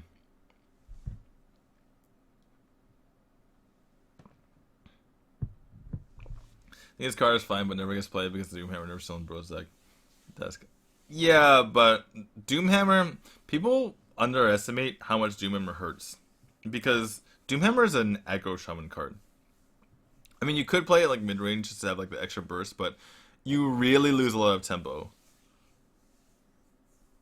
I think like people kind of just like not like this when they see Doomhammer and it starts like killing people, but it like people never look at the shaman and be like, well, he only has 4 mana next turn, he can't do anything, and people go like, well, cry me a river, fucking aggro shaman, who cares, right? But it really punishes people because they can't while your opponent's playing 6 mana, you're playing 4. That's really bad for you. And in order to just get rid of your overlord, you're playing Lava Shock. At least right now, you're playing Lava Shock, and it's like, well, you're not actually doing anything. You still only have 4 mana, but now you're getting an extra 2 damage. Like, who cares? So, I don't think like Doomhammer's just way too expensive, and the big part of that is the 2 mana that you're using. And the thing is, Doomhammer, you can't really use Doomhammer. I guess you could use Doomhammer as something that goes with Halaziel as well. But I don't know. Like I feel like Doomhammer, like I feel like Hammer of Twilight could be a superior option to Doomhammer just because like the overall really does make a big difference. I mean, you're honestly playing, you're losing the 2 mana the following turn, but you're playing basically a Gorehal. You're definitely paying the 7 mana for it.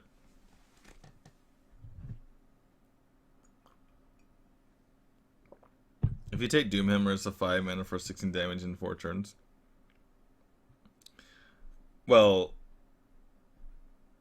not really, because sometimes you have to run it into certain taunts, but then you take a lot of damage. I mean, Doomhammer could just like lose the game if you play Doomhammer into Ooze, you lose the game.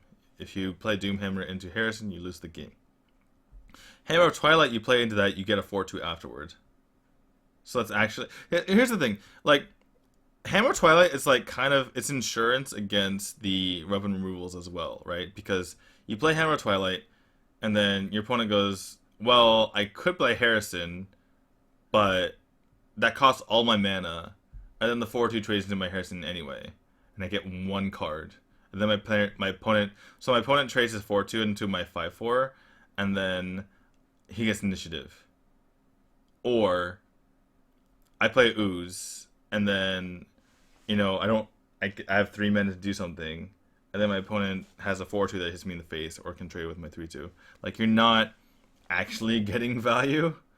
So, like, think about it this way: you play Hammer Twilight, you kill off a minion. Your opponent plays Ooze, the 4/2 kills a minion. You just 2-for-1 him.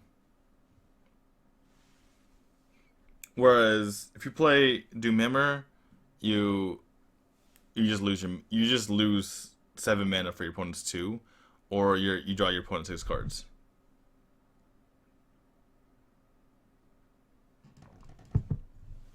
So there's certain situations where Hammer Twilight is certainly better.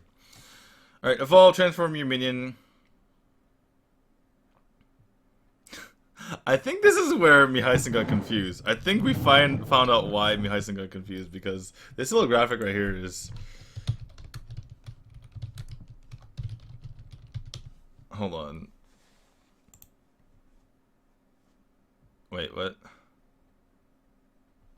This is a website. I knew it wouldn't come up. Okay, here we go. There we go. This no wonder Mihaisen got so confused because on here it says transform your minion, and this one says transform your minions.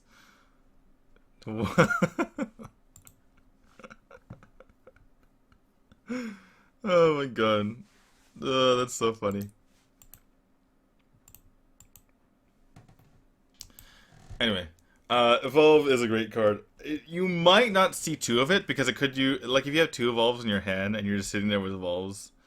Well, no, it's so good. You have to put two of them in your deck, like almost any Shaman deck, honestly, because you're playing Control. At some point, you want to turn your totems into. You want to turn your totems into tutus or two drops, and if you're playing aggro, you typically have a board against your opponent, and Evolve most of the time it makes them somewhat AoE proof against like Holy Nova or like Excavate Evil or something like that, or anything. So Evolve might be like the new Shaman Doctor Boom. Like you put it in every Shaman card or every Shaman deck because like just turning four totems into obviously that's like a really good scenario, but that's kind of like the problem with Shaman totems, right? It's like you don't like who cares about four Shaman totems? It doesn't actually do anything. So it's like, I mean, okay. I guess the question is there a situation where you don't run two Evolves? I guess if the aggro's the meta's too fast, and you're sitting there and you can only get like one totem at a time. The thing is like Evolve. If you're ever playing against like a slower mid-range deck or a control deck, they have to kill every totem because then all of a sudden you're like, well, I turned all of my totems into four cards, and like they could brawl it, but you're like, it's kind of like it's like Quartermaster, but it costs one mana. It's like Quartermaster except it costs one mana. Think about that, guys.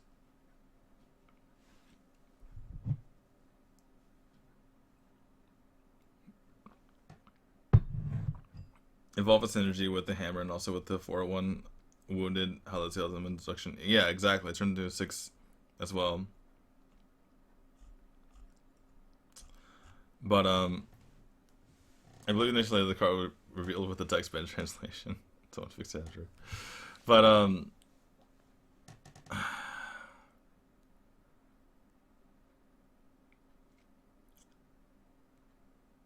just in that guy's page, yeah. But yeah, no, Evolve. Honestly, like, guys, try to think of a situation where every single Shaman deck doesn't run two of this thing. Every single one. Aggro decks, you're like you have a bunch of like 1, 2, 3, 4 drops in there, and you go boom. Now they're bigger.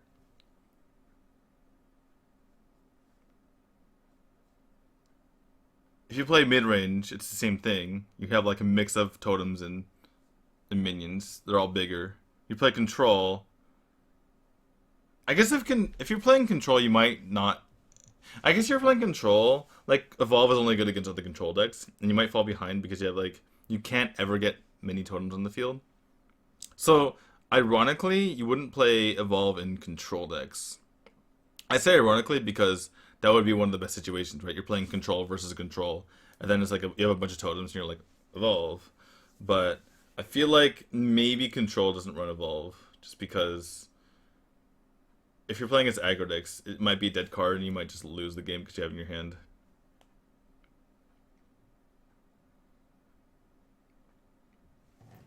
Evolve and Ixia 6 2 drops in an old god. Yeah, exactly. The thing is, like, the problem with Evolve and Ixia, someone did the math on this, and it's 8% chance that you get Doomsayer.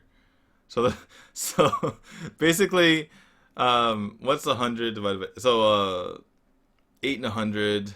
So basically, every 1 in 12 and a half times you do that. Every 1 in 12 and a half times you play Onyxia Evolve, you just lose the game because you got Doomsayer.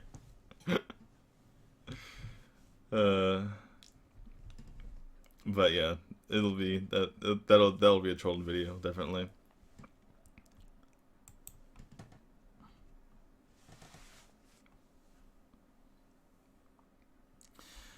Maybe one in aggro. No, you would definitely run two in aggro, just because like if you get two in your hand, you just be like, well, fuck. It's like getting two power overwhelmings, right? Like power overwhelming is like so good that you run the risk of just having two in your hand because that could happen, and you're just like, well, fuck, that just happens sometimes. But you just run two in aggro because, like, I mean, even if you get like a reasonable board, you could run and say you're just like, crap, I'm unlucky, and you have like three minions on the board. You get like a one drop, like a two drop, or you get one drop and like a totem and like a three drop.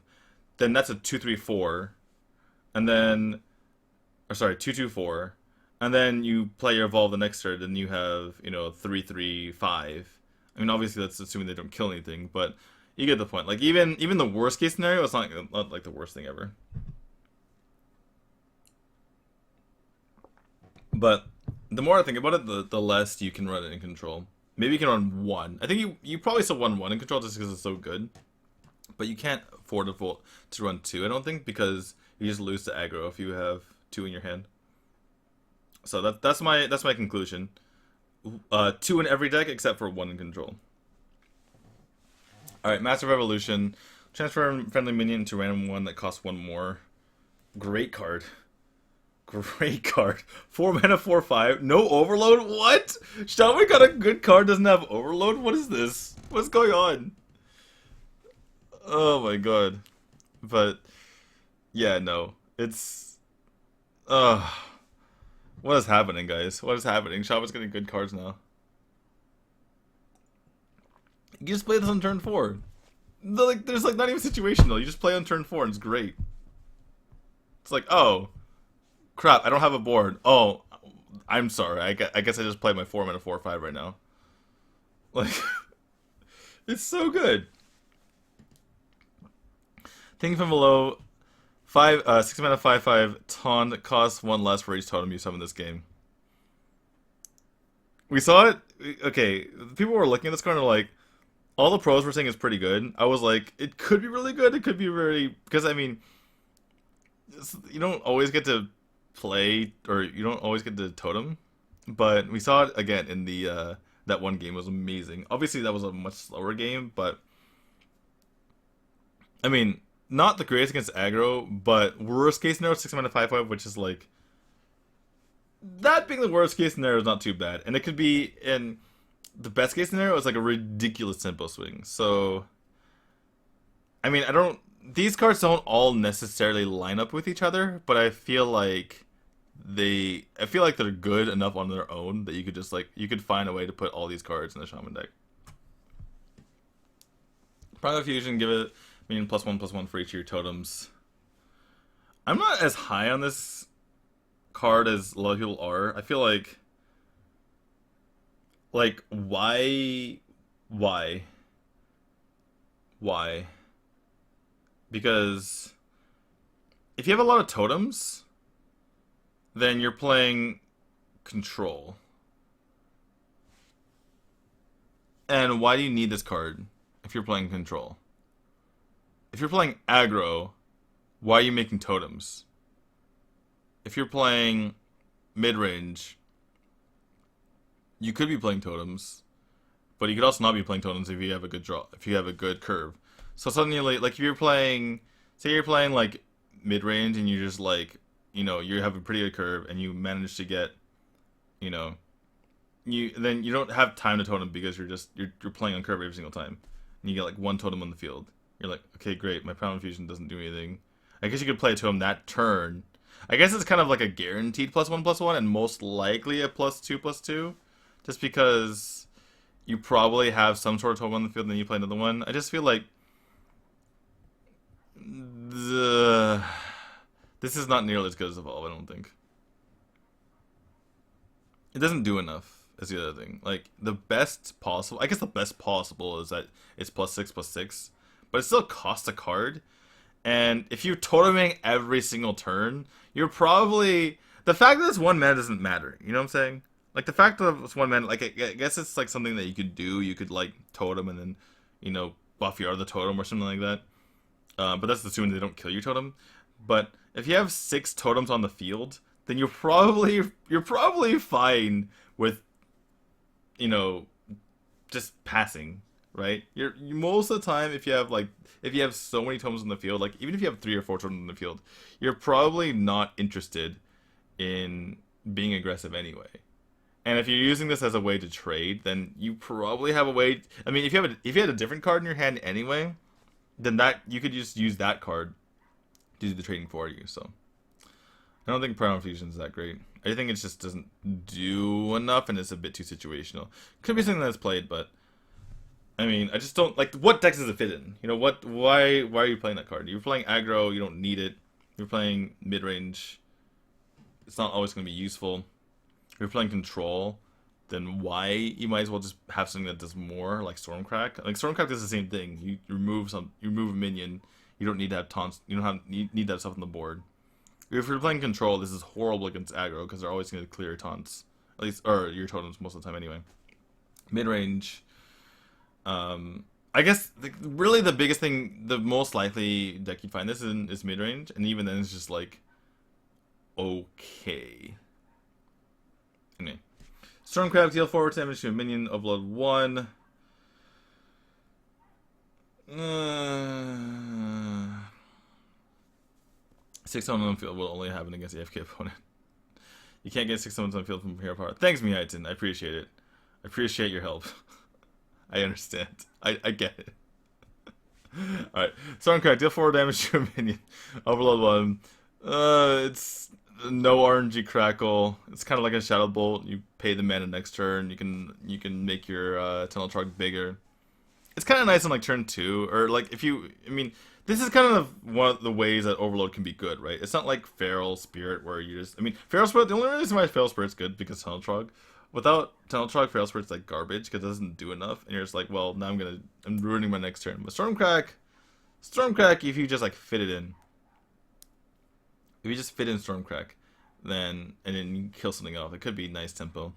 I feel like this is a 2 of in control. This is probably a 1 of in mid range, and it's a 0 of in aggro. Maybe it could be 1 of in aggro. Flaming Faces, 7/7 for 4 Overload 2. The Overload 2 is pretty big. It means that you can only play a 3-drop on the following turn, but it's pretty ridiculous, especially because Big Game Hunter is going away, and now people need, you know. And the thing is like the biggest thing about this card is that it's a 4-drop, right? It's not a 5-drop. It's not like. I mean, I know it sounds stupid saying that, but like, it's not. A lot of times when you have these massive minions, they cost too much already. Like for instance, Earth Elemental. Earth Elemental is a 7/8 for 5 mana, Overload 3. Taunt, obviously. But just having to get, I mean, obviously the 3 mana, the 3 Overload is devastating, but just the fact that you had to wait till turn 5 is a really big deal. And the fact that you can get this on 4 is huge. You can go 4 into 5, or sorry, 4 into 3, whereas for the Earth Elemental, you have to go 5 into 3, which is really bad. So, and Big Game Hunter is going away. I mean, it's not going away, but you can. It's really hard to fit 2 BGHs in your deck nowadays. So, I think the changes to BGH means that Flame Wraith Faceless is a really good card. And Shaman, honestly, overall, Shaman could turn into Paladin post GVG. Like, Paladin, people forget that Paladin was horrible. Paladin was like, people made fun of Paladin more than made fun of Priest, like, because no one played Paladin. No one played Paladin. Paladin was like the worst fucking deck. And Shaman could have like a rise to power like Paladin. Paladin went from like tier 9, as in every other class had a deck that was better than them. They were like the lowest tier, and then they went to like tier 2 or tier 1. I mean, obviously they have tier 1 decks, but like, I'm talking about immediately, right? They immediately went like very, very high. Like mid-range Paladin was immediately really good. Shaman could go from the cellar, the gutter, to tier 1, at least tier 2, because literally you could You could feasibly put two of every single one of these cards and then the Halazael into a deck, and it would be a decent deck. Like, literally, you could put every single one of these cards into a competitive deck for Shaman, and you can't even come close to saying that for any other class.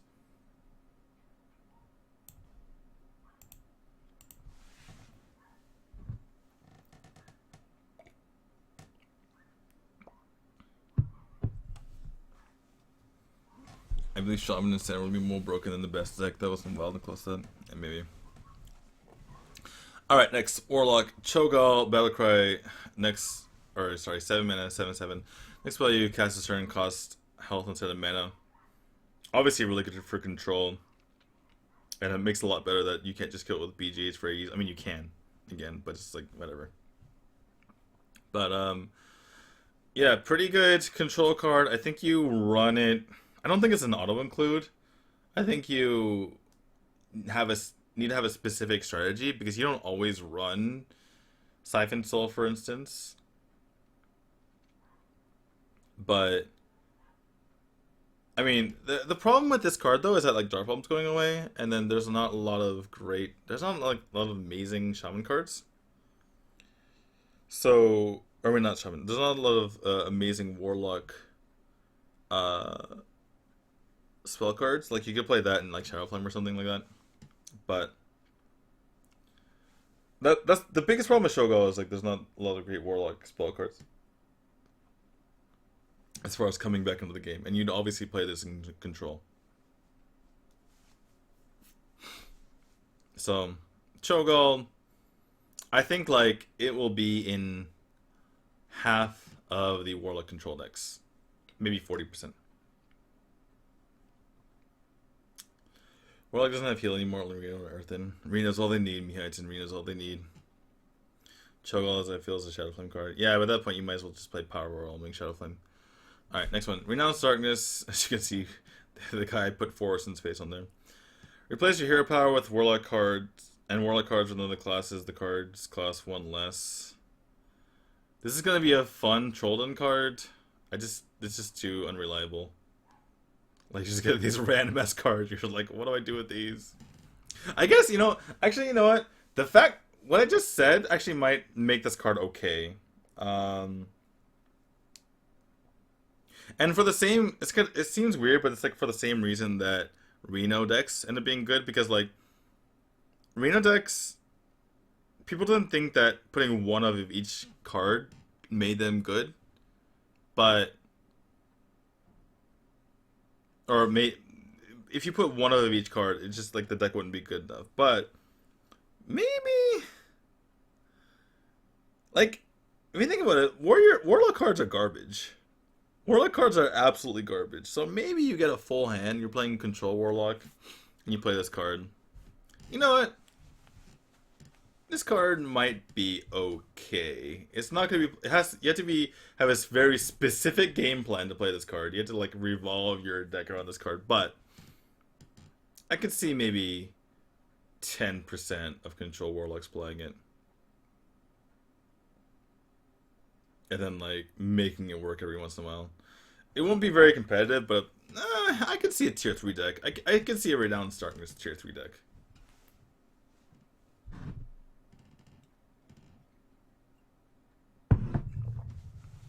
Just because Warlock cards are garbage, and whatever class you get, it's gonna be good. Doom, destroy all minions, draw a card for each. Garbage, absolute garbage. You'd much rather have Twisting Nether. You might as well just draw one card and Twisting Nether and have it cost much less. Doom, you don't even want to draw cards a lot of the time. Like if you're playing Control, like say you have like 8 cards in your hand, and you want to clear your opponent's board. And then your opponent's board has like 5 minions on it, and you're like Doom, and you're like, I don't want to draw cards. Like, I feel like your hand's mostly full when you're playing this card anyway. So like, what's the point? It's just like doesn't make any sense. You can play early game from Warlock cards, which are the best in the game, plus Renounced Darkness to make the cards better late game. Yeah, it's true, but if you're playing early game cards, then you're playing aggro, you're playing Zoo. And then you don't have any cards in hand anyway, so Renounced Darkness doesn't actually do anything. Anyway. Forbidden Ritual, spend your mana, summon that many 1/1 technicals. Um, some of these forbidden cards are better than others. I feel like this is one of the better ones because you can use it. You can, use it with the card I mentioned earlier, Brood N'Zoth and stuff like that. Like, there's ways you can take advantage of Forbidden Ritual. Obviously, you have to use it at the end, but it's something that can definitely be taken advantage of. Whereas otherwise, other ones are just like not that great. No early game plus Cthulhu or something. Yeah, anyway. Alright, Dark Shard Librarian, Battle Cry, discard a random card, death roll, draw a card. Unless you're Fist of Direct, it's synergy. No. No. No. Spreading Madness, deal 9 damage, randomly split amongst all characters. I want to see a trolling video where this hits your face 9 times in a row. That'll be hilarious. It's not reliable enough. You can't. It's not reliable enough. I mean, you have to, in order for this to be good, you have to like hope that your opponent has the most amazing start ever, where they have like 1 drop, 2 drop, 3 drop, and you have nothing, and this is your only way to deal with it. Otherwise, you might as well just play Hellfire, and just wait till turn 4, and then have a more guaranteed clear.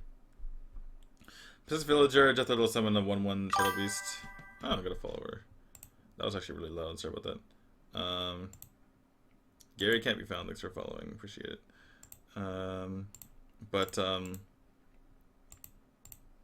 Possessed Villager is a nice 1-drop, honestly. I mean, 1-drops aren't going to be as good. And just having something on the board that can be power overwhelming. Like, having something power overwhelming is a really big deal. And since Egg is going away, since Haunted Creeper is going away, it's really nice to have Possessed Villager. Like, it's like, I mean, if you think about it, people are already playing Argent Squire, and then this is basically like a better Argent Squire because you can power overwhelming it and it comes back anyway.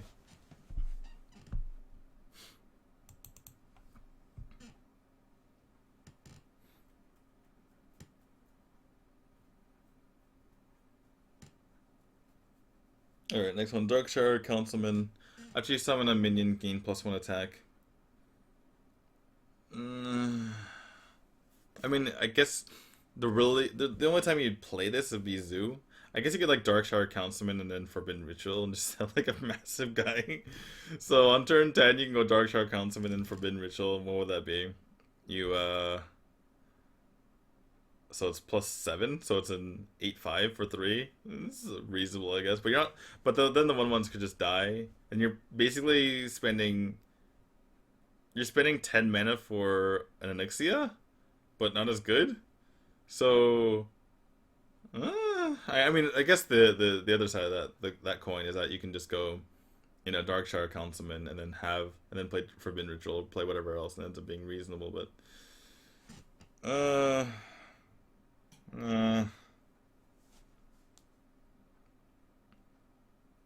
it could be good. You know what? If you're playing in an aggro deck, let me think about this for a second. If you're playing in an aggro deck, you play on turn 3, your opponent can't deal because it has 5 health, and then you play 2 minions, and then you just hit him in the face for 3.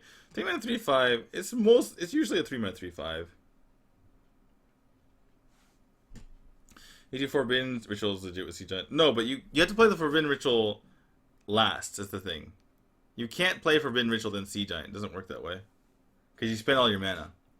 I mean, maybe the Sea Giant costs 0, but then that involves your opponent having a board with 4 more minions anyway. So you can't Forbidden Ritual Sea Giant. So you're like, basically, either your opponent has 4 minions on board and you Forbidden Ritual, and then you, well, I guess you wouldn't need to cost 0, but I don't know. The whole point is like you Forbidden Ritual and you cross your fingers, and then you're like, I hope I can play Sea Giant next turn. You don't actually get to play it on the same turn.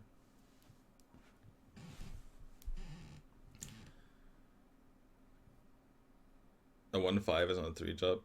No, but it's a 3/5. That's the point. It's most of the time, if you're playing an aggressive deck, then the Dark Shard Councilman is most of the time a 3/5 for 3. So, I could see. The thing is, you have to see if something could see play, and I could definitely see it possibly seeing play.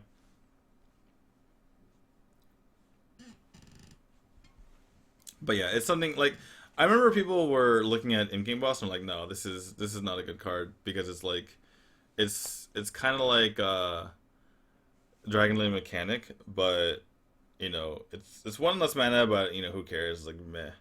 It's the same thing with this one. I feel like people are kind of underestimating it, um, for the reason that that Maiden Maniac just mentioned. It's just like you have to kill it. You have to kill it immediately. Any card, this is what I was mentioning before. There's like 4 or 5 cards in the set where it's like you have to kill this card immediately or else you're fucked.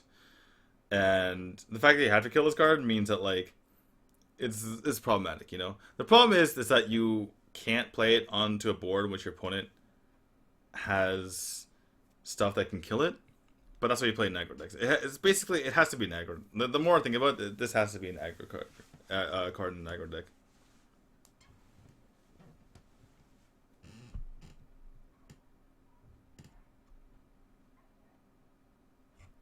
All right, next one. Usher of Souls. Whenever a friendly minion dies, give your Cthulhu +1/+1, whatever it is. The problem with this card is it's the only Cthulhu card in Warlock, but I feel like that had to, like, you see somewhat of a theme here, right? Like all these cards are kind of like not good. Like most of the Warlock cards aren't very good, and the reason why is because Warlock has the most broken hero power in the game, so they have to like balance it up by not getting them good cards, and that's what Usher of Souls is, right? So Usher of Souls is like it's like a 5 mana 5/6, which is nice, and but the point of the matter is they couldn't give them multiple good Cthulhu cards because otherwise they just tap into the deck a bunch of times and they get Cthulhu naturally. They don't even need to put card draw cards in their deck, and then they just win the game because they get Cthulhu before any other deck can. So Usher Souls is reasonable. If you can put together Cthulhu deck just because you're Warlock and Warlock is able to just tap into Cthulhu or tap into other good creatures or other good minions like Twin Emperor Vekla or whatever. So you could build a Cthulhu deck with Warlock just because you have tap, and Usher Souls is reasonable. I mean 5 mana 5/6 is a Pit Lord, and it's also something that you kind of want to kill before you kill anything else. Just because you don't really, I mean, you can get away with making your opponent's Cthulhu big, but you don't really want to. So it's not like some of the other cards where it's like you have to kill it now, but it's still something that you want to kill now, which is pretty nice. So I say with that Usher Souls is like, I mean, if you're playing Cthulhu Warlock deck, it's an auto include, and it could make Cthulhu Warlock decks a bit more viable. So.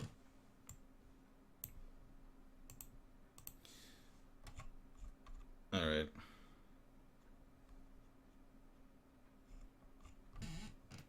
E2, that's the best 5 drop in hand luck as well. Yeah, I mean, because there's nothing else. This deck could work because tap. Well, yeah, that's the point. The whole point is that like you can't give Warlock good cards because they have tap, and therefore, even if it doesn't seem as good as it would for other decks, it actually is. If not as good, maybe potentially better, just because they have the tap. Because something you don't always take that into consideration when you're thinking of how good certain things can be.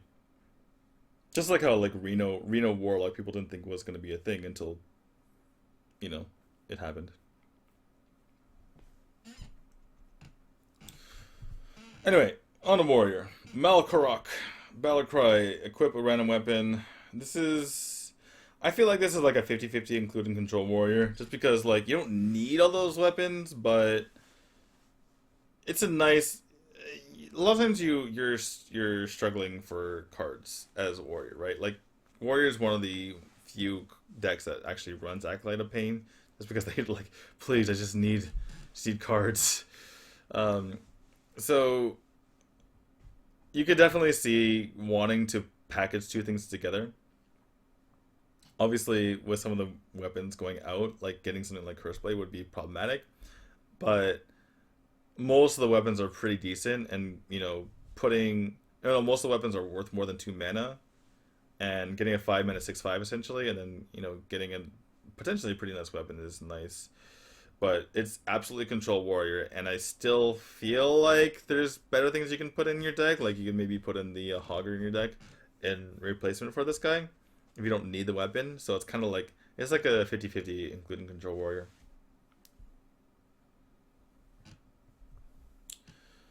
But I mean, you could also just play like Elise Warrior still, so that's the thing. Blood Warrior is add a copy of each damage friendly minion to your hand. It's a bit expensive. It's just very hard to pull off. Um, Obviously, this is more of a patron card than a control warrior card, just because you can't really reliably get this off a control warrior. I guess the dream is you go patron, you do patron combo, and then your opponent can't deal with it, which sometimes they can't if you're playing a certain deck. Then you go blood warriors into um, battle rage or just blood warriors itself, and you have like four patrons in hand, and all of a sudden your opponent's like, crap, he has four, or not four patrons, I guess it would be just two patrons, but still two more patrons in your deck and two more in hand, and you're just like, crap. So might be a one of them patron, just like as a get more ahead card, because sometimes you need to get more ahead in certain situations, because like, you know, even though like get more head cards aren't the greatest, sometimes you don't get more head, you could end up losing the game if your opponent somehow stabilizes. So like if your opponent like manages to find the way to clear your board after a couple turns, but then heals after that, like if they're priest and they're annoying. So blood warriors could be a one of. It's very hard to pull off.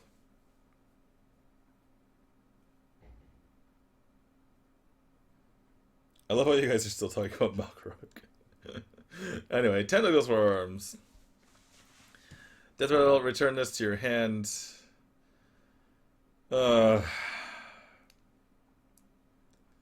uh, I guess you could get Malkorok into Tentacles for Arms. Malkorok into Tentacles for Arms wouldn't be too bad, actually, especially if you're playing Control Warrior, because you just get the infinite value. That's one of those things, right? Like, sometimes you don't think of cards by themselves, but when they come off of other RNG effects, it's really nice. Like, getting Tentacles for Arms off Malkorok would be kind of okay. But, yeah. Patron is dead without Deathbite, in my opinion. You can still play Pyromancer, you can still play Ravaging Ghoul. Like, Ravaging Ghoul is definitely a possibility for Patron Warrior. Yeah, you can't play on the same turn, but you can you can play Pyromancer, you can play Whirlwind, you can play I mean, the thing is people have been really adamant about making Patron Warrior work, so I feel like people are gonna go out of the way. I mean, there's certain decks that haven't been created yet, or decks have just been created. Like for instance, the Temple Warrior was just created, and like the hybrid Zoo Mali Lock that was just created with the Azure Drakes. So there's certain decks out there that haven't been created yet, even though there's technically millions of people in the world. But the smartest players, there's only like a handful of them. So in order to make a deck work, it needs to be like acknowledged by the best players and then played to its fullest. And I feel like patron decks are going to be, I mean, if patron doesn't work, people are going to know because people are going to work their ass off to make patron work. Anyway, but yeah, as far as single tentacles for arms is concerned, it's too slow. Like you couldn't like the it's one of those things where like in it would be good in a control versus control matchup, obviously, but you can't always rely on your opponent being control. So it's just you just can lose the game by having your hand. If this gets added to control decks, it's a one of 100%. Obviously, you don't want to like in certain situations like for instance you put sometimes you put two brawls in your deck, right? Because you want to have one, but having the two could screw you over. Whereas this certainly screws you over if you have two, and it could even screw you over if you have one. So I can't imagine there being any more than one in a control deck. Blood to Icar, deal one damage to a minion if it survives. Summon a 2/2 slime. This is something that you could play in Patron. Obviously, you only need to get the four patrons to be effective. The one damage is problematic though because yeah, you can activate execute, but you'd rather just slam at that point, even though it costs more and more mana. You'd rather just grab the card. I think you'd rather have a card than a 2/2. I don't think it does enough. This is basically like Cruel Taskmaster, and Cruel Taskmaster is cut a lot. So, um, like for instance, I heard Crip like talk about this card like it was amazing, but it's Cruel Taskmaster, basically. I just don't. It's a one of, maybe a two of if you want to running like all removal, but even then you probably have other removal anyway. Could be a zero of. All right. Next one, Bloodcell Cultist. Battlecry if you control Pirate, give your weapon +1/+1. Aggro Pirate Rogue maybe. 3 mana 3/4 is reasonable though. Would be decent in arena. And constructed. Uh, well, maybe. I mean, people were playing Fierce Monkey, so this. But you need to play the other pirates. That's the problem. It's not good by itself. Fierce Monkey's just better by itself. Anyway, Ancient Shield better. Battlecry for Cthulhu has at least 10 attacking, 10 armor. The thing with this one is very um cool taskmaster for 1 mana is a B. I wouldn't play for Warrior. Icar Whirlwind battle range value. Yeah. Yeah, I suppose. Anyway. I guess I could be wrong with the thing is, it doesn't kill stuff, right? And you had to have it kill stuff, and you don't really. The thing with warrior is you typically are sitting back and just like responding with weapons. You need a board, and if you need a board, then you're playing like temple warrior. I guess a temple warrior becomes bigger of a thing than you can't really. Then maybe it works, but other than that, I just doesn't do enough. And the thing is, if you already have a board, then do you need more of a board? You could just play your own minions instead, and just play like a Fire War Axe. Like, say you have a 3 mana 3 drop on board, and your opponent plays some duped. You instead of doing 1 damage to it, and maybe getting a decent trade, you just Fire War Axe and kill it, and then you play your own 3 drop. I don't know. Can warrior with no despite sit back and respond with weapons? Yeah.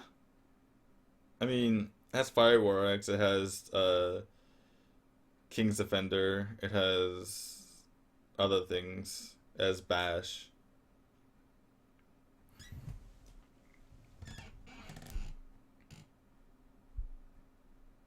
So yeah, it has Monkey. Monkey sits back.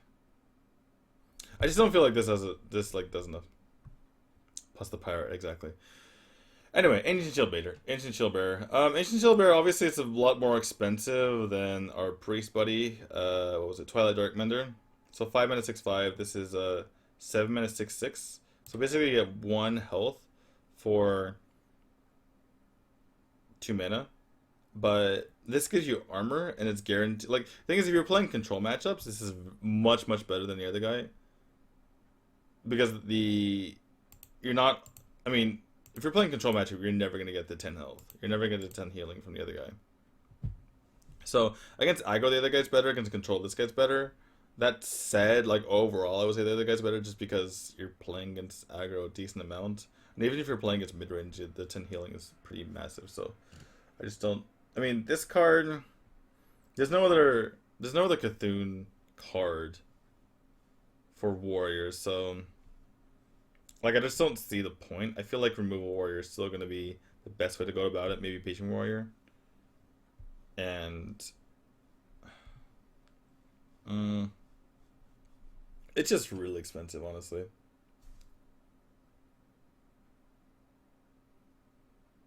Feels like not getting a weapon that does 4 damage will hurt warrior a lot. Yeah, potentially. Maybe just one double slam just to compensate for that. Alright, N'Zoth's first mate, Battlecry, have a 1/3 Rusty Hook. Um,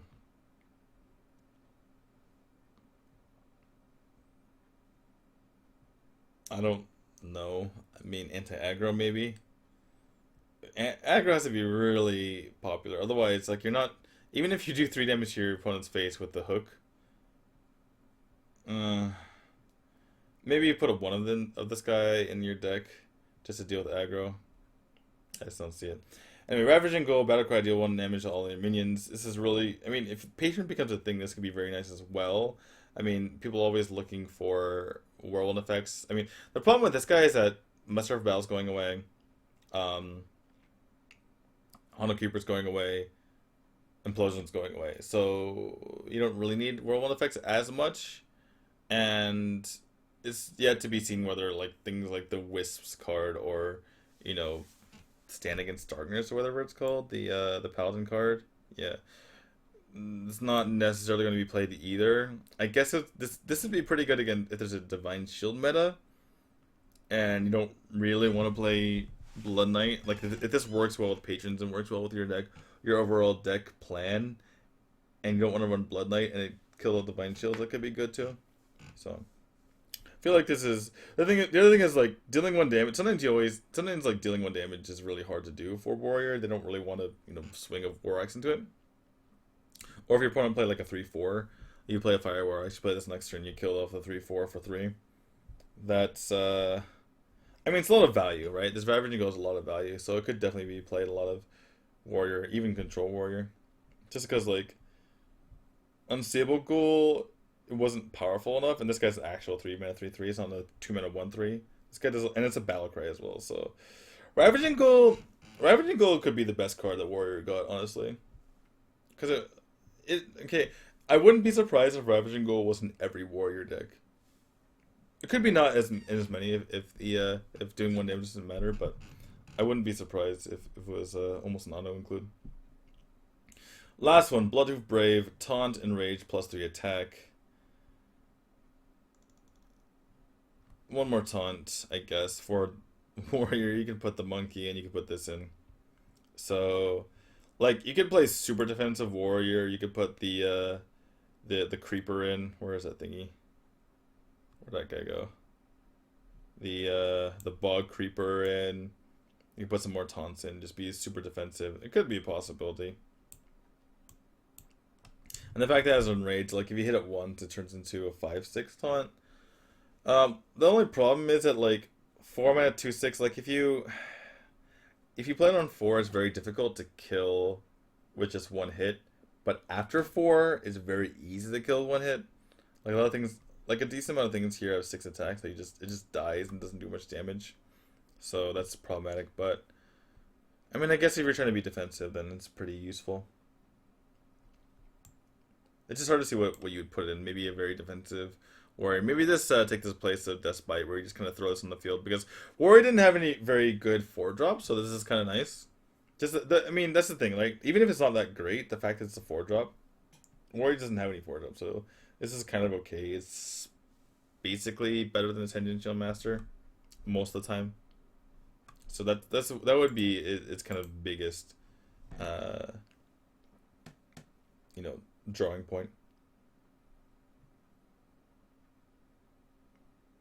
Warrior has a 3/4 taunt, cards a taunt has a 3-drop. Yeah, that's true. Put in Fen Creeper 2 called Bog Jet Warrior.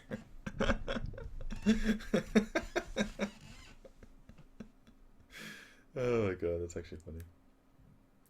Anyway. Alright, last thing. I might as well go with nerfs. Since I haven't really given my opinion. I kinda did, but not really. But we can go over them now. Ancient Lore. It makes you sad because I mean this card's obviously been around forever, but it was too powerful. Like, if you were ever on an even like I feel like you shouldn't be able to just play a card, especially a 2-of card, like not a non-legendary card, and you're ahead automatically. Like if the board state is even, if you're playing as Druid against any of the class, whether it be the mirror matchup, whether it be anything, if you're in an even situation, which I would guess, what's an even situation? If you have initiative, that's not an even situation. If your opponent, say your opponent has like a 3-drop on board, because typically you go back and forth, right? You clear the stuff, you play your own stuff. You clear the stuff, you play your own stuff.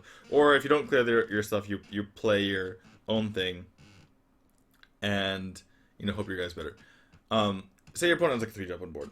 You play Ancient Lore, you're winning. You're automatically winning. So I felt like it was just like way too powerful. It was a legitimate question. I mean, obviously people were worried about BGH, but people would come to turn 7 and it would be a legitimate question to play Ancient Lore or BGH. Like that's how good Ancient Lore was. So even though it's significantly weakened and it's not nearly as good, and it's kind of similar to Zurge right now, I still feel like it was a necessary change. Like something had to happen to it. It's maybe slightly overboard, but it's still going to see play. So maybe in that light, the fact that it's still going to see play is probably not too overboard. Iron Beak Owl. Again, I thought it was overboard at first, but I think it's okay the more I think about it. Just because having a 2 mana silence is just too. Um, it just makes it so that certain things can't be played. Right now, there's a lot of things you can do to. I mean, a lot of times when you play, you can do certain plays with the knowledge that like okay, even if he deals with this, it still costs him 2 mana to deal with it, and then he can't do other stuff that's powerful, right? And that's fine. The problem is you can't play certain cards that buff your minions, and that's just like you're basically eliminating so many cards in the card pool because you can't though they can't be viable for any more than a day or so. Like if they ended up becoming cards that were powerful in the meta, they would be powerful for 1 or 2 days before everyone starts running silence. So that was the problem. Now it's a real sacrifice to run silence in your deck. So it makes much more sense to go to be able to actually use buff cards that we've seen.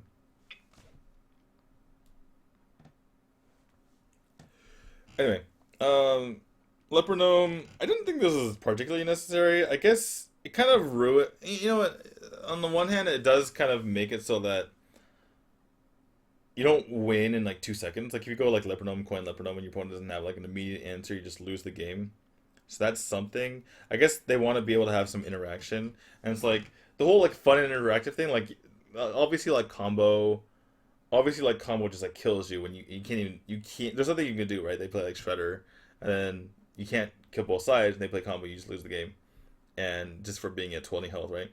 And Leper Gnome's kind of the similar thing, right? They play Leper Gnome, and then from there you kill it, but then they play 2 drop, and then you kill it. Then they keep dealing damage, and you eventually lose the game. There's nothing you can like literally nothing you can do. You put together a good deck that's competitive in the meta, and then it doesn't matter. So in that sense, it makes sense, but um, it still feels like this card like wasn't completely overpowered. But sure. Anyway, maybe it was necessary.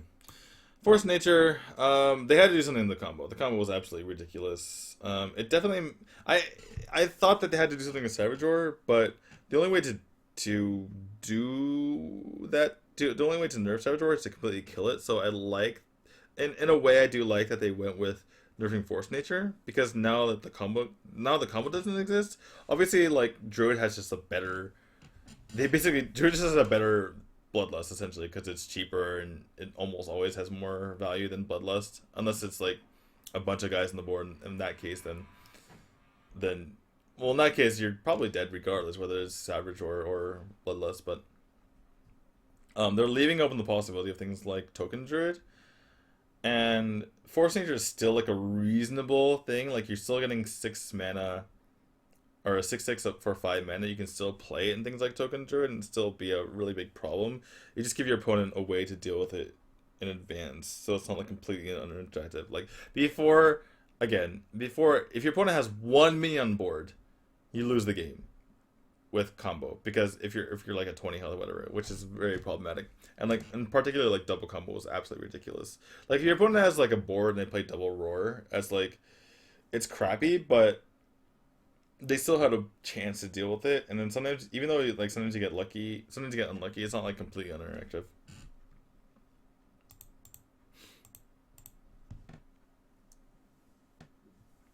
Force is good in the meta without much UA. Yeah.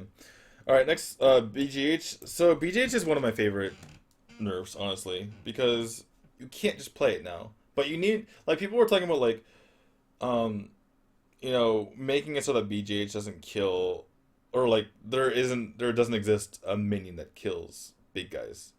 But that honestly restricts the design space as well. Like people think like, oh, if you have, I mean, if you have Big Game Hunter around, then you can't. It's not fun. Like the game's not fun. You can't play big minions. But I think it's the opposite. I think if you don't have something that kills big minions, then you just it becomes like a control fest. It's like absolutely ridiculous. You start just playing, you play handlock, you can't deal with it. Like whoever has the more broken start, whoever has like their molten giant on turn four, or sorry, mountain giant on turn four, they used to win the game. Whoever has, like, and if it gets into like a late game fest, it's just like, you know, I don't know, like Hogger and then turn a Rag and then you can't kill anything and then just like Ysera and then you're playing Neferi and it's like, well, okay, well I didn't kill you by turn six, so therefore I lose the game. I guess this is how this works. I guess I can't win the game once it gets to a certain point because you just play all the big guys and like people think like aggro's cancer. I guess the flavor of the month is the cancer, right? Like, oh, Secret Paladin's cancer, Druid's cancer, but really without Big Game Hunter, I think that control would be the new cancer, quote unquote. People, it'll just be like the most obnoxious thing in the world, dealing with these like massive minions that you couldn't deal with, and you have to kill them by turn five or six, or else you just lose the game. So I think having Big Game Hunter around to be able to deal with stuff, especially for decks like Druid who just like can't deal with things, like it's an option. You can still put it in your deck. It's just a huge cost. You can't just put it in. You just can't like willy nilly put Big Game Hunter in, because earlier, like before, you could just play BGH on three if you're playing against aggro, or in certain situations you can just play a turn three aggro or a tempo BGH just to be able to put pressure on your opponent. But now this like not possible. Like you're specifically trying to kill big guys with Big Game Hunter right now, and that feels like the card is meant to be doing.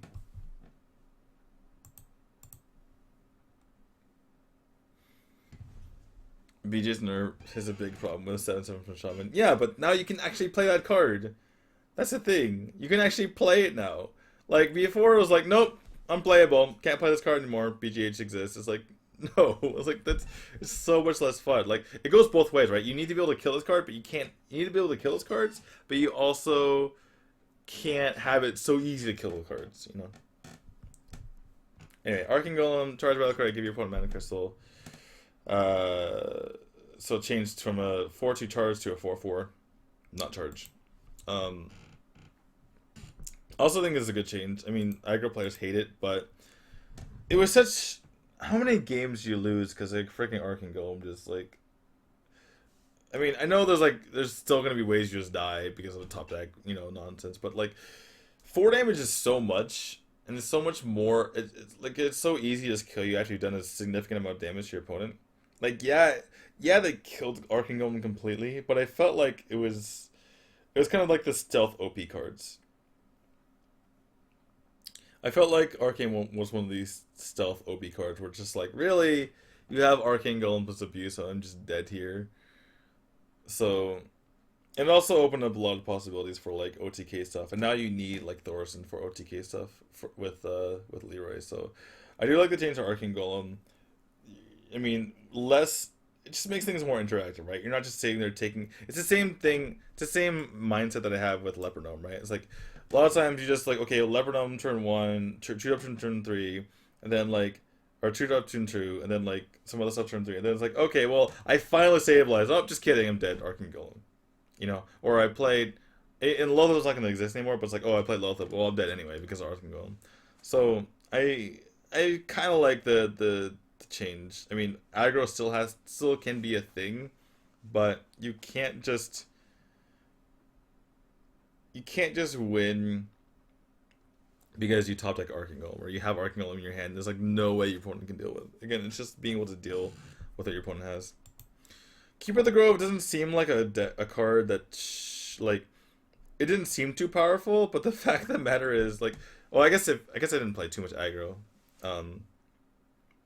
But I mean, I know how powerful it can be against aggro, having played against and occasionally I've cast a lot of matches as well. But the point of the matter is that like, you could not play a Druid deck without Keeper. You could not play a Ramp deck without Keeper. You can play a mid-range combo deck without Keeper, even though that deck is focused on mid-range minions that kills the face. At some point, you have to realize that Keeper was. I mean, you just have to realize it's so OP that if you could not include in the deck. And so it definitely makes sense to go for that. I think 2 or 3 would have been fine, but I don't think Blizzard wants to like F around with this stuff anymore. So I think they're just kind of like, okay, screw it. If you want to have that in your deck, fine. But I think if it was a 2-3, I think it would still see like massive amounts of play. Whereas now it's a much bigger decision. You're not gonna see it in mid range, and the whole thing is like silence is very very difficult to put in your deck nowadays. And for in return for the flexibility that you have with keeper, um, with dealing 2 damage, you now have to like pay a huge price as far as its body is concerned. So that definitely makes sense the way they went with it. I think the 2 health is also indicative of like dying to certain things, certain AOE cards. So that's also something. All right, Blade Flurry. Blade Flurry. The problem with Blade Flurry, I mean, obviously they went maybe overboard because it only does. I mean, if you don't know what it does yet, obviously you probably do. But from 2 mana to 4 mana, it only does it to minions. But the thing is, like,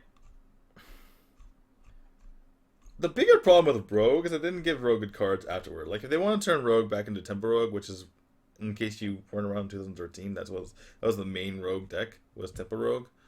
The problem was they didn't give Rogue, like, adequate cards to replace it. But in general, I like the fact that you couldn't, like, if you're playing as Rogue, you couldn't develop your board because you're just going to get wrecked by Blade Flurry. And not only that, you're going to get a bunch of damage to your face and just die. So I understand why they went with it, and I understand why, something as powerful as Blade Flurry should be 4 mana, but they didn't replace Rogue stuff with good cards, so that's the biggest problem I have with it. Rogue could be very good in the future because its hero power is very, unique and powerful, and then obviously Rogue is one of the best classes in Arena, for instance. But right now, I don't see it being a top class. Molten is definitely, especially with BGH being nerfed, I think Molten had to be changed. I think I would have been fine with something like 22 or 23 mana. It's not a round number, but I think it would have been fine that way. I mean, now Molten, in order to cost 0, obviously I have to go to um, 5 health, or if you're at 10 health, it costs 5 now. But the biggest thing, like Molten Giant,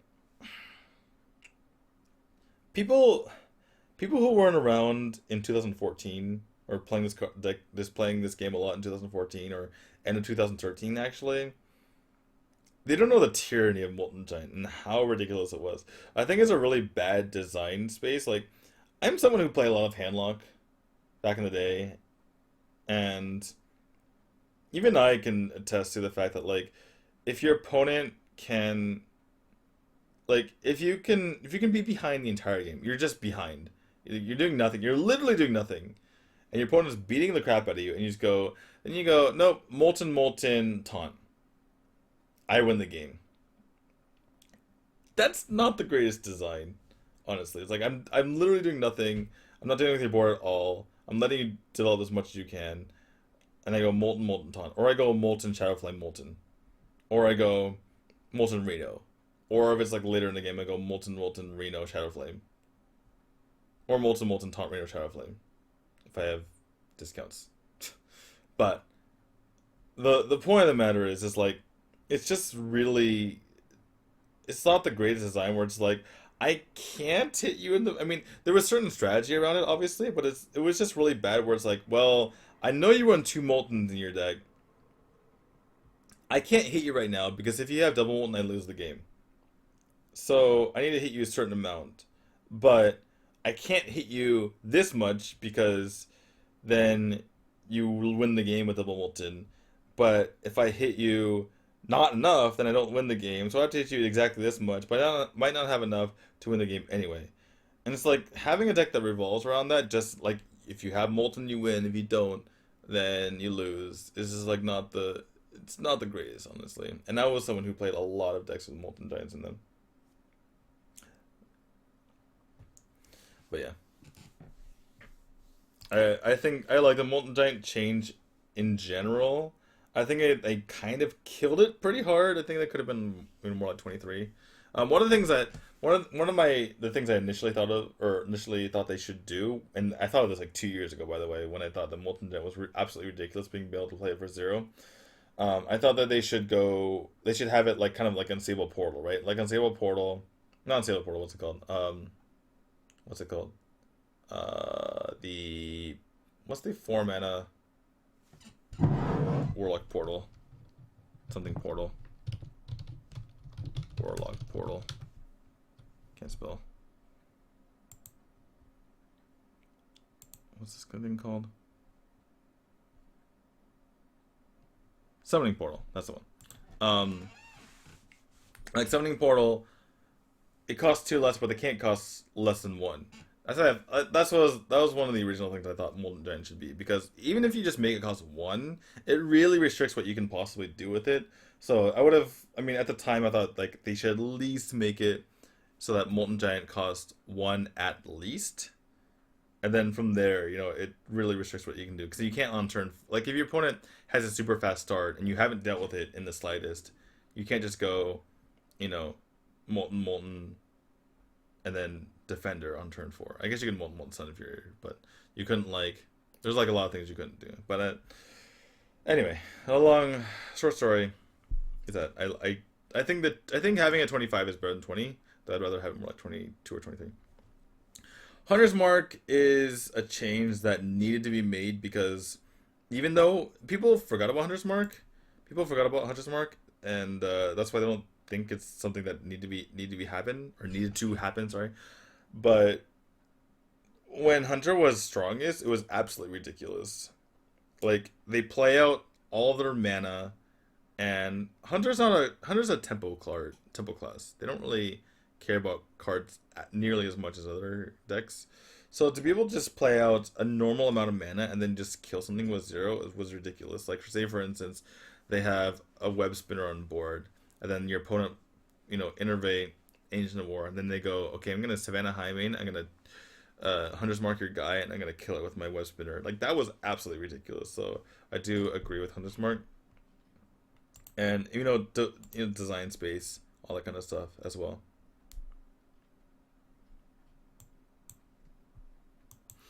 So, yeah. Hunter's Mark, I do agree, going to 1 mana. Knife Juggler was kind of a funny one, and then also they circled the wrong one. But, Knife Juggler was funny because I was talking to Ben Brode. I was across from him at Korean Barbecue when we had all the Blizzard people there when I was in California. I'm like, and this was way back. This was in, I guess it wasn't way back. It was February. I'm like, but how do you change Knife Juggler without, just completely killing it? And he goes, without making it 2/2. I'm like, oh. And then that was 2 months ago, and lo and behold, that's the change they made. They just turned it to a 2/2. But this makes a huge difference, because the thing is, like, Knife Juggler, first of all, there's no more implosion, there's no more muster for battle, there's no... I mean, people like, they have to change Knife Juggler. The thing is, Knife Juggler wasn't... No one complained about Knife Juggler until these cards came out recently, right? These cards being muster for battle, implosion, and all that kind of stuff.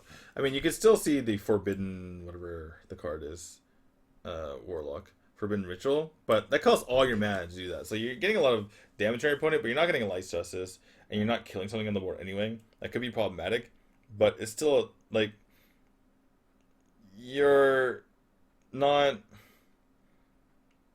necessarily, like, I mean, the whole point is there's not like anything extra like onto the card, right? You're not like killing something and preventing anything. You're relying solely on the knives to kill stuff, and then you can like AoE afterward. And also, that relies on you having that card in your deck and then playing Knife Juggler. And the thing is, you can't. The biggest thing is Knife Juggler was a card that you could just play on 2. You can still play it on 2, but if you played on 2 before, then you take 4-5 damage a turn just from Knife Juggler, which is very problematic. So I think that this is a bigger nerf than people realize, and not having B is so powerful as far as just this actual attack ability is like a huge deal. It's still going to be a very good card. It's still going to be a card that's played a lot, but I think that's kind of what they wanted. They didn't want to like they've already destroyed some cards. Like they buried cards into the ground. I don't think they want to do this in Knife Juggler either. So I think it's fine. I think it's gonna be a very powerful card, but it's not gonna be as ridiculous as it used to be. And in particular, certain decks are gonna be able to deal with it a lot better. People already brought up Priest. Priest can hit and heal and gain a card off of the Northshire Cleric rather than just getting completely owned by Knife Juggler. But yeah, I think it's a reasonable change, and they went with the plan of let's make it weaker, which will make a pretty significant change rather than going for let's just absolutely destroy the card. All right, last one, Master of Disguise. Not much to talk about. The card, obviously, there were just design space issues that they couldn't use with it. Like they couldn't animated armor and Master of Disguise it, and then now they've changed it. All right, I don't know how I did it, but I managed to go through all the cards. So, anything else you guys want to talk about?